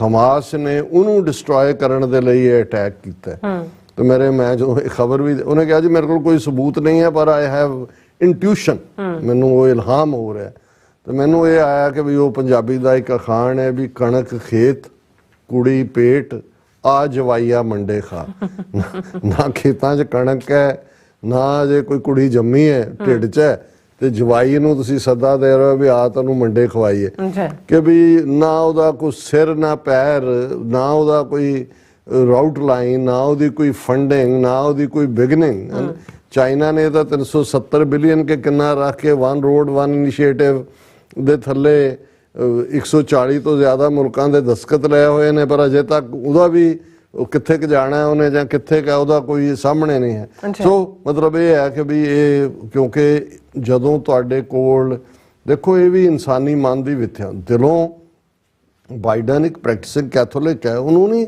ਸ਼ਾਮ ਨੂੰ ਕਿਵੇਂ ਜਾ ਕੇ ਉਹ ਜੇ ਪ੍ਰੇਅਰ ਕਰਦਾ ਹੋਏਗਾ ਤੇ ਆਪਣੇ ਰੱਬ ਨੂੰ ਜਾਂ ਜੀਸਸ ਨੂੰ ਕਿਵੇਂ ਫੇਸ ਕਰਦਾ ਹੋਏਗਾ ਕਿ ਭਾਈ ਤੁਸੀਂ ਇੰਨੀਆਂ ਕੋਈ ਉਹ ਚੀਖ ਪੁਕਾਰ ਬੇਗੁਨਾਹ ਦੀ ਨਜ਼ਰ ਨਹੀਂ ਆਉਂਦੀ ਹੈ ਸੋ ਉਦੋਂ ਤੁਸੀਂ ਫਿਰ ਆਪਣੇ ਆਪ ਨੂੰ ਉਹਨੂੰ ਜਸਟੀਫਾਈ ਇੱਕ ਤਾਂ ਜੀ ਇਜ਼ਰਾਈਲ ਨੂੰ ਹੱਕ ਹੈ ਰਾਈਟ ਟੂ ਸੈਲਫ ਡਿਫੈਂਸ ਦੂਜੇ ਇਸ ਕਿਸਮ ਦਾ ਸੌਦਾ ਜਿਹੜਾ ਤੁਸੀਂ ਆਪਣੇ ਲੋਕਾਂ ਨੂੰ ਵੇਚ ਰਹੇ ਹੋ ਇਹ ਕਿੱਥੇ ਜਾ ਕੇ ਐਂਡ ਹੋਏਗਾ ਪਤਾ ਨਹੀਂ ਪਰ ਅਸੀਂ ਸਾਡੇ ਰੈਗੂਲਰ ਵਿਊਅਰ ਵੀ ਨੇ ਲਿਖਦੇ ਵੀ ਰਹਿੰਦੇ ਨੇ ਰਾਸ਼ਿਦ ਇਕਬਾਲ ਮੀਆਂ ਜੀ ਉਹਨਾਂ ਨੇ ਸਾਨੂੰ ਇਹ ਲਿਖਤ ਭੇਜੀ ਹੈ ਔਰ ਮੈਂ ਸਮਝਦਾ ਹਾਂ ਕਿ ਵੀ ਅਸੀਂ ਆਲਰੇਡੀ ਕੋਈ ਦਿਨ ਐਸਾ ਨਹੀਂ ਹੈ ਜਿਹਦੇ 'ਚ ਸਾਡਾ ਇੱਕ ਪ੍ਰੋਮੀਨੈਂਟ ਸੈਗਮੈਂਟ ਇਸ ਤੇ ਨਾ ਹੋਏ ਇਕੱਲਾ ਹਮਦਰਦੀ ਦਾ ਇਜ਼ਹਾਰ ਹੀ ਨਹੀਂ ਅਸੀਂ ਬਿਲਕੁਲ ਹਿਊਮੈਨਿਟੇਰੀਅਨ ਇਸ਼ੂ ਨੂੰ ਵੀ ਔਰ ਫਲਸਤੀਨ ਮੁਲਕ ਦੇ ਇਸ਼ੂ ਨੂੰ ਵੀ ਜਿਹੜਾ ਉਸੇ ਸਪਿਰਿਟ ਦੇ ਵਿੱਚ ਦੇਖਦੇ ਹਾਂ ਜਿਹੜਾ ਕਿ ਕੋਈ ਵੀ ਰਾਈਟ ਥਿੰਕਿੰਗ ਜਾਂ ਜਿਹੜੇ ਜੇ ਤੁਸੀਂ ਇਮਾਨਦਾਰ ਪਹੁੰਚ ਰੱਖੋ ਤਾਂ ਦੇਖੋਗੇ ਪਰ ਫਿਰ ਵੀ ਉਹਨਾਂ ਦੀ ਲਿਖਤ ਨੂੰ ਅਸੀਂ ਕਿਉਂਕਿ ਉਹਨਾਂ ਨੇ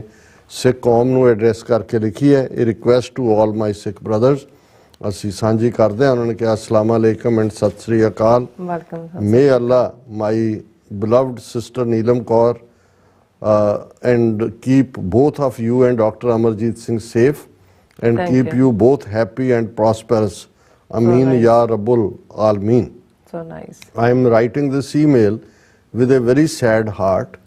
I am completely hopeless from all our Muslim rulers कि मैं बड़े भरे दिल नाले लिख रहे हैं मुसलमान हाकमां तो मैं ਜਿਹੜਾ ਹੈ ਬਿਲਕੁਲ ਬਦਜ਼ਨ ਹੈ ਡਾਕਟਰ ਸਾਹਿਬ ਅੱਲਾਹ ਤਾਲਾ has ordered to stop the hand of oppressor in the glorious Quran ਕਿ ਕੁਰਾਨ ਮਜੀਦ 'ਚ ਇਹ ਅੱਲਾਹ ਦਾ ਹੁਕਮ ਹੈ ਕਿ ਜਿਹੜਾ ਜ਼ੁਲਮ ਕਰਨ ਵਾਲਾ ਹੈ ਉਸ ਦੇ ਹੱਥ ਨੂੰ ਰੋਕਿਆ ਜਾਏ but if you look at the case of Palestine, the West is clearly strengthening the hands of the oppressor and standing with him ਜੋ ਇਹ ਇਸ਼ੂ ਚੱਲ ਰਿਹਾ ਪੱਛਮੀ ਤਾਕਤਾਂ ਕਿਵੇਂ ਜ਼ੁਲਮ ਕਰਨ ਵਾਲਿਆਂ ਦੇ ਹੱਥ ਤੱਕ ਹੀ ਰੋਕਣਾ ਉਸ ਨੂੰ ਉਹਦੇ ਨਾਲ ਖਲੋਤੀਆਂ ਨੇ ਔਰ ਰਾਦਰ ਉਸ ਤੋਂ ਵੀ ਅੱਗੇ ਜਾ ਕੇ ਜ਼ੁਲਮ ਕਰਨ ਦੀ ਪ੍ਰੇਰਨਾ ਦੇ ਰਹੀਆਂ ਨੇ no matter what the West, our Muslim rulers do not have the courage to openly support their Palestinian brothers.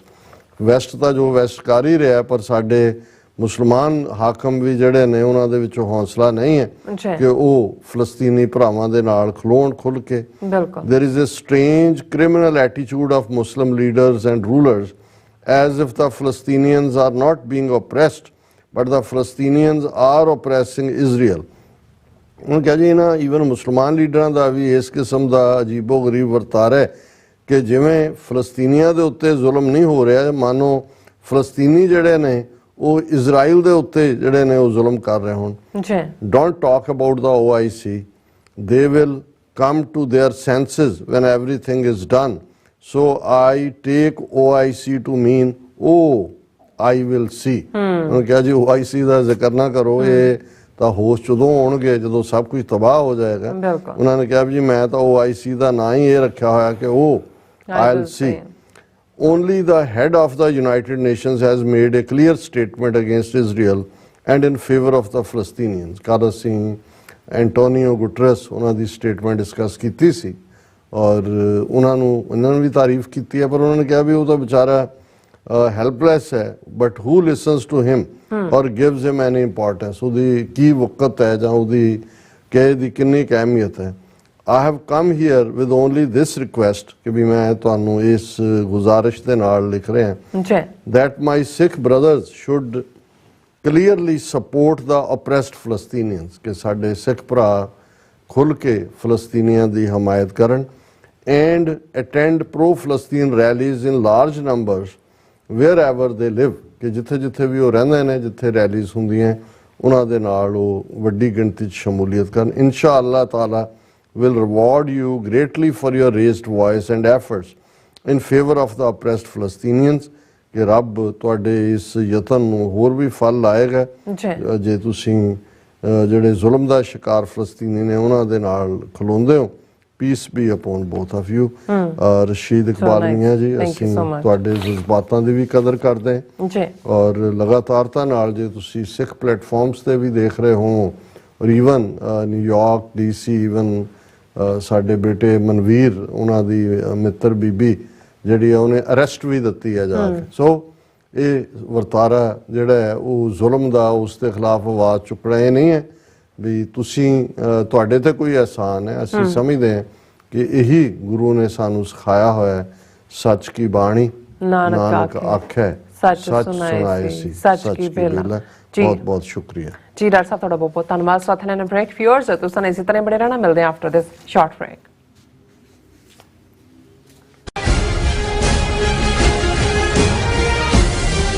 ਕੀ ਤੁਸੀਂ ਆਪਣੇ ਟੈਕਸਸ ਨੂੰ ਲੈ ਕੇ ਚਿੰਤਤ ਹੋ ਤੁਸੀਂ ਆਪਣੀ ਕਮਾਈ ਲਈ ਮਿਹਨਤ ਕਰਦੇ ਹੋ ਭਾਵੇਂ ਤੁਸੀਂ ਨੌਕਰੀ ਵਿੱਚ ਹੋਵੋ ਜਾਂ ਆਪਣਾ ਬਿਜ਼ਨਸ ਚਲਾਉਂਦੇ ਹੋ ਜਦੋਂ ਟੈਕਸ ਭਰਨ ਦਾ ਸਮਾਂ ਆਉਂਦਾ ਤਾਂ ਤੁਹਾਨੂੰ ਇੱਕ ਭਰੋਸੇਯੋਗ ਟੈਕਸ ਅਕਾਊਂਟੈਂਟ ਦੀ ਲੋੜ ਹੈ ਜੋ ਟੈਕਸ ਬੈਲੈਂਸ ਦਾ ਤੁਹਾਡੇ ਪੱਖ ਵਿੱਚ ਜਾਣਾ ਯਕੀਨੀ ਬਣਾਵੇ ਸਿਆਟਲ ਦੀ ਜਾਣੀ ਪਹਿਚਾਣੀ company Accurate Accountants and Taxes ਤੁਹਾਡੀ ਸੇਵਾ ਵਿੱਚ ਹਾਜ਼ਰ ਹੈ ਅਸੀਂ ਹਰ ਤਰ੍ਹਾਂ ਦੇ ਟੈਕਸ ਭਰਨ ਵਿੱਚ ਤੁਹਾਡੀ ਮਦਦ ਕਰਾਂਗੇ ਟੈਕਸ ਸੰਬੰਧੀ ਕਿਸੇ ਵੀ ਤਰ੍ਹਾਂ ਦੇ ਸਵਾਲ ਲਈ ਅੱਜ ਹੀ ਸਾਡੇ ਤੱਕ ਪਹੁੰਚ ਕਰੋ Accurate Accountants and Texas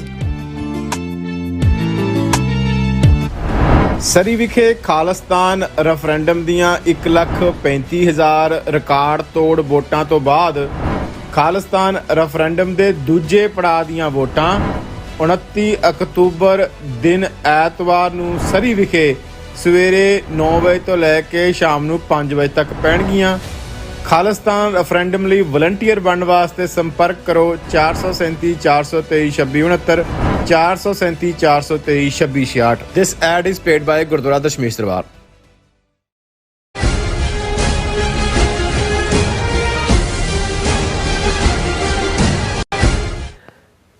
ਦਰਸ਼ਕੋ break ਤੋਂ ਬਾਅਦ ਤੁਹਾਡਾ ਸਭ ਦਾ ਭਰਪੂਰ ਸਵਾਗਤ ਹੈ। ਸੋ ਵੀਅਰਸ, ਗੱਲਬਾਤ ਕਰਨ ਜਾ ਰਹੇ ਹਾਂ ਕਿ ਭਾਰਤ ਵੱਲੋਂ ਕੈਨੇਡਾ ਨਾਲ ਡਿਪਲੋਮੈਟਿਕ ਟਕਰਾਅ ਵਿੱਚ ਭਾਵੇਂ ਭਾਰਤ ਨੂੰ ਮੂੰਹ ਦੀ ਖਾਣੀ ਪਈ ਹੈ, ਪਰ ਭਾਰਤ ਦੀ ਹਾਲਤ ਰੱਸੀ ਸੜ ਗਈ ਵੱਟ ਨਹੀਂ ਗਿਆ ਵਾਲੀ ਬਣੀ ਹੋਈ ਹੈ।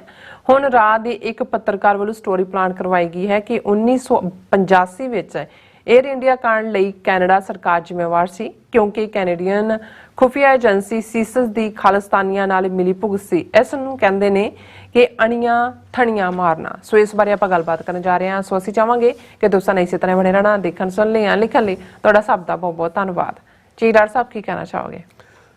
ਦੇਖੋ, ਬੇਸ਼ੱਕ ਅਸੀਂ ਓਪਨਿੰਗ ਸੈਗਮੈਂਟ ਦੇ ਵਿੱਚ ਕੈਨੇਡਾ ਦੇ ਹਵਾਲੇ ਨਾਲ ਪਾਸਟ 18 ਸਤੰਬਰ ਤੋਂ 18 ਜੂਨ ਤੋਂ 18 ਸਤੰਬਰ ਔਰ ਖਾਸ ਤੌਰ ਤੇ 18 ਸਤੰਬਰ ਤੋਂ ਬਾਅਦ ਦੀਆਂ ਡਿਵੈਲਪਮੈਂਟਸ ਬਾਰੇ ਗੱਲਬਾਤ ਕੀਤੀ ਜੀ। ਔਰ ਕੱਲ ਅਸੀਂ ਗੱਲਬਾਤ ਕੀਤੀ ਸੀ ਕਿ ਕਿਵੇਂ ਭਾਰਤ ਨੇ ਜਿਹੜਾ ਹੈ ਉਹ ਐਲਾਨ ਕੀਤਾ ਹੈ ਕਿ ਜੀ ਜਿਹੜਾ ਸਿਕਿਉਰਿਟੀ ਰਿਸਕ ਸੀ ਔਰ ਕੈਨੇਡਾ ਨੇ ਹੁਣ ਕਦਮ ਚੁੱਕ ਲਏ ਨੇ ਜੋ ਅਸੀਂ ਮੰਗ ਕਰਦੇ ਸੀ, ਔਰ ਇਸ ਲਈ ਅਸੀਂ ਜਿਹੜੀਆਂ ਵੀਜ਼ਾ ਸਰਵਿਸਿਜ਼ ਕੁਝ ਕੈਟਾਗਰੀਜ਼ ਦੀਆਂ 4 ਕੈਟਾਗਰੀਜ਼ ਉਹਨੂੰ ਅਸੀਂ ਰਿਜ਼ਿਊਮ ਕਰ ਰਹੇ ਹਾਂ। ਔਰ ਇਸ ਦੇ ਉੱਤੇ ਕੈਨੇਡਾ ਨੇ ਵੀ ਕਿਹਾ, ਕਿਉਂਕਿ ਪਤਾ ਤਾਂ ਕੈਨੇਡਾ ਨੂੰ ਵੀ ਹੈ ਕਿ ਭਾਈ ਅਲਟੀਮੇਟਲੀ ਆने ਵਾਲੀ ਥਾਂ ਤੇ ਆ ਗਏ ਨੇ, ਔਰ ਉਹਨਾਂ ਨੇ ਕਿਹਾ ਜੀ Canada welcomes India's decision to resume some visa services says a good sign amid diplomatic. Good sign ਵਾਲੀ ਚੰਗੀ ਨਿਸ਼ਾਨੀ ਹੈ, ਪਰ ਗੱਲ ਇੱਥੇ ਮੁੱਕਣੀ ਨਹੀਂ ਹੈ। ਅਲਟੀਮੇਟਲੀ ਹਰਦੀਪ ਸਿੰਘ ਨਿੱਜਰ ਦੇ ਮਰਡਰ ਦੇ ਵਿੱਚ ਉਹਨਾਂ ਨੂੰ ਇਨਵੈਸਟੀਗੇਸ਼ਨ ਦੇ ਵਿੱਚ ਕੋਆਪਰੇਟ ਵੀ ਕਰਨਾ ਹੋਏਗਾ ਔਰ ਜਵਾਬਦੇਹ ਵੀ ਹੋਣਾ ਹੋਏਗਾ।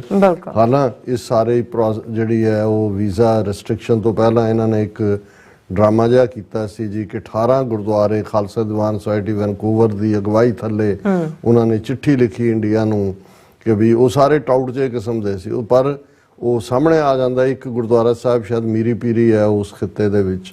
ਅੱਜ ਉਹਨਾਂ ਨੇ ਰਿਟਰੈਕਟ ਕੀਤਾ, ਉਹਨਾਂ ਨੇ ਕਿਹਾ ਜੀ ਅਸੀਂ ਤਾਂ ਕਦੇ ਇਸ ਕਿਸਮ ਦੀ ਅਪੀਲ ਕੀਤੀ ਨਹੀਂ ਹੈ, ਇਹ ਤਾਂ ਬਿਨਾਂ ਮਰਜ਼ੀ ਤੋਂ ਸਾਡਾ ਨਾਂ ਇਹਨਾਂ ਨੇ ਦਾਖਲ ਕੀਤਾ। ਸੋ ਕਹਿਣਾ ਉਹ ਇਹ ਚਾਹੁੰਦੇ ਸੀ ਵੀ ਇੱਕ ਪਾਸੇ ਤਾਂ ਡਿਪਲੋਮੈਟਿਕ ਦਬਾਅ ਜੋ ਉਹਨਾਂ ਤੇ ਬਣਿਆ ਹੋਇਆ ਸੀ, ਅਮਰੀਕਾ ਔਰ ਯੂਕੇ ਤੋਂ ਇਲਾਵਾ ਆਸਟ੍ਰੇਲੀਆ ਤੇ ਨਿਊਜ਼ੀਲੈਂਡ ਨੇ ਵੀ ਬਾਂਹ ਮਰੋੜਨੀ ਸ਼ੁਰੂ ਕਰ ਦਿੱਤੀ ਸੀ, ਲੇਕਿਨ ਉਹ ਪ੍ਰਭਾਵ ਇਹ ਦੇਣਾ ਚਾਹੁੰਦੇ ਸੀ ਸਿੱਖਾਂ 'ਚ ਵੀ ਆਪਣਾ ਸੌਦਾ ਵੇਚਣ ਲਈ। ਦੇਖੋ ਜੀ ਇਹ ਅਸੀਂ ਕਿਉਂਕਿ ਸਿੱਖ ਗੁਰਦੁਆਰਿਆਂ ਨੇ ਅਪੀਲ ਕੀਤੀ ਹੈ ਇਸ ਲਈ ਅਸੀਂ ਵੀਜ਼ਾ ਸਰਵਿਸ ਰਿਜ਼ਿਊਮ ਕਰ ਰਹੇ ਹਾਂ। ਸੋ ਉਹ ਵੀ ਉਹਨਾਂ ਦੀ ਫੂਕ ਨਿਕਲ ਗਈ। ਫਿਰ ਇਸ ਦੇ ਨਾਲ ਅਸੀਂ ਦੇਖਦੇ ਹਾਂ ਵੀ ਬੇਸ਼ੱਕ ਇਹ ਰਿਪੋਰਟ ਦਾ ਬਹੁਤਾ ਜ਼ਿਕਰ ਨਹੀਂ ਹੋਇਆ, ਪਰ ਜਦੋਂ ਹਰਦੀਪ ਸਿੰਘ ਨਿੱਜਰ ਦਾ ਮਰਡਰ ਹੁੰਦਾ ਉਸ ਤੋਂ ਫੌਰਨ ਬਾਅਦ ਇੱਕ ਡਿਮਾਂਡ ਜਿਹੜੀ ਕੈਨੇਡਾ ਦੇ ਵਿੱਚ ਕੀਤੀ ਗਈ ਪੋਲੀਟੀਕਲ ਪਾਰਟੀਆਂ ਵੱਲੋਂ, ਈਵਨ NDP ਨੇ ਵੀ ਕੀਤੀ ਕਿ ਵੀ ਇਹ ਜਿਹੜੇ ਫੋਰਨ ਗਵਰਨਮੈਂਟਸ ਦੇ ਲਈ, ਵਿਦੇਸ਼ੀ ਹਕੂਮਤਾਂ ਲਈ ਲੌਬੀ ਕਰਨ ਵਾਲੇ ਲੋਕ ਨੇ, ਇਹਨਾਂ ਨੂੰ ਫੋਰਨ ਏਜੰਟ ਕਹਿੰਦੇ ਨੇ ਕਿ ਵੀ ਫੋਰਨ ਏਜੰਟ ਰਜਿਸਟ੍ਰੇਸ਼ਨ ਹੋਏ ਪ੍ਰੋਪਰਲੀ। ਹੁਣ ਅਮਰੀਕਾ ਦੇ ਵਿੱਚ ਜੇ ਤੁਸੀਂ ਲੌਬਿਸਟ ਬਣਨਾ ਹੈ, ਕਿਸੇ ਹੋਰ ਮੁਲਕ ਦੇ ਇੰਟਰਸਟ ਨੂੰ ਕਰਨਾ ਹੈ, ਤੇ ਤੁਹਾਡੀ ਰਜਿਸਟ੍ਰੇਸ਼ਨ ਹੁੰਦੀ ਹੈ, ਪੂਰਾ ਇੱਕ ਮਹਿਕਮਾ ਹੈ ਐਜ਼ ਏ ਫੋਰਨ ਏਜੰਟ। ਫਿਰ ਤੁਹਾਡੇ ਫੰਡਸ ਦੇ ਉੱਤੇ ਵੀ ਅੱਖ ਹੁੰਦੀ ਹੈ ਕਿੱਥੋਂ ਆ ਰਹੇ ਨੇ, ਕਿਹਨੂੰ ਤੁਸੀਂ ਦੇ ਰਹੇ ਹੋ, ਤਾਂ ਕਿ ਇਹ ਨਾ ਹੋਏ ਕਿ ਤੁਸੀਂ ਅਨਡਿਊ ਇੰਟਰਫੀਅਰੈਂਸ ਕਰ ਰਹੇ ਹੋ। ਔਰ ਜਿਹੜੀ ਰਿਪੋਰਟ ਇਸ ਦੇ ਉੱਤੇ, ਕਿਉਂਕਿ ਨਾਲ ਦੀ ਨਾਲ ਇਹ ਸੀ ਕਿ ਵੀ ਜਿਹੜੀ ਹੈ ਉਹ ਇਸ ਨੂੰ ਦੇ ਉੱਤੇ ਪ੍ਰੋਪਰ ਰਿਪੋਰਟ ਆਏ, ਔਰ ਅੱਜ ਇਸ ਦੀ ਰਿਪੋਰਟ CBC ਨਿਊਜ਼ ਨੇ ਜਿਹੜਾ ਉਹ 24 ਅਕਤੂਬਰ ਦੇ ਹਵਾਲੇ ਨਾਲ ਡੇਟ ਲਾਈਨ ਨਾਲ ਪਬਲਿਸ਼ ਕੀਤੀ। Commons report on foreign interference calls for registry of agents, new criminal offences. ਇਹ ਨਿਊ ਕਾਮਨ ਕਮੇਟੀ ਰਿਪੋਰਟ, ਕਿਉਂਕਿ ਹਾਊਸ ਆਫ ਕਾਮਨਸ ਨੇ ਕਮੇਟੀ ਬਣਾਈ, ਉਹਨਾਂ ਨੇ ਰਿਪੋਰਟ ਕੱਢ ਦਿੱਤੀ ਹੈ। New Commons committee report on foreign interference calls on Canada to establish a foreign influence registry as soon as possible and to create new criminal offences to cover all interference operations. ਇਹ ਦੋ major ਰਿਕਮੈਂਡੇਸ਼ਨਸ ਨੇ Canada ਨੂੰ ਕਿ ਵੀ ਇੱਕ ਤਾਂ ਤੁਸੀਂ ਇਹ ਜਿਹੜਾ ਕ੍ਰੀਏਟ ਕਰੋ ਫੋਰਨ ਇਨਫਲੂਐਂਸ ਰਜਿਸਟਰੀ ਕਿ ਵੀ ਜਿਹਨੇ ਹੋਣਾ ਉਹ ਰਜਿਸਟਰ ਕਰੇ ਆਪਣੇ ਆਪ ਨੂੰ, ਔਰ ਇਹਨੂੰ ਜਿਹੜੀ ਇੰਟਰਫੀਅਰੈਂਸ ਹੈ ਫੋਰਨ ਗਵਰਨਮੈਂਟਸ ਦੀ ਆਪਣੇ ਏਜੰਟਾਂ ਰਾਹੀਂ, ਉਹਨੂੰ ਕ੍ਰਿਮੀਨਲ ਆਫੈਂਸ ਲਾਣਨ ਵਾਲੇ ਜਿਹੜੇ ਨੇ ਕਾਨੂੰਨ ਵੀ ਹੋਣ ਚਾਹਣ। Report released Tuesday by House of Commons Privacy Committee makes 22 recommendations meant to improve Canada's response to foreign interference activities and enhance national security transparency कि 22 उन्होंने recommendations कीतियां ने और recommendation 18वीं जड़ी है calls on federal government to quickly create a registry of foreign agents in Canada कि फॉरन ਜਿਹੜੀ ਹੈ ਉਹ 22 ਨੇ ਰਿਕਮੈਂਡੇਸ਼ਨ ਪਰ ਅਹਿਮੀਅਤ ਵਾਲੀ 18ਵੀਂ ਨੂੰ ਨੇ ਕੋਟ ਕੀਤਾ ਸੀਬੀਸੀ ਨੇ ਕਿ ਇਹ ਜਿਹੜਾ ਫੋਰਨ ਏਜੰਟਸ ਦੀ ਰਜਿਸਟਰੀ ਕ੍ਰੀਏਟ ਕਰੋ The committee cautions that a registry can't be established with the view that it will solve all interferences problems. उन्होंने कहा जी रजिस्ट्री होने वाले तो नहीं होएगा कि सारियां ही प्रॉब्लम सॉल्व हो जाएंगे. It does believe, however, that a registry is a sound protective measure that would ensure greater transparency with regard to foreign actors operating in Canada. कि ਜਿਹੜੇ foreign ਦੇ ਏਜੰਟ ਉੱਥੇ ਕਰਦੇ ਨੇ at least ਇੱਕ level of transparency ਹੋਏਗਾ. ਔਰ ਇਹ ਜਿਹੜਾ ਸੀਬੀਸੀ ਨਿਊਜ਼ ਨੇ ਅੱਗੋਂ ਕਿਹਾ ਕਿ ਫੈਡਰਲ ਗਵਰਨਮੈਂਟ ਪਹਿਲਾਂ ਹੀ ਪਲਾਨ ਕਰ ਰਹੀ ਹੈ ਕਿ ਰਜਿਸਟਰੀ ਔਰ ਟੇਬਲ ਜਿਹੜੇ ਰਜਿਸਟਰੀ ਦੇ ਉੱਤੇ ਇੱਕ ਬਿੱਲ ਜਿਹੜਾ ਹੈ ਈਅਰ ਐਂਡ ਤੋਂ ਪਹਿਲਾਂ, ਇਹਦਾ ਮਤਲਬ ਅਸੀਂ ਅਕਤੂਬਰ ਐਂਡ 'ਚ ਗੱਲ ਕਰ ਰਹੇ ਹਾਂ, ਨਵੰਬਰ ਦਾ ਸਾਲ ਮੁੱਕਣ ਤੋਂ ਪਹਿਲਾਂ ਇਹ ਰਜਿਸਟ੍ਰੇਸ਼ਨ ਵਾਲਾ ਬਿੱਲ ਸਾਹਮਣੇ ਆਏਗਾ. Or under a foreign agent registry people who act on behalf of a foreign state to advance its goals would have to disclose their ties to the government employing them. ਕਿ ਉਹਨਾਂ ਨੂੰ ਆਪਣਾ source ਦੱਸਣਾ ਪਏਗਾ ਵੀ ਕਿਹੜੀ ਹਕੂਮਤ ਲਈ ਉਹ ਕੰਮ ਕਰਦੇ ਨੇ, ਉਹਨਾਂ ਦੇ ਹਿਸਾਬ 'ਚ ਜਿਹੜੀ ਹੈ ਉਹ ਟਰਾਂਸਪੇਰੈਂਸੀ ਹੋਏਗੀ. ਔਰ ਇਸ ਦੇ ਉੱਤੇ ਹੋਰ ਵੀ ਜਿਹੜੀ ਹੈ ਕਾਫੀ ਡੀਟੇਲ ਹੈ, ਪਰ ਮੈਂ ਘੜੀ ਵੱਲ ਵੀ ਦੇਖ ਰਿਹਾ. ਹੁਣ ਜਿਹੜੀ ਗੱਲ ਅਸੀਂ ਸਮਝਦੇ ਹਾਂ ਜਾਂ ਤੁਸੀਂ ਕਿਹਾ ਵੀ ਰੱਸੀ ਸੜ ਗਈ ਪਰ ਵੱਟ ਨਹੀਂ ਗਿਆ, ਪਰ ਇਹਦੇ ਨਾਲ ਇੱਕ ਪੰਜਾਬੀ ਦਾ ਬਹੁਤ ਖੂਬਸੂਰਤ ਮੁਹਾਵਰਾ ਹੈ ਕਿ ਵਕਤੋਂ ਖੁੰਜੀ ਡੂਮਣੀ ਗਾਵੇ ਆਲ ਪਤਾਲ. ਹਰ ਵੇਲੇ ਦਾ ਰਾਗ ਹੁੰਦਾ, ਪਰ ਜਦੋਂ ਤੁਸੀਂ ਉਸ ਰਾਗ ਦੇ ਵੇਲੇ ਨੂੰ ਖੰਝਾ ਦਿਓ ਜਾਂ ਉਹ ਰਾਗ ਉਸ ਵੇਲੇ ਸਿਰ ਤੁਹਾਡੇ ਮੂੰਹੋਂ ਨਾ ਨਿਕਲੇ ਤਾਂ ਫਿਰ ਤੁਸੀਂ ਉਹਨੂੰ ਜਸਟੀਫਾਈ ਕਰਨ ਲਈ ਜਿਹੜਾ ਆਲ ਪਤਾਲ ਗਾਓਗੇ, ਜੋ ਮਰਜ਼ੀ ਕਰ ਰਹੇ ਹੋ ਉਹਨੂੰ ਤੁਸੀਂ ਬਿਹੇਵ ਇਵੇਂ ਕਰ ਰਹੇ ਹੋ ਕਿ ਤੁਸੀਂ ਰਾਗ ਗਾ ਰਹੇ ਹੋ. ਕਿਉਂਕਿ ਸਾਡੀ ਅੱਖ ਰਹਿੰਦੀ ਹੈ ਜਿਹੜੀਆਂ ਸਟੋਰੀਜ਼ ਉਹਨਾਂ ਦੇ ਡੀਅਰ ਰਾਹ ਦੇ ਜਰਨਲਿਸਟ ਨੇ, ਪਤਾ ਹੁੰਦਾ ਕਿਹਨਾਂ ਰਾਹੀਂ ਸਟੋਰੀ ਪਲਾਂਟ ਕਰਾਈ ਜਾਂਦੀ ਹੈ. ਇਸ ਕਿਸਮ ਦਾ ਦੀਪਾਂਜਨ ਰॉय ਚੌਧਰੀ ਉਹਨਾਂ ਦਾ ਇੱਕ ਬੜਾ ਡਾਰਲਿੰਗ ਹੈ ਜਿਹੜਾ ਫੋਰਨ ਅਫੇਅਰਸ ਦੀਆਂ ਸਟੋਰੀਜ਼ ਪਲਾਂਟ ਕਰਦਾ ਹੈ. ਔਰ timesgroup.com ਦੇ ਉੱਤੇ ਉਹਦੀ ਸਟੋਰੀ ਜਿਹੜੀ ਪਿਛਲੇ ਦਿਨਾਂ 'ਚ ਪਲਾਂਟ ਹੋਈ ਕਿ ਹੁਣ ਕਿਉਂਕਿ ਕੈਨੇਡਾ ਨੇ ਭਾਰਤ ਦੇ ਉੱਤੇ ਚਾਰਜ ਲਾਇਆ ਕਿ ਭਾਈ ਉਹਨਾਂ ਨੇ ਬੰਦਾ ਵੀ ਮਾਰਿਆ, ਔਰ ਇਹ ਜਿਵੇਂ 41 ਡਿਪਲੋਮੈਟ ਕੱਢੇ ਨੇ, ਇਹ 1961 ਦੀ ਵਿਆਨਾ ਕਨਵੈਨਸ਼ਨ ਦੀ ਵਾਇਓਲੇਸ਼ਨ ਹੈ. ਹੁਣ ਇਹ ਜਿਹੜਾ ਆਪੋਜ਼ਿਟ ਜਿਹੜਾ ਇਸ ਕਿਸਮ ਦੀਆਂ ਕਰਤੂਤਾਂ ਕਰ ਰਿਹਾ ਮੁਲਕ ਹੈ, ਉਹ ਕੈਨੇਡਾ ਨੂੰ ਦੋਸ਼ ਦੇ ਰਿਹਾ ਇਨ ਵਾਇਓਲੇਸ਼ਨ ਆਫ ਵਿਆਨਾ ਕਨਵੈਨਸ਼ਨ. ਇਹ ਹੁਣ ਇਹ ਜਰਨਲਿਸਟ ਸਟੋਰੀ ਪਲਾਂਟ ਕਰ ਰਿਹਾ. ਇੰਡੀਅਨ ਡਿਪਲੋਮੈਟਸ ਇਨ ਕੈਨੇਡਾ ਵਰ ਪੁੱਟ ਅੰਡਰ ਸਰਵੇਲੈਂਸ.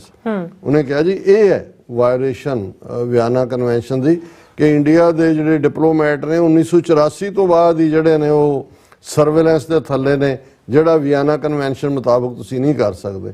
ਚਲੋ ਇਹ ਵੀ ਚਾਰਜ ਸਮਝ ਆ ਸਕਦਾ ਹੈ ਕਿਉਂਕਿ ਕੁਛ ਤਾਂ ਤੁਸੀਂ ਆਪਣੇ ਡਿਫੈਂਸ ਦੇ ਵਿੱਚ ਕਹਿਣਾ, ਪਰ ਹੁਣ ਇਹਨਾਂ ਨੂੰ ਇਹ ਨਜ਼ਰ ਆਉਂਦਾ ਹੈ ਵੀ ਇਹ ਜਿਹੜਾ ਹਰਦੀਪ ਸਿੰਘ ਨਿੱਜਰ ਦਾ ਮਰਡਰ ਹੈ, ਕੇਸ ਇੱਥੇ ਤੱਕ ਨਹੀਂ ਮੁੱਕਣਾ. ਜਿਵੇਂ ਸਿੱਖ ਜਥੇਬੰਦੀਆਂ ਨੇ ਮੰਗ ਕੀਤੀ ਕਿ ਖੋਲੋ ਪਿਛਲਾ ਏਅਰ ਇੰਡੀਆ ਕਨਿਸ਼ਕਾ ਦਾ ਸਾਰਾ ਮੁੱਦਾ ਜਿਹਦੇ ਵਿੱਚ 329 ਬੇਗੁਨਾਹ ਮੁਸਾਫਰ ਮਾਰੇ ਗਏ ਸੀ, ਉਹਨੂੰ ਖਾਲਿਸਤਾਨੀਆਂ ਦੇ ਖਾਤੇ 'ਚ ਪਾਇਆ ਸੀ. ਅਸੀਂ ਤਾਂ ਪਹਿਲੇ ਦਿਨ ਤੋਂ ਕਹਿੰਦੇ ਹਾਂ ਵੀ ਇਹ ਇੰਡੀਅਨ ਏਜੰਸੀਆਂ ਦਾ ਕੰਮ ਹੈ. ਹੁਣ ਇਹਨਾਂ ਨੂੰ ਇਹ ਨਜ਼ਰ ਆ ਰਿਹਾ, ਇਹ ਦੇਖੋ ਇਹ ਠੀਕ ਹੈ ਬ੍ਰਾਹਮਣ ਬੇਈਮਾਨ ਹੋ ਸਕਦਾ ਹੈ, ਕਪਟੀ ਹੋ ਸਕਦਾ ਹੈ, ਝੂਠਾ ਹੋ ਸਕਦਾ ਹੈ, ਪਰ ਲੋਲਾ ਨਹੀਂ ਹੈ. ਉਹਨਾਂ ਨੂੰ ਇਹ ਪਤਾ ਹੈ ਵੀ ਇਹ ਗੱਲ ਅਲਟੀਮੇਟਲੀ ਉੱਥੇ ਆਏਗੀ. ਸੈਕੰਡ ਹੈਡਲਾਈਨ ਇਹਦਾ ਲਾਇਆ credible reasons to believe Canada complicit in blowing up Air India flight. ਕਿ ਜੀ ਇਹ ਕ੍ਰੈਡੀਬਲ ਕਿ ਵੀ ਇਨਫੈਕਟ ਕੈਨੇਡਾ ਨੇ ਹੀ ਏਅਰ ਇੰਡੀਆ ਦਾ ਜਿਹੜਾ ਉਹ ਬਲੋ ਅਪ ਕੀਤਾ ਹੋਏਗਾ. ਔਰ ਉਹਨੇ ਕਿਹਾ ਕਿ ਜੀ ਇਹ India has been raising with Canada the issues of surveillance of Indian diplomats by local security agencies in violation of Vienna Convention and Ottawa's complicity in encouraging extremism for decades but to no avail. ਕਿ ਕਈ ਦਹਾਈਆਂ ਤੋਂ Canada ਸਰਕਾਰ ਖਾਲਿਸਤਾਨੀ ਐਕਸਟ੍ਰੀਮਿਜ਼ਮ ਨੂੰ encourage ਕਰ ਰਹੀ ਹੈ. ਅਸੀਂ ਸਵਾਲ ਚੁੱਕਦੇ ਰਹੇ ਕੈਨੇਡਾ ਨੇ ਕਦੇ ਧਿਆਨ ਨਹੀਂ ਦਿੱਤਾ ਹੈ। Terrorists residing in Canada are not only openly calling for India's dismemberment but also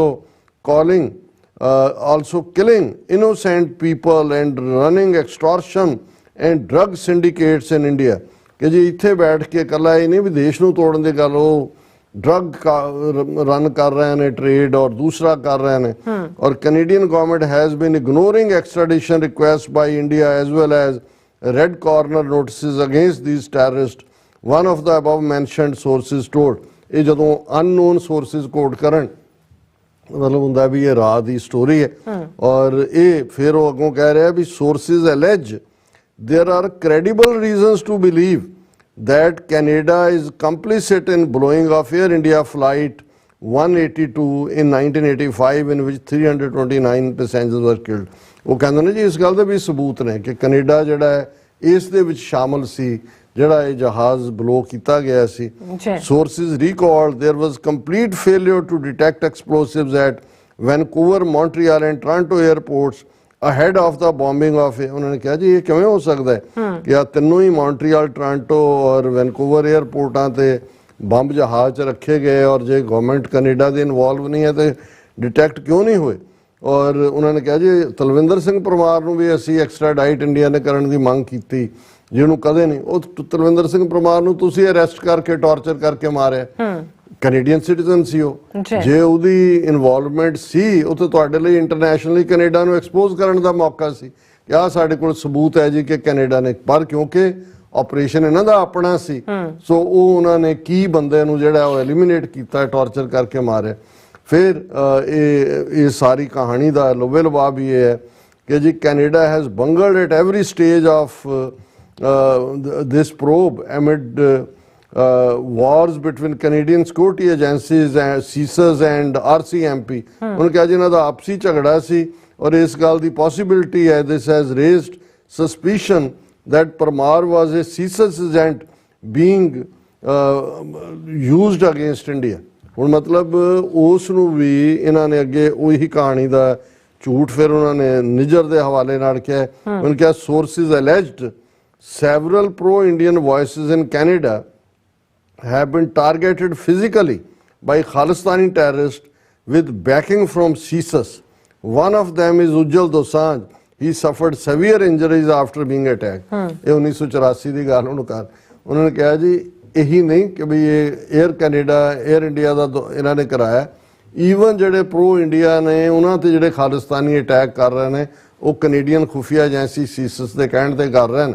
ਫਿਰ ਤਾਂ ਕੈਨੇਡਾ ਵੈਸੇ ਹੀ ਖਾਲਿਸਤਾਨੀਆਂ ਦਾ ਮੁਲਕ ਹੋਇਆ ਜੇ ਇੰਡੀਆ ਦੀ ਇਸ ਕਹਾਣੀ ਨੂੰ ਮੰਨੋ। ਪਰ ਇਹ ਆਪਣਾ ਡਿਫੈਂਸ ਤਿਆਰ ਕਰ ਰਹੇ ਨੇ ਕਿਉਂਕਿ ਇਹਨਾਂ ਨੂੰ ਪਤਾ ਹੈ ਕਿ ਘੜੀ ਦੀ ਸੂਈ ਹੁਣ ਸਿਰਫ 18 ਜੂਨ ਤੇ ਹੀ ਨਹੀਂ ਟਿਕਣੀ, ਇਸ ਸੂਈ ਨੇ ਪਿੱਛੇ ਜਾਣਾ ਹੈ ਤੇ ਜੂਨ 1985 ਤੇ ਵੀ ਆਣਾ ਹੈ ਵੀ ਕਿਵੇਂ ਇੰਡੀਅਨ ਏਜੰਸੀਆਂ ਨੇ, ਰੋਗ ਇੰਡੀਆ ਨੇ ਇਹ 329 ਬੇਗੁਨਾਹ ਮੁਸਾਫਰ ਮਾਰੇ ਔਰ ਖਾਲਿਸਤਾਨ ਦੀ ਤਹਿਰੀਕ ਨੂੰ ਬਦਨਾਮ ਕੀਤਾ। ਜੀ ਡਾਕਟਰ ਸਾਹਿਬ ਤੁਹਾਡਾ ਬਹੁਤ ਬਹੁਤ ਸ਼ੁਕਰੀਆ। ਸੋ ਹੱਥ ਲੈਣਾ ਬ੍ਰੇਕ। ਵਿਊਅਰਸ ਤੁਸੀਂ ਇਸੇ ਤਰ੍ਹਾਂ ਹੀ ਜੁੜੇ ਰਹਿਣਾ, ਮਿਲਦੇ ਹਾਂ ਛੋਟੇ ਜਿਹੇ ਵਕਫੇ ਤੋਂ ਬਾਅਦ।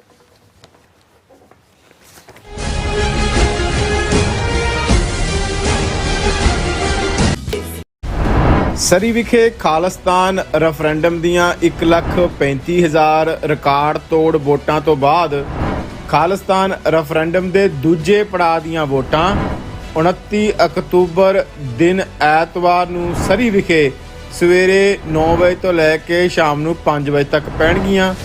ਖਾਲਿਸਤਾਨ ਰੈਫਰੈਂਡਮ ਲਈ ਵਲੰਟੀਅਰ ਬਣਨ ਵਾਸਤੇ ਸੰਪਰਕ ਕਰੋ 437 423 2669 437 423 2666। This ad is paid by Gurdwara Dashmesh ਦਰਬਾਰ।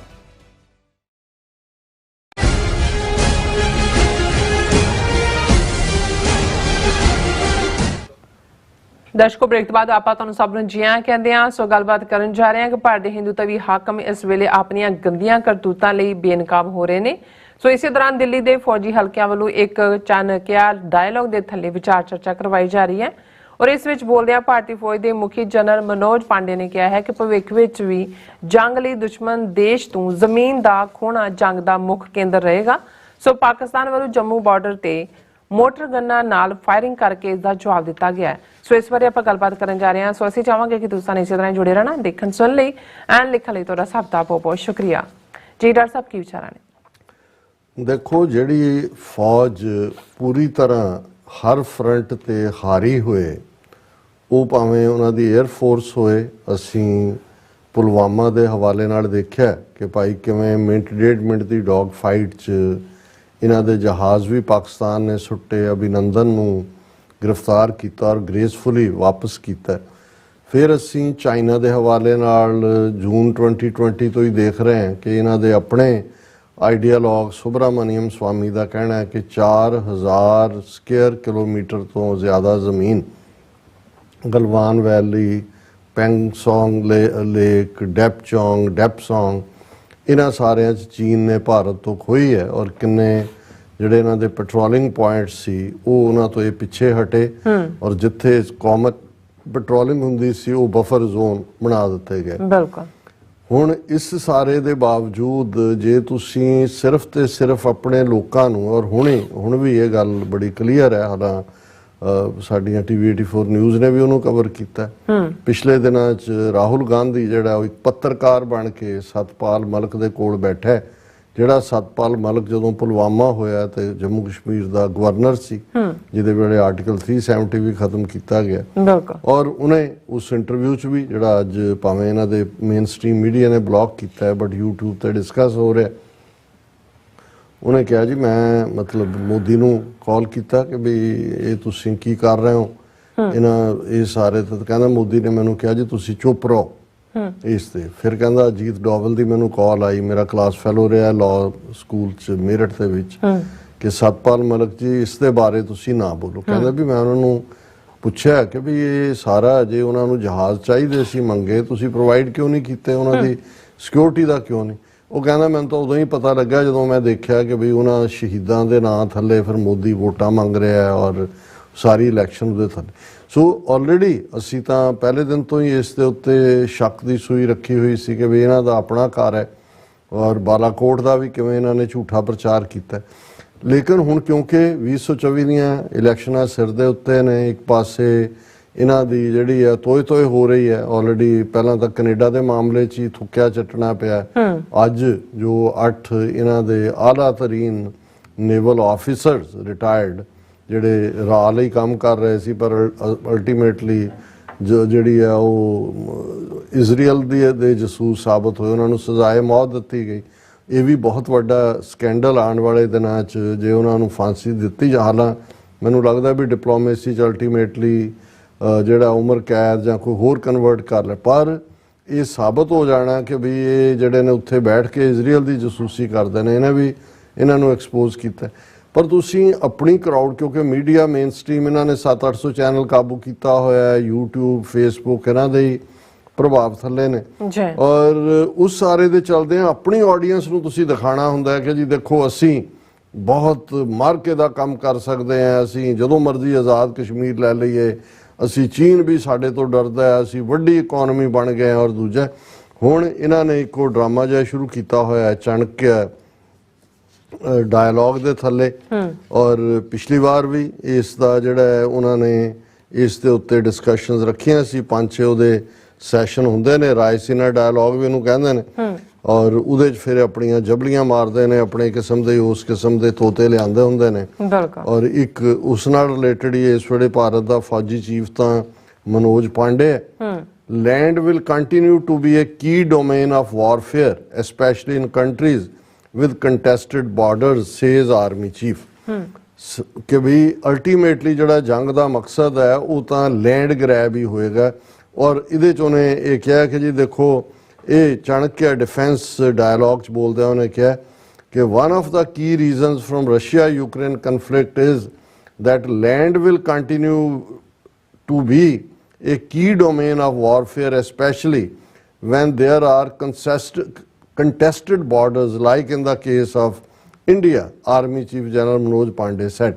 ਉਹਨੇ ਕਿਹਾ ਜੀ ਅਲਟੀਮੇਟਲੀ ਜਿਵੇਂ ਕੰਟੈਸਟਡ ਬਾਰਡਰ ਹੈ ਕਸ਼ਮੀਰ ਦੇ ਨਾਲ ਜਾਂ ਦੂਜਾ, ਉਹਦੇ ਜਿਹੜੀ ਜੰਗ ਦੀ ਪ੍ਰਾਪਤੀ ਆ ਉਹ ਤਾਂ ਇਹੀ ਹੈ ਲੈਂਡ ਗ੍ਰੈਬ, ਕਿ ਅਸੀਂ ਕਿਵੇਂ ਕੀ ਕੀਤਾ। ਜਿਵੇਂ ਰਸ਼ੀਆ ਯੂਕਰੇਨ ਦੀ ਉਦਾਹਰਣ ਇਸ ਲਈ ਹੈ ਕਿ ਯੂਕਰੇਨ ਦੇ ਈਸਟ ਵਾਲੇ ਸੂਬੇ ਰਸ਼ੀਆ ਨੇ ਗ੍ਰੈਬ ਕਰ ਲਏ ਨੇ, ਔਰ ਇਸ ਦੇ ਉੱਤੇ ਉਹਨੇ ਕਿਹਾ ਜੀ ਬਾਕੀ ਬਾਰਡਰ ਦੇ ਉੱਤੇ ਹਾਲਾਤ ਸਟੇਬਲ ਹੈ। ਆਈ believe the victory markers have to be defined in the land domain and hence the salience of the land domain.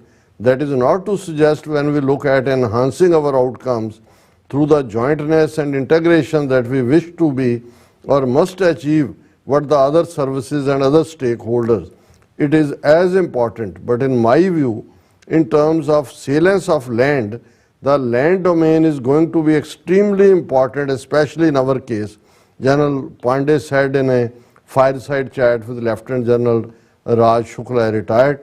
ਹੁਣ ਕਿਉਂਕਿ ਇਹਨਾਂ ਦੇ ਵਿੱਚ ਵੀ ਇੱਕ ਦੌੜ ਲੱਗੀ ਹੋਈ ਹੈ 에ਅਰ ਫੋਰਸ ਔਰ ਨੇਵੀ, ਉਹ ਕਹਿੰਦੇ ਨੇ ਜੀ ਅਸੀਂ ਸਾਡੀ ਕੋਈ ਘੱਟ ਅਹਿਮੀਅਤ ਨਹੀਂ ਹੈ, ਇਹਨਾਂ ਨੇ ਜੁਆਇੰਟ ਕਮਾਂਡ ਵੀ ਬਣਾਈ ਔਰ ਲੇਕਿਨ ਉਹ ਇਹ ਕਹਿ ਰਿਹਾ ਜੀ ਅਲਟੀਮੇਟਲੀ 에ਅਰ ਫੋਰਸ ਜਾਂ ਦੂਜਾ ਤਾਂ ਤੁਸੀਂ ਦੂਜੇ ਨੂੰ ਨਿਊਟਰਲਾਈਜ਼ ਕਰ ਸਕਦੇ ਹੋ, ਪਰ ਅਲਟੀਮੇਟਲੀ ਵਾਰ ਦਾ ਜਿਹੜਾ ਨਤੀਜਾ ਉਹ ਤਾਂ ਇਹੀ ਹੋਣਾ ਵੀ ਤੁਸੀਂ ਕਿੰਨੀ ਲੈਂਡ ਗ੍ਰੈਬ ਕੀਤੀ।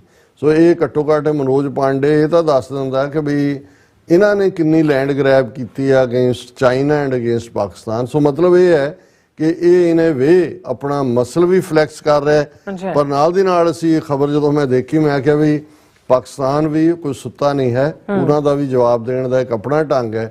ਇਹ ਇਧਰ ਮਸਲ ਫਲੈਕਸ ਕਰ ਰਿਹਾ ਸੀ ਜੀ ਸਾਡੀ ਫੌਜ ਕੇਪੇਬਲ ਹੈ ਲੈਂਡ ਗ੍ਰੈਬ ਨੂੰ। Pakistan resorts to firing at Indian post in Arnia sector of Jammu. People moved to safer places. Firing occurred on a day when the erstwhile state was celebrating 76th accession day. ਹੁਣ ਉਹਨੂੰ ਬੜਾ ਕਿ ਜੀ ਹਰੀ ਸਿੰਘ ਨੇ ਐਕਸੈਸ ਕਰ ਲਿਆ ਸੀ, India ਨਾਲ ਐਕਸੈਸ਼ਨ ਕੀਤੀ ਸੀ, ਪਰ ਇਹ ਵੀ ਹੈ ਐਕਸੈਸ਼ਨ ਡੇ ਵੀ ਹੈ। Pakistan violated ceasefire in Arnia sector along the international border in Jammu division late on Thursday, the day when the erstwhile state was celebrating its 76th accession day. Mortars fired by Pakistani side exploded inside Arnia town near homes, local said. There was no report. उन्होंने कहा जी गोले आए ਜਿਹੜੇ ਸਾਡੇ ਘਰਾਂ ਦੇ ਬਾਹਰ ਆ ਕੇ ਬਸਟ ਹੋਏ ਔਰ ਇਹ ਜਿਹੜੀ ਅਨਪ੍ਰੋਵੋਕਡ ਫਾਇਰਿੰਗ ਐਂਡ ਮੋਰਟਰ ਸ਼ੈਲਸ ਨੇ ਇਹ ਜਿਹੜੇ ਨੇ ਉਹਨਾਂ ਦੀ ਜਿਹੜੀ ਹੈ ਉਹ ਫੋਰਸ ਨੇ ਲਾਂਚ ਕੀਤੇ ਰੈਜ਼ੀਡੈਂਸ਼ੀਅਲ ਏਰੀਆਜ਼ ਦੇ ਉੱਤੇ, ਜਿਹਦੇ ਕਰਕੇ ਲੋਕਾਂ ਨੂੰ ਭੱਜ ਕੇ ਸੇਫਰ ਥਾਵਾਂ ਤੇ ਜਾਣਾ ਪਿਆ ਔਰ ਅਜੇ ਤੱਕ ਭਾਵੇਂ ਜਾਨੀ ਨੁਕਸਾਨ ਦੀ ਖਬਰ ਨਹੀਂ ਮਿਲੀ, ਪਰ ਉਹਨਾਂ ਨੇ ਕਿਹਾ ਵੀ BSF ਦੀ ਸਟੇਟਮੈਂਟ ਹੈ ਕਿ around 8 PM unprovoked firing was started by Pakistani rangers on BSF posts in Arnia area which was retaliated by BSF troops. ਉਹਨਾਂ ਨੇ ਕਿਹਾ ਜੀ ਇਹ ਪਾਕਿਸਤਾਨ ਨੇ HMG ਯੂਜ਼ ਕੀਤੀ, ਮੋਰਟਰਸ ਯੂਜ਼ ਕੀਤੇ ਔਰ ਇਹ ਜਿਹੜਾ ਇੰਨੀ ਕੁ ਭੱਜਦੜ ਬਚੀ ਕਿ ਕੁਝ ਲੋਕ ਬਾਰਡਰ ਤੋਂ ਭੱਜ ਕੇ ਜੰਮੂ ਆਪਣੇ ਰਿਸ਼ਤੇਦਾਰਾਂ ਕੋਲ ਚਲੇ ਗਏ। ਸੋ ਮੈਂ ਸਮਝਦਾ ਵੀ ਪਾਕਿਸਤਾਨ ਨੇ ਇਹਨੂੰ ਮਨੋਜ ਪਾਂਡੇ ਨੂੰ ਕਿਹਾ ਕਿ ਆਓ ਤੁਹਾਡਾ ਸਵਾਗਤ ਕਰਾਂਗੇ, ਤੁਸੀਂ ਲੈਂਡ ਗ੍ਰੈਬ ਕਰੋ ਪਹਿਲਾਂ, ਜਿਹੜਾ ਤੁਹਾਨੂੰ ਲੱਗਦਾ ਵੀ ਫੌਜ ਦਾ ultimate victory land grabbing mission ਹੁੰਦਾ ਹੈ। ਬਿਲਕੁਲ ਡਾਕਟਰ ਸਾਹਿਬ ਤੁਹਾਡਾ ਬਹੁਤ ਬਹੁਤ ਸ਼ੁਕਰੀਆ। ਇਸ ਵਕਤ ਲੈਣਾ ਬ੍ਰੇਕ। ਵਿਊਅਰਸ ਤੁਸੀਂ ਕਿਤੇ ਨਹੀਂ ਜਾਣਾ, ਮਿਲਦੇ ਹਾਂ ਆਫਟਰ ਦਿਸ ਸ਼ਾਰਟ ਬ੍ਰੇਕ।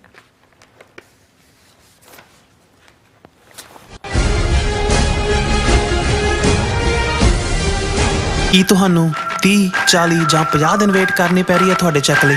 ਫਿਰ ਬ੍ਰੋਕਰਾਂ ਪਿੱਛੇ ਭੱਜਦੇ ਫਿਰਦੇ ਹੋ ਪੈਸੇ ਲਈ, ਬਹੁਤ ਜ਼ਿਆਦਾ ਟਾਈਮ ਵੇਸਟ ਹੋ ਜਾਂਦਾ ਇੱਦਾਂ ਤਾਂ। ਜੇ ਤੁਸੀਂ ਅੱਜ ਹੀ ਪੈਸੇ ਲੈਣੇ ਤਾਂ ਬਾਬ ਟੇਲ ਨੂੰ ਕਾਲ ਕਰੋ। ਬਾਬ ਟੇਲ ਤੁਹਾਡੀਆਂ ਇਨਵੋਇਸਿਸ ਸੇਮ ਡੇ ਫੰਡ ਕਰ ਸਕਦੇ ਹਨ for a small fee, no contract, no reserve and no hidden fees. ਅੱਜ ਹੀ ਕਾਲ ਕਰੋ ਬਾਬ ਟੇਲ ਨੂੰ ਤੇ ਤੁਹਾਡਾ ਪਹਿਲਾ ਮਹੀਨਾ free. 410 204 2084 again 410 204 2084।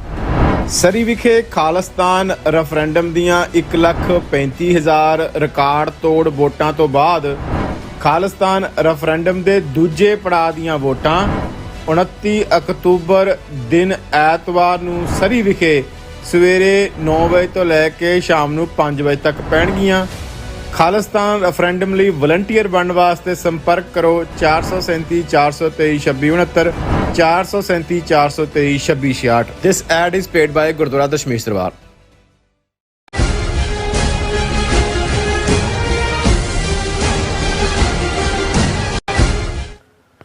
Viewers welcome back to programme. So viewers end ਵਾਲੇ ਸੈਕਸ਼ਨ ਵਿੱਚ ਪਹੁੰਚ ਚੁੱਕੇ ਹਾਂ। ਇਸ ਵਿੱਚ ਆਪਾਂ ਗੱਲਬਾਤ ਕਰਨ ਜਾ ਰਹੇ ਹਾਂ ਕਿ ਲਗਭਗ 100 ਸਾਲ ਪਹਿਲਾਂ ਸ਼੍ਰੋਮਣੀ ਅਕਾਲੀ ਦਲ ਅਤੇ ਸ਼੍ਰੋਮਣੀ ਗੁਰਦੁਆਰਾ ਪ੍ਰਬੰਧਕ ਕਮੇਟੀ ਸਿੱਖਾਂ ਦੇ ਹੱਕਾਂ ਦੀ ਰਾਖੀ ਲਈ ਪ੍ਰਮੁੱਖ ਸੰਸਥਾਵਾਂ ਦੇ ਤੌਰ ਤੇ ਉੱਭਰੀਆਂ ਸਨ। ਹਕੀਕਤ ਵਿੱਚ ਇਹ ਦੋਵੇਂ ਸੰਸਥਾਵਾਂ ਨੂੰ ਬਾਦਲ ਟੱਬਰ ਨੇ ਬਿਲਕੁਲ ਤਾਕਤਹੀਨ ਅਤੇ ਮਨੋਰਥਹੀਨ ਕਰ ਦਿੱਤਾ ਹੈ।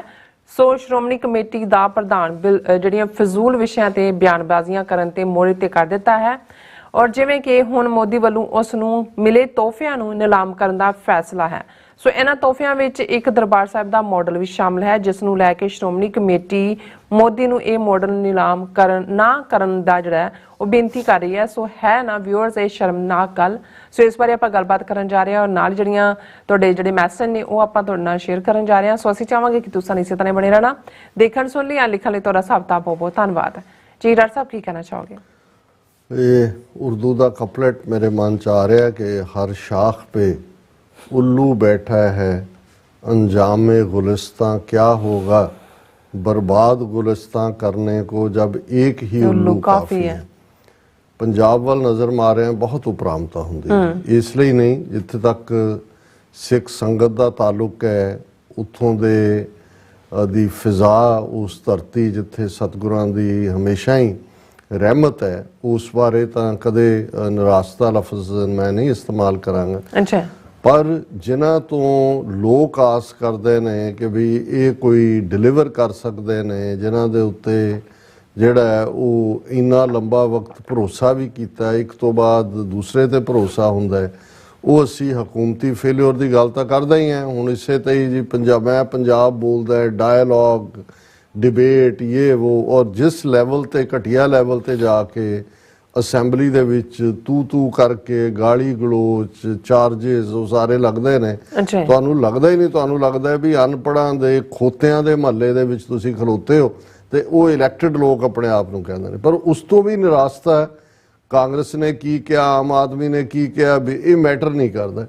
साडे सामने जदों असीं सिख कौम दे पास्ट प्रेजेंट और फ्यूचर की गल करदे हैं तो 100 साल पहला जिहड़े उस खिते की सब तो पुरानी धिर श्रोमणी अकाली दल होण चाहती है, उहदी कमांड थले 4 साल गुरुद्वारा सुधार लहर ग्लोरीअस हिस्टरी श्रोमणी कमेटी होण चाहती है।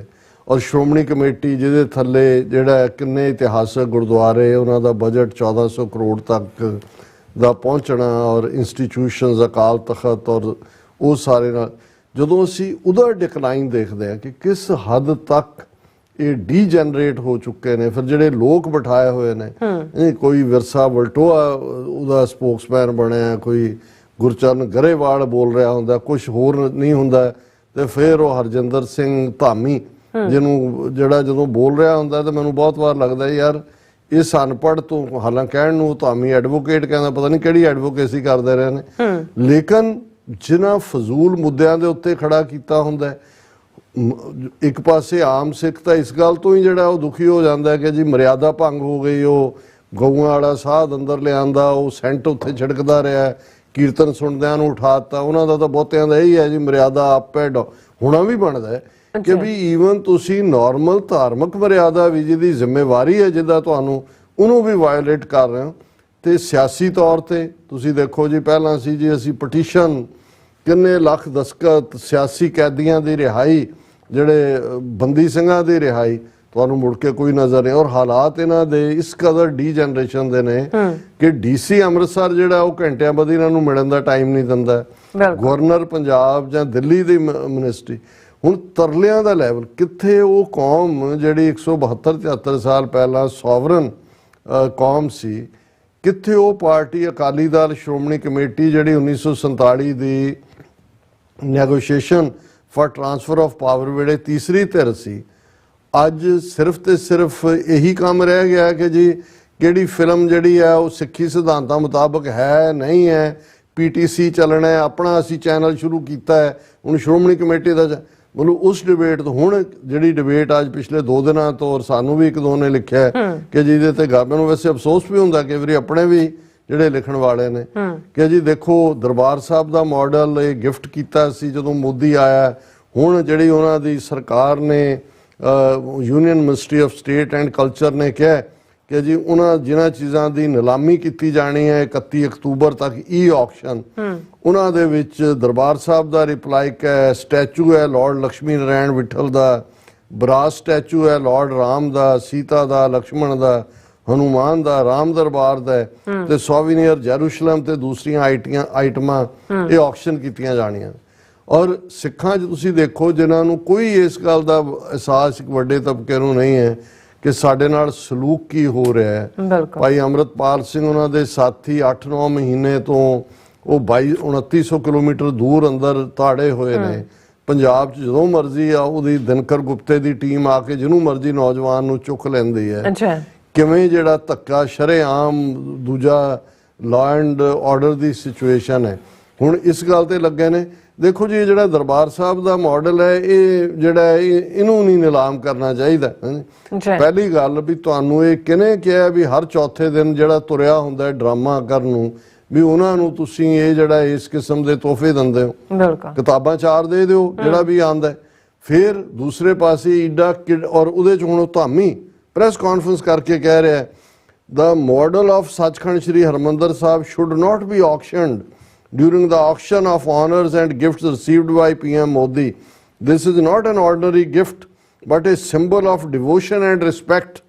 I appeal to Prime Minister to keep the model at his residence.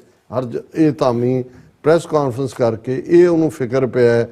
ਉਹ ਭਾਈ ਤੁਹਾਡੇ ਰਾਜ ਨਾਲ ਸੰਬੰਧਿਤ ਜਿਹੜੀਆਂ ਯਾਦਾਂ ਨੇ ਉਹ ਇੰਗਲੈਂਡ 'ਚ ਜਾਂ ਦੂਜੇ ਆਕਸ਼ਨ ਹੁੰਦੀਆਂ ਨੇ ਉੱਥੇ ਤੁਹਾਨੂੰ ਕਦੇ ਨਹੀਂ ਲੱਗਾ ਵੀ ਸ਼੍ਰੋਮਣੀ ਕਮੇਟੀ ਨੇ ਆਲਰੇਡੀ ਤੁਹਾਡਾ ਸੈਂਟਰਲ ਸਿੱਖ ਮਿਊਜ਼ੀਅਮ ਉਜਾੜਿਆ, ਉਹਨਾਂ ਨੇ ਲੁੱਟ ਕੇ ਲੈ ਗਏ ਕਿ ਜਿਹੜੀਆਂ ਤੁਹਾਡੀਆਂ ਰਾਜ ਭਾਗ ਜਿਹੜਾ ਪ੍ਰਾਈਡ ਹੈ ਬਿਲਕੁਲ ਉਹਨਾਂ 'ਚ ਜਾ ਕੇ ਉਹਨਾਂ ਨੂੰ ਲਾਅ ਖਰੀਦੋ, ਉਹਨਾਂ ਨੂੰ ਆਕਸ਼ਨ ਦੇ ਵਿੱਚ ਕਰਕੇ ਆਪਣਾ ਜਿਹੜਾ ਇੱਕ ਐਸਟੈਬਲਿਸ਼ ਕਰੋ ਤਾਂ ਕਿ ਤੁਹਾਡਾ ਪ੍ਰਾਈਡ ਨਿਕਲੇ। ਹੁਣ ਉਹ ਇਹਨਾਂ ਨੂੰ ਦਰਬਾਰ ਸਾਹਿਬ ਦਾ ਮਾਡਲ ਦੇਣ ਵੇਲੇ ਵੀ ਇਹ ਬੜਾ ਸਿੰਬਲ ਹੈ ਡਿਵੋਸ਼ਨ ਦਾ, ਉਹ ਆਪਣੇ ਘਰ 'ਚ ਰੱਖੇ। ਉਹ ਤੁਹਾਨੂੰ ਤੁਹਾਡੀ ਕੌਮ ਨੂੰ ਜ਼ਲੀਲ ਕਰ ਰਹੇ ਨੇ ਤੇ ਤੁਸੀਂ ਉਹਦੇ ਤੋਂ ਇਸ ਕਿਸਮ ਦੇ ਤਰਲੇ ਕਰ ਰਹੇ। ਇਹ ਹੁੰਦਾ ਜਦੋਂ ਕੌਮਾਂ ਰਾਜ ਭਾਗ ਗਵਾਉਂਦੀਆਂ ਨੇ, ਗੁਲਾਮੀ ਕਬੂਲਦੀਆਂ ਨੇ ਇੱਕ ਹਿੱਸਾ, ਉਹ ਫਿਰ ਕਿਸ ਹੱਦ ਤੱਕ ਨਿਗਾਰ ਆਂਦਾ ਹੈ ਇਹ ਇਹਨਾਂ ਦੇ ਐਟੀਟਿਊਡ ਤੋਂ ਤੁਸੀਂ ਦੇਖ ਸਕਦੇ। ਬਿਲਕੁਲ ਜੀ ਰਾਜ ਸਾਹਿਬ, ਨੋ ਡਾਊਟ। ਸੋ ਹੁਣ ਆਪਣੇ ਵਿਊਅਰਸ ਦੇ ਜਿਹੜੇ ਮੈਸੇਜ ਨੇ ਉਹ ਲੈਣ ਜਾ ਰਹੇ ਆ। ਸੋ ਮਹਿੰਦਰਪਾਲ ਸਿੰਘ ਜੀ ਫਤਿਹ ਬੁਲਾਉਂਦੇ ਨੇ, ਉਹ ਚੜ੍ਹਦੀ ਕਲਾ ਕਹਿੰਦੇ ਨੇ ਸਿੱਖ ਕੌਮ ਲਈ। ਔਰ ਜਸਵੀਰ ਬਰਾੜ ਜੀ ਵੀ ਖਾਲਿਸਤਾਨ ਜ਼ਿੰਦਾਬਾਦ ਕਹਿੰਦੇ ਨੇ, ਔਰ 6 ਫॉर ਜਸਟਿਸ ਜ਼ਿੰਦਾਬਾਦ। ਐਂਡ ਗੁਰਜੈਰ ਸਿੰਘ ਵੀ ਹਾਂਜੀ ਵੀ 6 ਫॉर ਜਸਟਿਸ ਜ਼ਿੰਦਾਬਾਦ ਕਹਿੰਦੇ ਨੇ। ਐਂਡ ਇਸੇ ਤਰ੍ਹਾਂ ਤਰਲੋਚਨ ਸਿੰਘ ਜੀ ਵੀ ਕਹਿੰਦੇ ਨੇ ਡਾਕਟਰ ਸਾਹਿਬ आगे बढ़ो, जद्दोजहद जारी रखो, हम तुम्हारे साथ हैं, खालसा जिंदाबाद, साडे सारे जुझारू योधे जिंदाबाद। बहुत मेहरबानी। सिंह गरचा जी खालसा जिंदाबाद कहते ने। एंड एहसान फरामोश हिंदुस्तानी कहते ने कि राज करेगा खालसा, आकी रहे ना कोई, ख्वार होए सब मिलेंगे, बचे शरण जो होए, राज बिना न धर्म चले हैं, धर्म बिना सब दले मले हैं, चूंकार अज हमा हिलते दर गुजरश गुजश्त हलाल अस्त बुर्दन बा शमशीर दस्त, खालसा जिंदाबाद क्या। और इसी तरह जी कहते ने कि अकाल तक तू आई आवाज, खालसा जिंदाबाद जिंदाबाद उन्होंने क्या है। इसी तरह निहंग सिंह जी भी आए ने, कहते डॉक्टर साहब जी इन्हां चाणक्या पॉलिसी इंडिया च तां चला रहे ने, हुण ये कैनेडा च भी यही कुछ करना चाहते ने जी। एंड सुखविंदर सिंह जी फतेह एंड खालसा जिंदाबाद कहते ने। एंड गुरमुख सिंह जी खालसा जिंदाबाद एंड फतेह बुलाते हैं। एंड इस तरह तरलोचन सिंह जी कहते हैं कि हाँ जी फतेह बुला के हाँ जी इन्हों का भी यही है कि खालसा जिंदाबाद, झूलते निशान रहे पंथ महाराज के, जूझते जवान रहे पंथ महाराज के, देख देख फतेह जूझते जवान रहे। हाँ जी पंथ की जीत उन्होंने किया है। एंड इस तरह मैसेज साढ़े को है डॉक्टर परमजीत सिमरा जी ਸਮਰਾ ਜੀ ਕਹਿੰਦੇ ਨੇ ਕਿ ਟੀਵੀ 84 ਦੇ ਸਮੁੱਚੇ ਪਰਿਵਾਰ ਨੂੰ ਪਿਆਰ ਸਹਿਤ ਸਤਿਕਾਰ ਸਹਿਤ ਗੱਜ ਵੱਜ ਕੇ ਬੁਲਾਈ ਗਈ ਦਸ਼ਮੇਸ਼ ਪਿਤਾ ਗੁਰੂ ਗੋਬਿੰਦ ਸਿੰਘ ਸਾਹਿਬ ਜੀ ਦੀ ਬਖਸ਼ਿਸ਼ ਪ੍ਰਾਪਤ ਗੁਰਫਤਿਹ। ਵਾਹਿਗੁਰੂ ਜੀ ਕਾ ਖਾਲਸਾ, ਵਾਹਿਗੁਰੂ ਜੀ ਕੀ ਫਤਿਹ। ਐਂਡ ਇਸੇ ਤਰ੍ਹਾਂ Jatinder Singh ji doctor sahib I'm little bit busy but I'm watching you our program every day before going to bed, so nice। शुक्रिया। मैं हूँ जसबीर सिंह, दलजीत सिंह, फतेह और दीप सिंह कहते ने पिंकी कैट का भी डेंगू नाम का कतल हो गया। हुण कई काले चिट्ठे गुप्त रह जाने ने, ये तो हुंदा ही है जी, क्योंकि एटलीस्ट 52 झूठे पुलिस मुकाबले बनाने का जिदा उन्हें कहा सी मैं विटनेस है, हालां बेइतबारा गुंडा सी, लेकिन इस बारे कोई दो रावां नहीं ने कि भी वो ये कह रहा सी मैं बहुत सारे इंकशाफ ਜਿਹੜੀ ਕਿਤਾਬ ਲਿਖ ਰਹੇ ਆ ਉਹਦੇ ਚ ਕਰਾਂਗੇ। ਉਹ ਜਿਵੇਂ ਗਿਆਨੀ ਜ਼ੈਲ ਸਿੰਘ ਦੀ ਲਿਖੀ ਕਿਤਾਬ ਵਿੱਚ ਹੀ ਰਹਿ ਗਈ, ਟਰੱਕ ਆ ਕੇ ਵਿੱਚ ਵੱਜਿਆ ਮਾਰਤਾ, ਸੋ ਐਲੀਮੀਨੇਟ ਕਰ ਦਿੱਤੇ ਜਾਂਦੇ ਨੇ। ਬਿਲਕੁਲ। ਔਰ ਦੀਪ ਸਿੰਘ ਕਹਿੰਦੇ ਨੇ ਮੂਤ ਪੀਣੇ ਭਾਰਤ ਦੇ ਹਿਸਾਬ ਨਾਲ ਹਰ ਟਾਹਣੀ ਉੱਤੇ ਬਾਂਦਰ ਬੈਠਾ ਹੈ, ਇੰਜ਼ਾਮੇ ਹਿੰਦੁਸਤਾਨ ਕਿਆ ਹੋਗਾ। ਬਾਂਦਰਾਂ ਨੇ ਫਿਰ ਕੀ ਕਰਨਾ ਹੁੰਦਾ ਜੀ। ਟਪੂਸਣੀਆਂ ਬਣਾਉਣੀਆਂ। ਸੋਹਣ ਸਿੰਘ ਮਾਹਲ ਉਹਨਾਂ ਨੇ ਫਤਿਹ ਬੁਲਾਈ ਹੈ ਤੁਹਾਨੂੰ ਵੀ। ਔਰ ਕਿਰਪਾਲ ਚੀਮਾ ਲਿਖਦੇ ਨੇ दुर्जन के मारवे को, कष्ट निवारवे को, असुर सिंगारवे को खालसा बनायो है। खालसा सोए निर्धन को पाले, खालसा सोए दुष्ट को गाले। दिल्ली तख्त पर बहेगी आप गुरु की फौज, छतर चलेंगे शीस पर बड़ी करेगी मौज। ऐसी वस्त जगत में नाही, जो मैं दई खालसे ना ताही।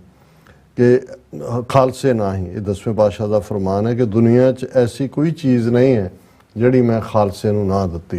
तो गुरु ने यही कहा कि खालसा मेरो सतगुर पूरा, खालसा मेरो सज्जन सूरा, खालसा मेरी जान की जान, खालसा मेरो प्राण को प्राण, खालसा मेरो मैं खालसे का ओत पोत सागर बुंदेरो। ऐसी वस्त जगत में नाही, जो मैं दई खालसे नाही। राजविंदर सिंह कहते ने वाहिगुरू जी का खालसा वाहिगुरू जी की फतेह। Seems like after sending Chakra to moon mission, terrorist Indian state fate has changed now. Qatar gave them the gift they deserve. बिल्कुल यही साड़ सती है वो ਜਿਹੜਾ ਗੱਡਾ ਭੇਜਿਆ ਉੱਥੇ ਉਹਦੇ ਤੋਂ ਬਾਅਦ ਸਭ ਕੁਝ ਪੁੱਠਾ ਹੋ ਗਿਆ। ਸੋ ਇਹੀ ਨੇ। ਬਾਕੀ ਜਸਪਾਲ ਸਿੰਘ ਕਹਿੰਦੇ ਨੇ ਖਾਲਿਸਤਾਨ ਆਜ਼ਾਦੀ ਹੀ ਹੱਲ ਹੈ ਪੰਜਾਬੀਓ, ਓਪਨ ਆਈਜ਼ ਪੰਜਾਬ ਹੱਲ, ਪੰਜਾਬ ਰੈਫਰੈਂਡਮ। ਬਿਲਕੁਲ ਠੀਕ ਫਰਮਾਇਆ ਜਸਪਾਲ ਸਿੰਘ ਜੀ। ਜੀ ਡਾਕਟਰ ਸਾਹਿਬ ਤੁਹਾਡਾ ਬਹੁਤ ਬਹੁਤ ਸ਼ੁਕਰੀਆ। ਸੋ ਇਸ ਨਾਲ ਆਪਣੇ ਵਿਊਅਰਸ ਕੋਲ ਨੇ ਇਜਾਜ਼ਤ। ਵਿਊਅਰਸ ਸਾਡੇ ਪ੍ਰੋਗਰਾਮ ਦਾ ਸਮਾਂ ਇੱਥੇ ਮੁੱਕਦਾ। ਤੁਸੀਂ ਆਪਣੀ ਰਾਏ ਤੇ ਸੁਝਾਅ ਸਾਨੂੰ ਭੇਜਣਾ ਭੁੱਲਣਾ ਸਾਡੇ ਇਸ ਪਤੇ ਤੇ sos@tv84.tv ਤੇ ਅਸੀਂ ਆਪਣਾ ਪ੍ਰੋਗਰਾਮ ਲੈ ਕੇ ਫਿਰ ਦੁਬਾਰਾ ਤੁਹਾਡੇ ਰੂਬਰੂ ਹੋਵਾਂਗੇ। ਤਦ ਤੱਕ ਲਈ ਮੈਨੂੰ ਤੇ ਆਪਣਾ ਸੁਣਾ ਗਿਆ ਦੋ ਦੇਖਦੇ ਰਹੋ TV84 ਬੁਲਾ ਦਿਓ ਫਤਿਹ। ਵਾਹਿਗੁਰੂ ਜੀ ਕਾ ਖਾਲਸਾ ਵਾਹਿਗੁਰੂ ਜੀ ਕੀ ਫਤਿਹ। ਰੱਬ ਰਾਖਾ।